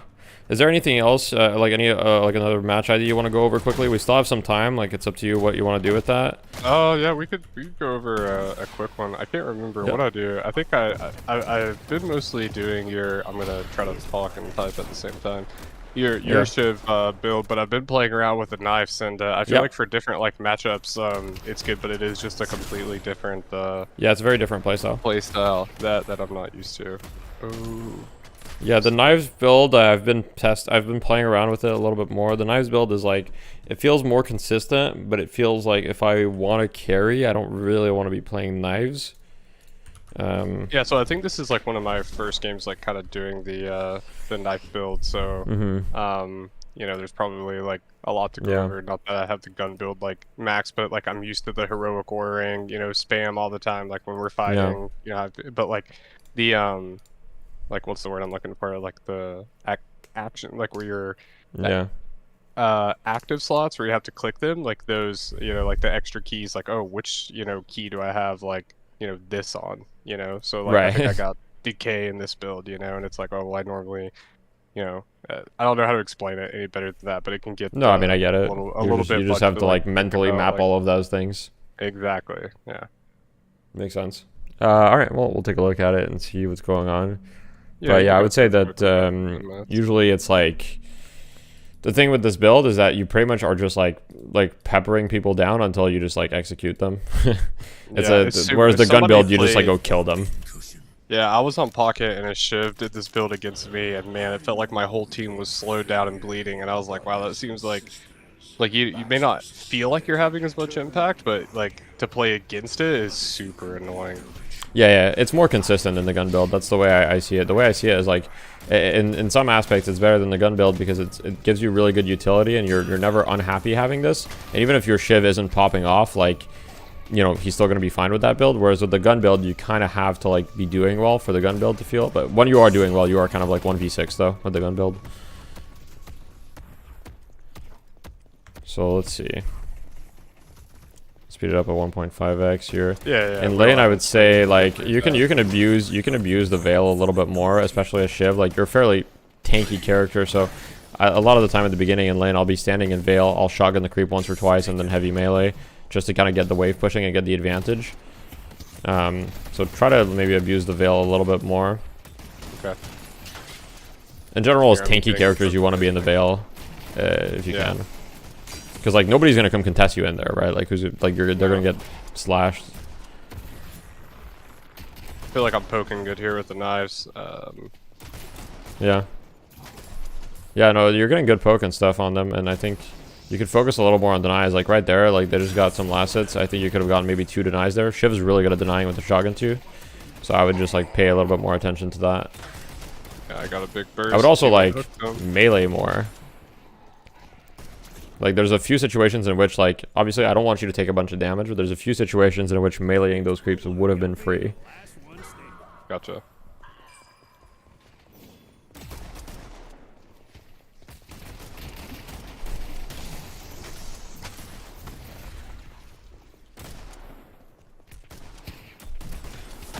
Okay, so right here you melee the creep, that's good.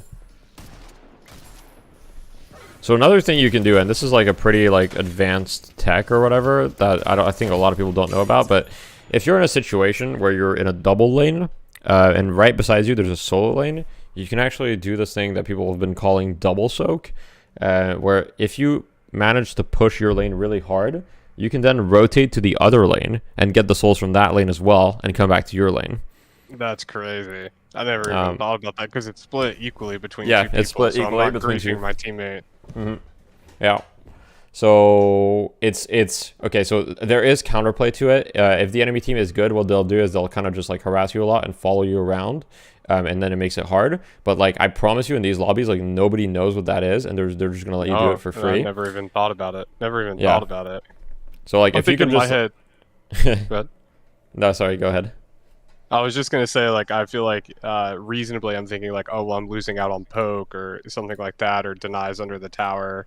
But it seems like just free money, you know? Yeah, no, you're just doubling your souls. How close do you have to be for it to get 50 the souls meters on the other side? 50 meters. Okay. You don't have to be that close. It's free money. Like like you can effectively get double souls. I actually so in the one of the first deadlock tournaments, which was like I don't know, like 3 weeks ago or 2 weeks ago, I don't remember, maybe 2 weeks. I actually did this against like a team of like they were like newer players, and I had like literally like I had I think 3.5k souls and they had like 1k or like 1.5k or something. Jesus. And they just like they had no idea what was happening. So yeah, against people that don't know about it, like you can do it. So like that's another reason to shove your lane. If you shove your lane in this lane, then you can just go to the solo lane next to you, and you can literally just shoot the Mo for free and get like, oh, I think my game crashed. Free souls. Yeah, free souls. Yeah, just free and souls. help my other laner out. Yeah, exactly. There is counterplay to it, but like it'll be a while before I see that. Yeah, pretty much, exactly. Oh wait, my game didn't. Oh, yeah, I might have to. Yeah, I think I'm gonna have to restart the game. It's freaking out a little bit. Yeah, it's fine.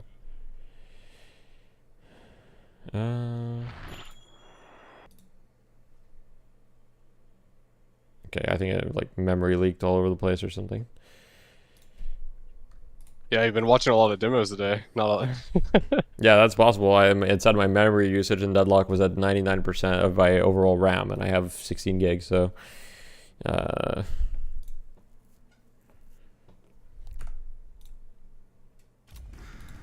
okay. Let me go back to that.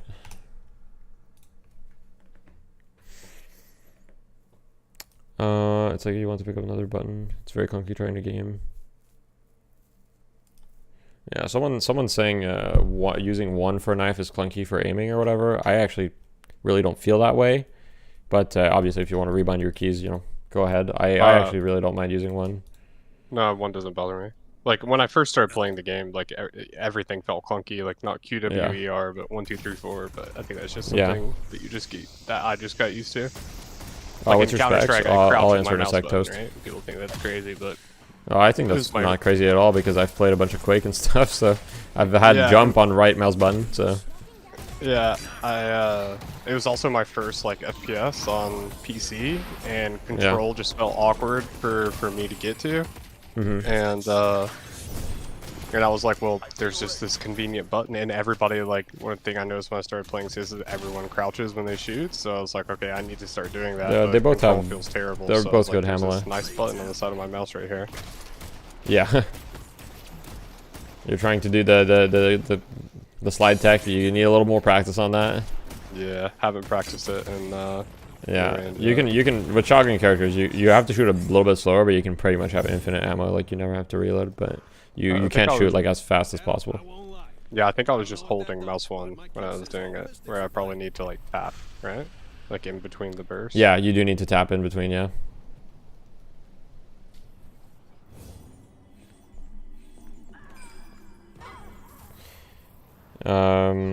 Okay, I think in terms of itemization, I think the order in which you went that is a little bit weird, like in the sense that I don't think you need to go Quicksilver reload this early at all, and I probably would recommend going something like maybe Soul Shredder, for example, which will give you a little bit more balance of a build.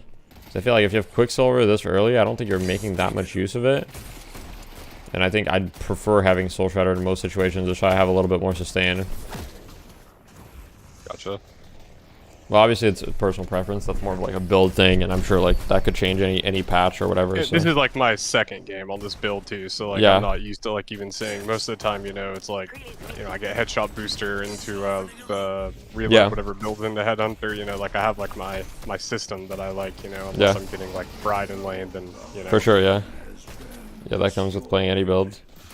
I would say one more thing. Like, I think in general, this is like something that took me like maybe 500 games to learn, but it's just like you have to, if your lane is at their tower, obviously you're probably gonna get their tower and it's fine, but there's also probably been multiple times where you could maybe just go to the other lane and also apply pressure on this.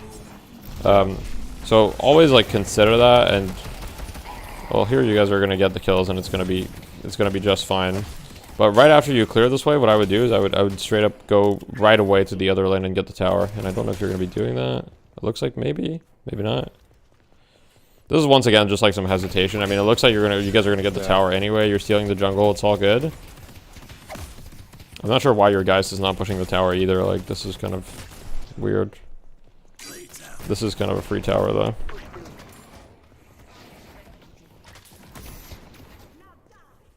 Yeah. I mean, it looks like 5 people from their team are showing up here, which is very strange, but okay.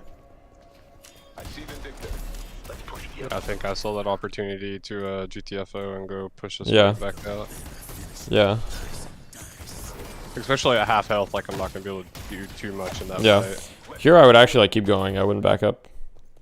The reason I would keep going is because like I'm seeing that my team is applying a lot of pressure. So there's 2 things to keep in mind on the minimap, which is obviously what your team's doing, but what the enemy team's doing. So the idea behind like just you going further purple is your team is pressuring blue really hard. So they have to deal with that. If they deal with that, then probably you're free purple. If they don't deal with that, then they're going to get blue. So if they come deal for you, your team's going to be able to get blue. So it's kind of a win-win either way. Right, and it's also that thing of timing too, of like the map awareness that you have to do from just limit testing of, okay, if this is happening, how long do I have to shoot at this walker before like realistically I'm gonna die? Because like on Shiv, it's like I got a 2, you know what I mean? Like on Pocket, I can probably be even more aggressive, right? Which just comes with limit testing, which I don't do. I just choose the safe route, go back, you know, I'm half HP, go by, rinse and repeat. Yeah, for sure. I think you would benefit from taking more risk in general. We've got a couple minutes left. I think we can wrap it up, and I'll do some like a recap. Okay, so laning stage. Laning stage main things I would say is melee more like when safe. There's been a decent amount of times where I've seen you like the creep is in front of you like pretty close, and you could easily melee it, and you don't. The other thing I would say is like buy your items, like make sure that you always buy your items as soon as you can if possible, ASAP when possible, because there was like that one game where you like weren't buying and you were being kind of aggressive, and it was just a little weird. Yeah, on the Talon when I dove him under his walker. Yeah, exactly. You had like 2,200 souls or something and you dove him, so definitely watch out for that kind of stuff. The other thing I would say is like don't like respect players by default. Like they have to give you a reason to respect them. Like if you've played this guy like 5 times and you know he's good, okay, you can respect him. If it's your first time playing against him, you know, don't go in assuming that he's gonna hit every arrow on you as great talent and you're not gonna be able to play the game, for example. Right. Other thing in the laning stage is in general, I guess just general stuff would be like limit test more. And then I would say mid game, make decisions faster, even if they're wrong. Don't be afraid to not join your team in fights. Focus more on objectives / lanes. So if there is no objective, don't fight there. And itemization, I would say think of the enemy heroes and whether you need to buy a specific item this game. For example, if they have double sniper, knockdown is really good. Yeah. Yeah. Okay. That was great. Yeah, no worries. Also, like for example, this game as the Shiv, like I don't know what items you're gonna end up going, but this game I'd be thinking like, okay, I might need a debuff remover or something because, or at the very least, I would get debuff reducer this game because I'm thinking they have 7 stun, they have Mow and Krill grab, they have Wraith ult, they have tether, so I feel like debuff reducers really value. Yeah. Okay, so I'll send you the notes right here. All right, any closing thoughts? No, I just appreciate it. Appreciate what you do, and you've been super engaged with your community and super educational, and it's just been really nice, and I've learned a lot, Nice. from a lot of your videos. So we I appreciate it. Well, I'll stay on the grind, and let me know in the Discord, if I can do anything else or how the games have been. Feel free to post updates. I'm really interested to see like if it helps you guys and if you guys improve. Oh yeah, sure. I think I took away a lot from it, and I hope you have a good rest of your night, and take it easy. Thank you. You too. Bye-bye. All right, buddy. Bye. Gonna be the Woohoo Jin of Deadlock for real? I've seen that guy's name before. Who is that guy? Woohoo Jin. I need to look at this. Woohoo Jin. Competitive esports player with... Wow, well, his description sounds exactly like me. Oh, whoops. Competitive esports player with over a decade of experience playing in competitive title. Oh, that's me. I'm also a competitive esports player with over a decade of experience playing. I actually have like... Wait, how long have I been playing esports for? Yeah, about 10 years. About 10 years. He's Valorant coach. Oh, okay, cool.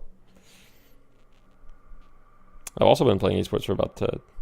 He was a boosted Valorant player who lied about getting Radiant and coaches people. Yikes. Yikes, yikes. Well, guys, I haven't lied about anything yet. Haven't lied about anything yet. I'm not boosted. Also, I haven't lied about any of my achievements in the past. You can all look them up. They're all researchable. My top 500 is in Overwatch. Look, Nico, I haven't lied. I know you're in the chat, Nico. I haven't lied. His coaching was really good. He just lied about being Radiant. Yeah, that's fair. That's just kind of weird. Played a ton of Quake. I didn't say I played a ton of Quake. I said I played... Dude, I have like 100 hours on Quake. I didn't say I played a ton, though. I said I played Quake. I have like 500 hours in all the Quake titles combined. 500 hours is a decent amount. I think I said I played a decent amount of Quake. I don't think I said a ton. No? Did I say a ton? Am I a liar? I don't know. I might be a liar. Oh, dude, I feel my voice getting a little raspy, dude. I feel like I talked a lot today. How's everybody doing? I'm going to watch a game, chill for a little bit. Oh, now I'm not sure. Are you lying? I don't know. Holy shit, my voice is starting to like feel a little... Oh, yeah, gonna chill a little bit, watch a live game. What's going on here? A little bit of the divine right here in your Let's just say I'm lying, okay. Sounds good. That's funny. Drink some water. Oh yeah, you're right. I do need to drink some water. Oh my god. Good point. Yet. What do you mean? You ate a sandwich earlier today? Let's go. Boosted by Zach? Okay, dude. I boost Zach. It's the opposite. I'm the Zach booster. You're somewhat experienced in talking a lot. Would you say you dabble in the arts of the talk? Liquids will help. Yeah, that's a very good call. I haven't drank water in a while. Like, I was way too focused. Yo, by the way, chat question. What do you guys think? Webcam or no webcam? Like, what do you guys think about this? I'm thinking I have the webcam and everything, and I mean, it's not like my face is a secret. It's in some of my previous videos. Can you please explain the different Shiv builds with pros and cons? Yeah, absolutely. Decade of experience in talking about a lot of games. Not a ton of Quake though, a bit only. Nice, awesome. What games do you talk about? Also, Hamlet, absolutely, I can do that for you. So basically, there's 3 Shiv builds roughly at the moment, okay? Shiv build number 1, I would say the most common Shiv build right now is the knife bleed build. This build revolves around the idea of stacking knives and using decay and things like escalating exposure to apply a lot of debuffs to the enemy team. This build tends to be the most consistent at having impact. Is it the best build? Depends who you ask, but I would say it's the most consistent build. Build number 2 is the gun build, which is my build, or the build that I run, right? I don't want to say I invented it, but I'm the one that made it probably very popular, or I'm making it popular.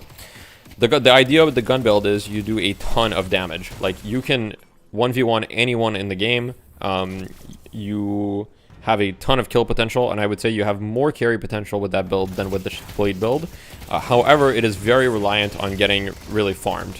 So with the gun build, you max your dash first in order to farm the jungle faster, so you can get far ahead. Depends what kind of content creator you want to be. I got a black belt and yap, let's go. It's another thing on top of your everything you're already doing in your videos. There are a large audience that watch purely creators with webcams. That's true. I mean, I don't mind doing a webcam, honestly. Like, I really don't mind. I'll probably try it out and see what people think. Yeah, so the idea with the gun build, you get really farmed. You max dash first so that you can farm faster. You want to farm, like, with the dash build, you want to farm the tier 3 camps as early as possible if you can. That's the idea. With the bleed build, you can't really do that because you don't have, like, the strength to farm that. And then the third build is the worst build, and it's a build that I haven't ran in a long time, but it's a Spirit Shiv build where you play around your dash. So you'll max your dash still, but you'll go things like potentially, Mystic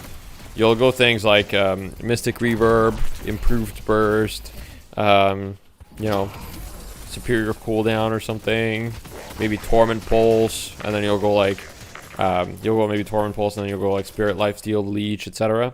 I would say this build is worse because dash is just not reliable enough to like be built around, in my opinion. So I would not really recommend building around dash most of the time.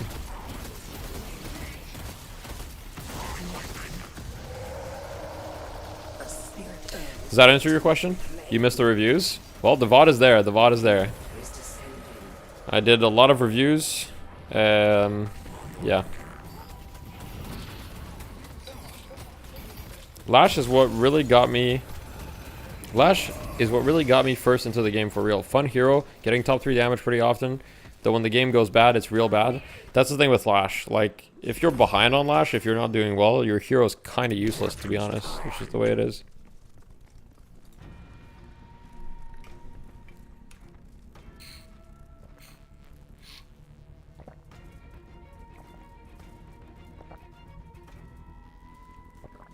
You were building dash too, thinking it's better than gun, but I'm very new to the game, like 20 hours. Yes, thank you. I'll try the gun build next time. Yeah, no worries. I think gun build is also very aim reliant. Like, if you don't have good mechanical like aim, it's gonna be harder. Like, the dash is like, you know, you just hit a dash, right? It's kind of easier. So depending on how good your aim is, dash can be like more forgiving. So yeah. But I would highly recommend you try the gun build. You can search my build in-game. It's called the Deathy's Gun Shiv build. It has like 10,000 likes or something. It's like the number 3 or number 2 build.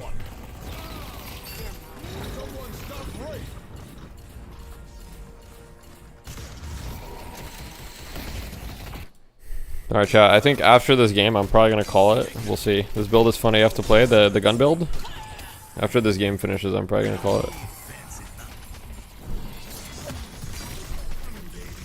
Yeah, yeah. I think the gun build is by far the most fun way to play Shiv. Like, I much prefer the playstyle. I've played the knife build and like it's good, but I don't really like the playstyle.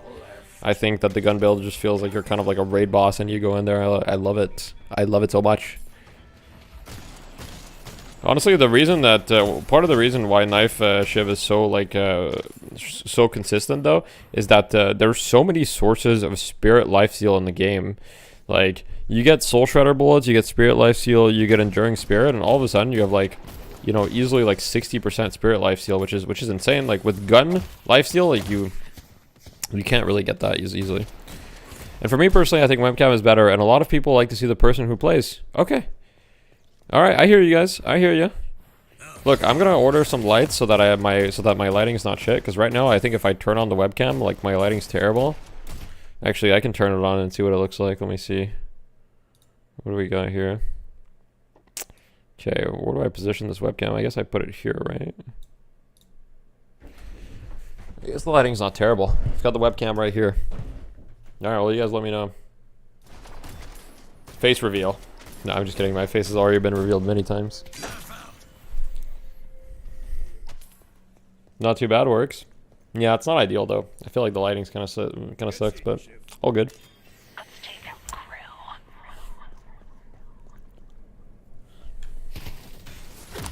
Does gun build or knife build do neutral camps faster? Gun build does neutral camps way faster. Any build that maxes dash first does neutral camps faster. The thing with knife build is you're maxing knife first. And knife is not that good at farming neutrals. I mean, it's okay at farming neutrals, but yeah. Here we go. He's got the magic carpet tag, dude. You felt much more powerful as well when I tried Headshot Booster and Hunter on Lash. Yeah. Dude, gun build on Lash kind of goes hard, but it's just not very consistent. I've got a somewhat unfamiliar accent. I'm French-Canadian. From Quebec. So it's, yeah. I don't have that much of an accent, but yeah, a little bit. I have a weird, just a weird thing going on. I'll be stacking bodies all night. Hey, Deathy, that glowing thing behind you blinds. Yeah, I don't know what that glowing thing behind me is. That's just the mirror, unfortunately. That's like the light reflecting in the mirror. So I'm not really sure how to, like, change that. That's kind of the issue. That's why I say the lighting sucks. Like, if I had like a light closer, it would be fine. But since the light is reflecting into the mirror, it just looks terrible, right? I can just disable the webcam. Does Magic Carpet give good stats? It gives good shields. The stats themselves are pretty meh. Like, if you look here, 10% ability duration, 15 spirit power, 150 bonus health. Like, it's decent. 15 spirit power is not nothing, but it's not a lot. The shields that it gives you is pretty nice, though. It's like a free escape, basically. You get gone on, you just Magic Carpet, it's free.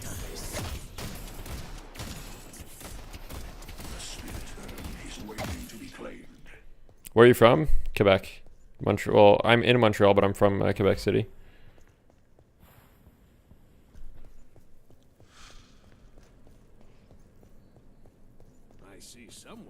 I think I buy a few. I think I buy a few starter gun items, and headshotters are peak in gun category. Else I go burst, boundless range CDs sometimes, something like that. Right. On Lash you're talking? Yeah. On Lash getting a couple gun items is always good. Yeah. I always start with a couple gun items. Like I always get like headshot booster and stuff.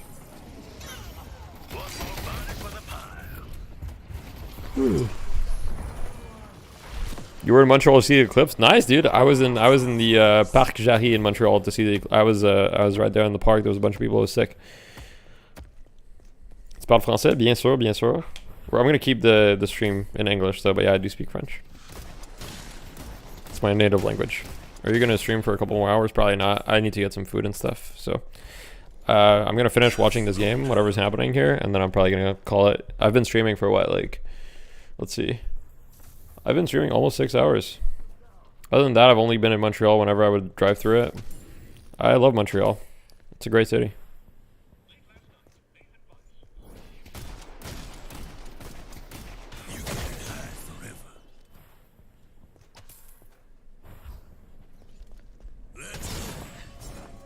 Super stream. Thank you. I appreciate it. But yeah. I only started learning English when I was like 12 or 13. I didn't speak English. My parents don't speak English either. Yeah, it's just so good at the start for Lash. Yeah. I mean, it's just in laning stage in general, orange items are just like really good if you want to apply pressure. It's kind of like what I said in my laning video, right? Does light or heavy melee do more DPS?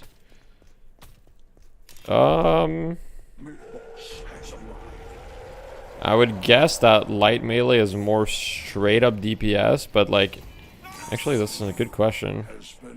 I think light melee is more straight up DPS, but there's never a situation in which you would light melee over heavy melee if you're trying to kill someone though. Most of the time. The reason is like the only time you, well, yeah, I don't know. It's a hard question to answer. I'm not sure. I would need to test it. I think light melee is more DPS though.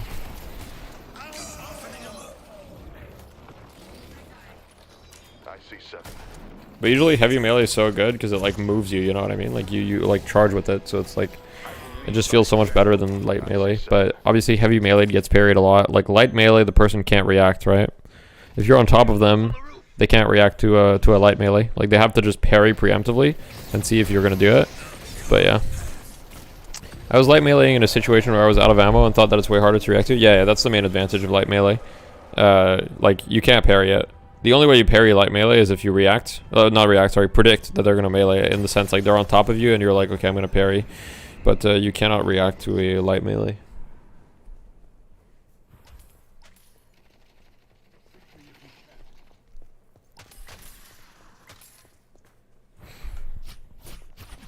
Yeah, he's got a... Buds doesn't care, he's just got all the spirit items.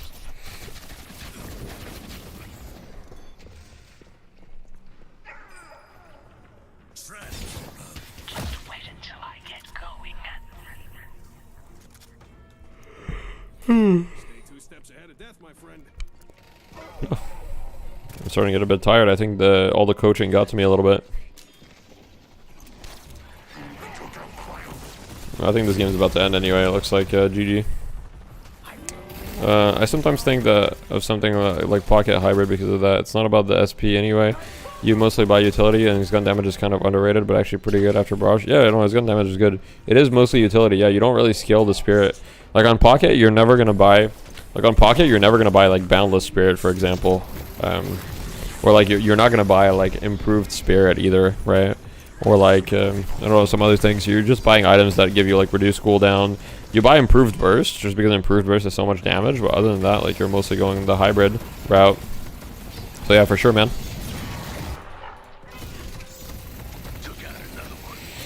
Alright, chat. Looks like this game's over.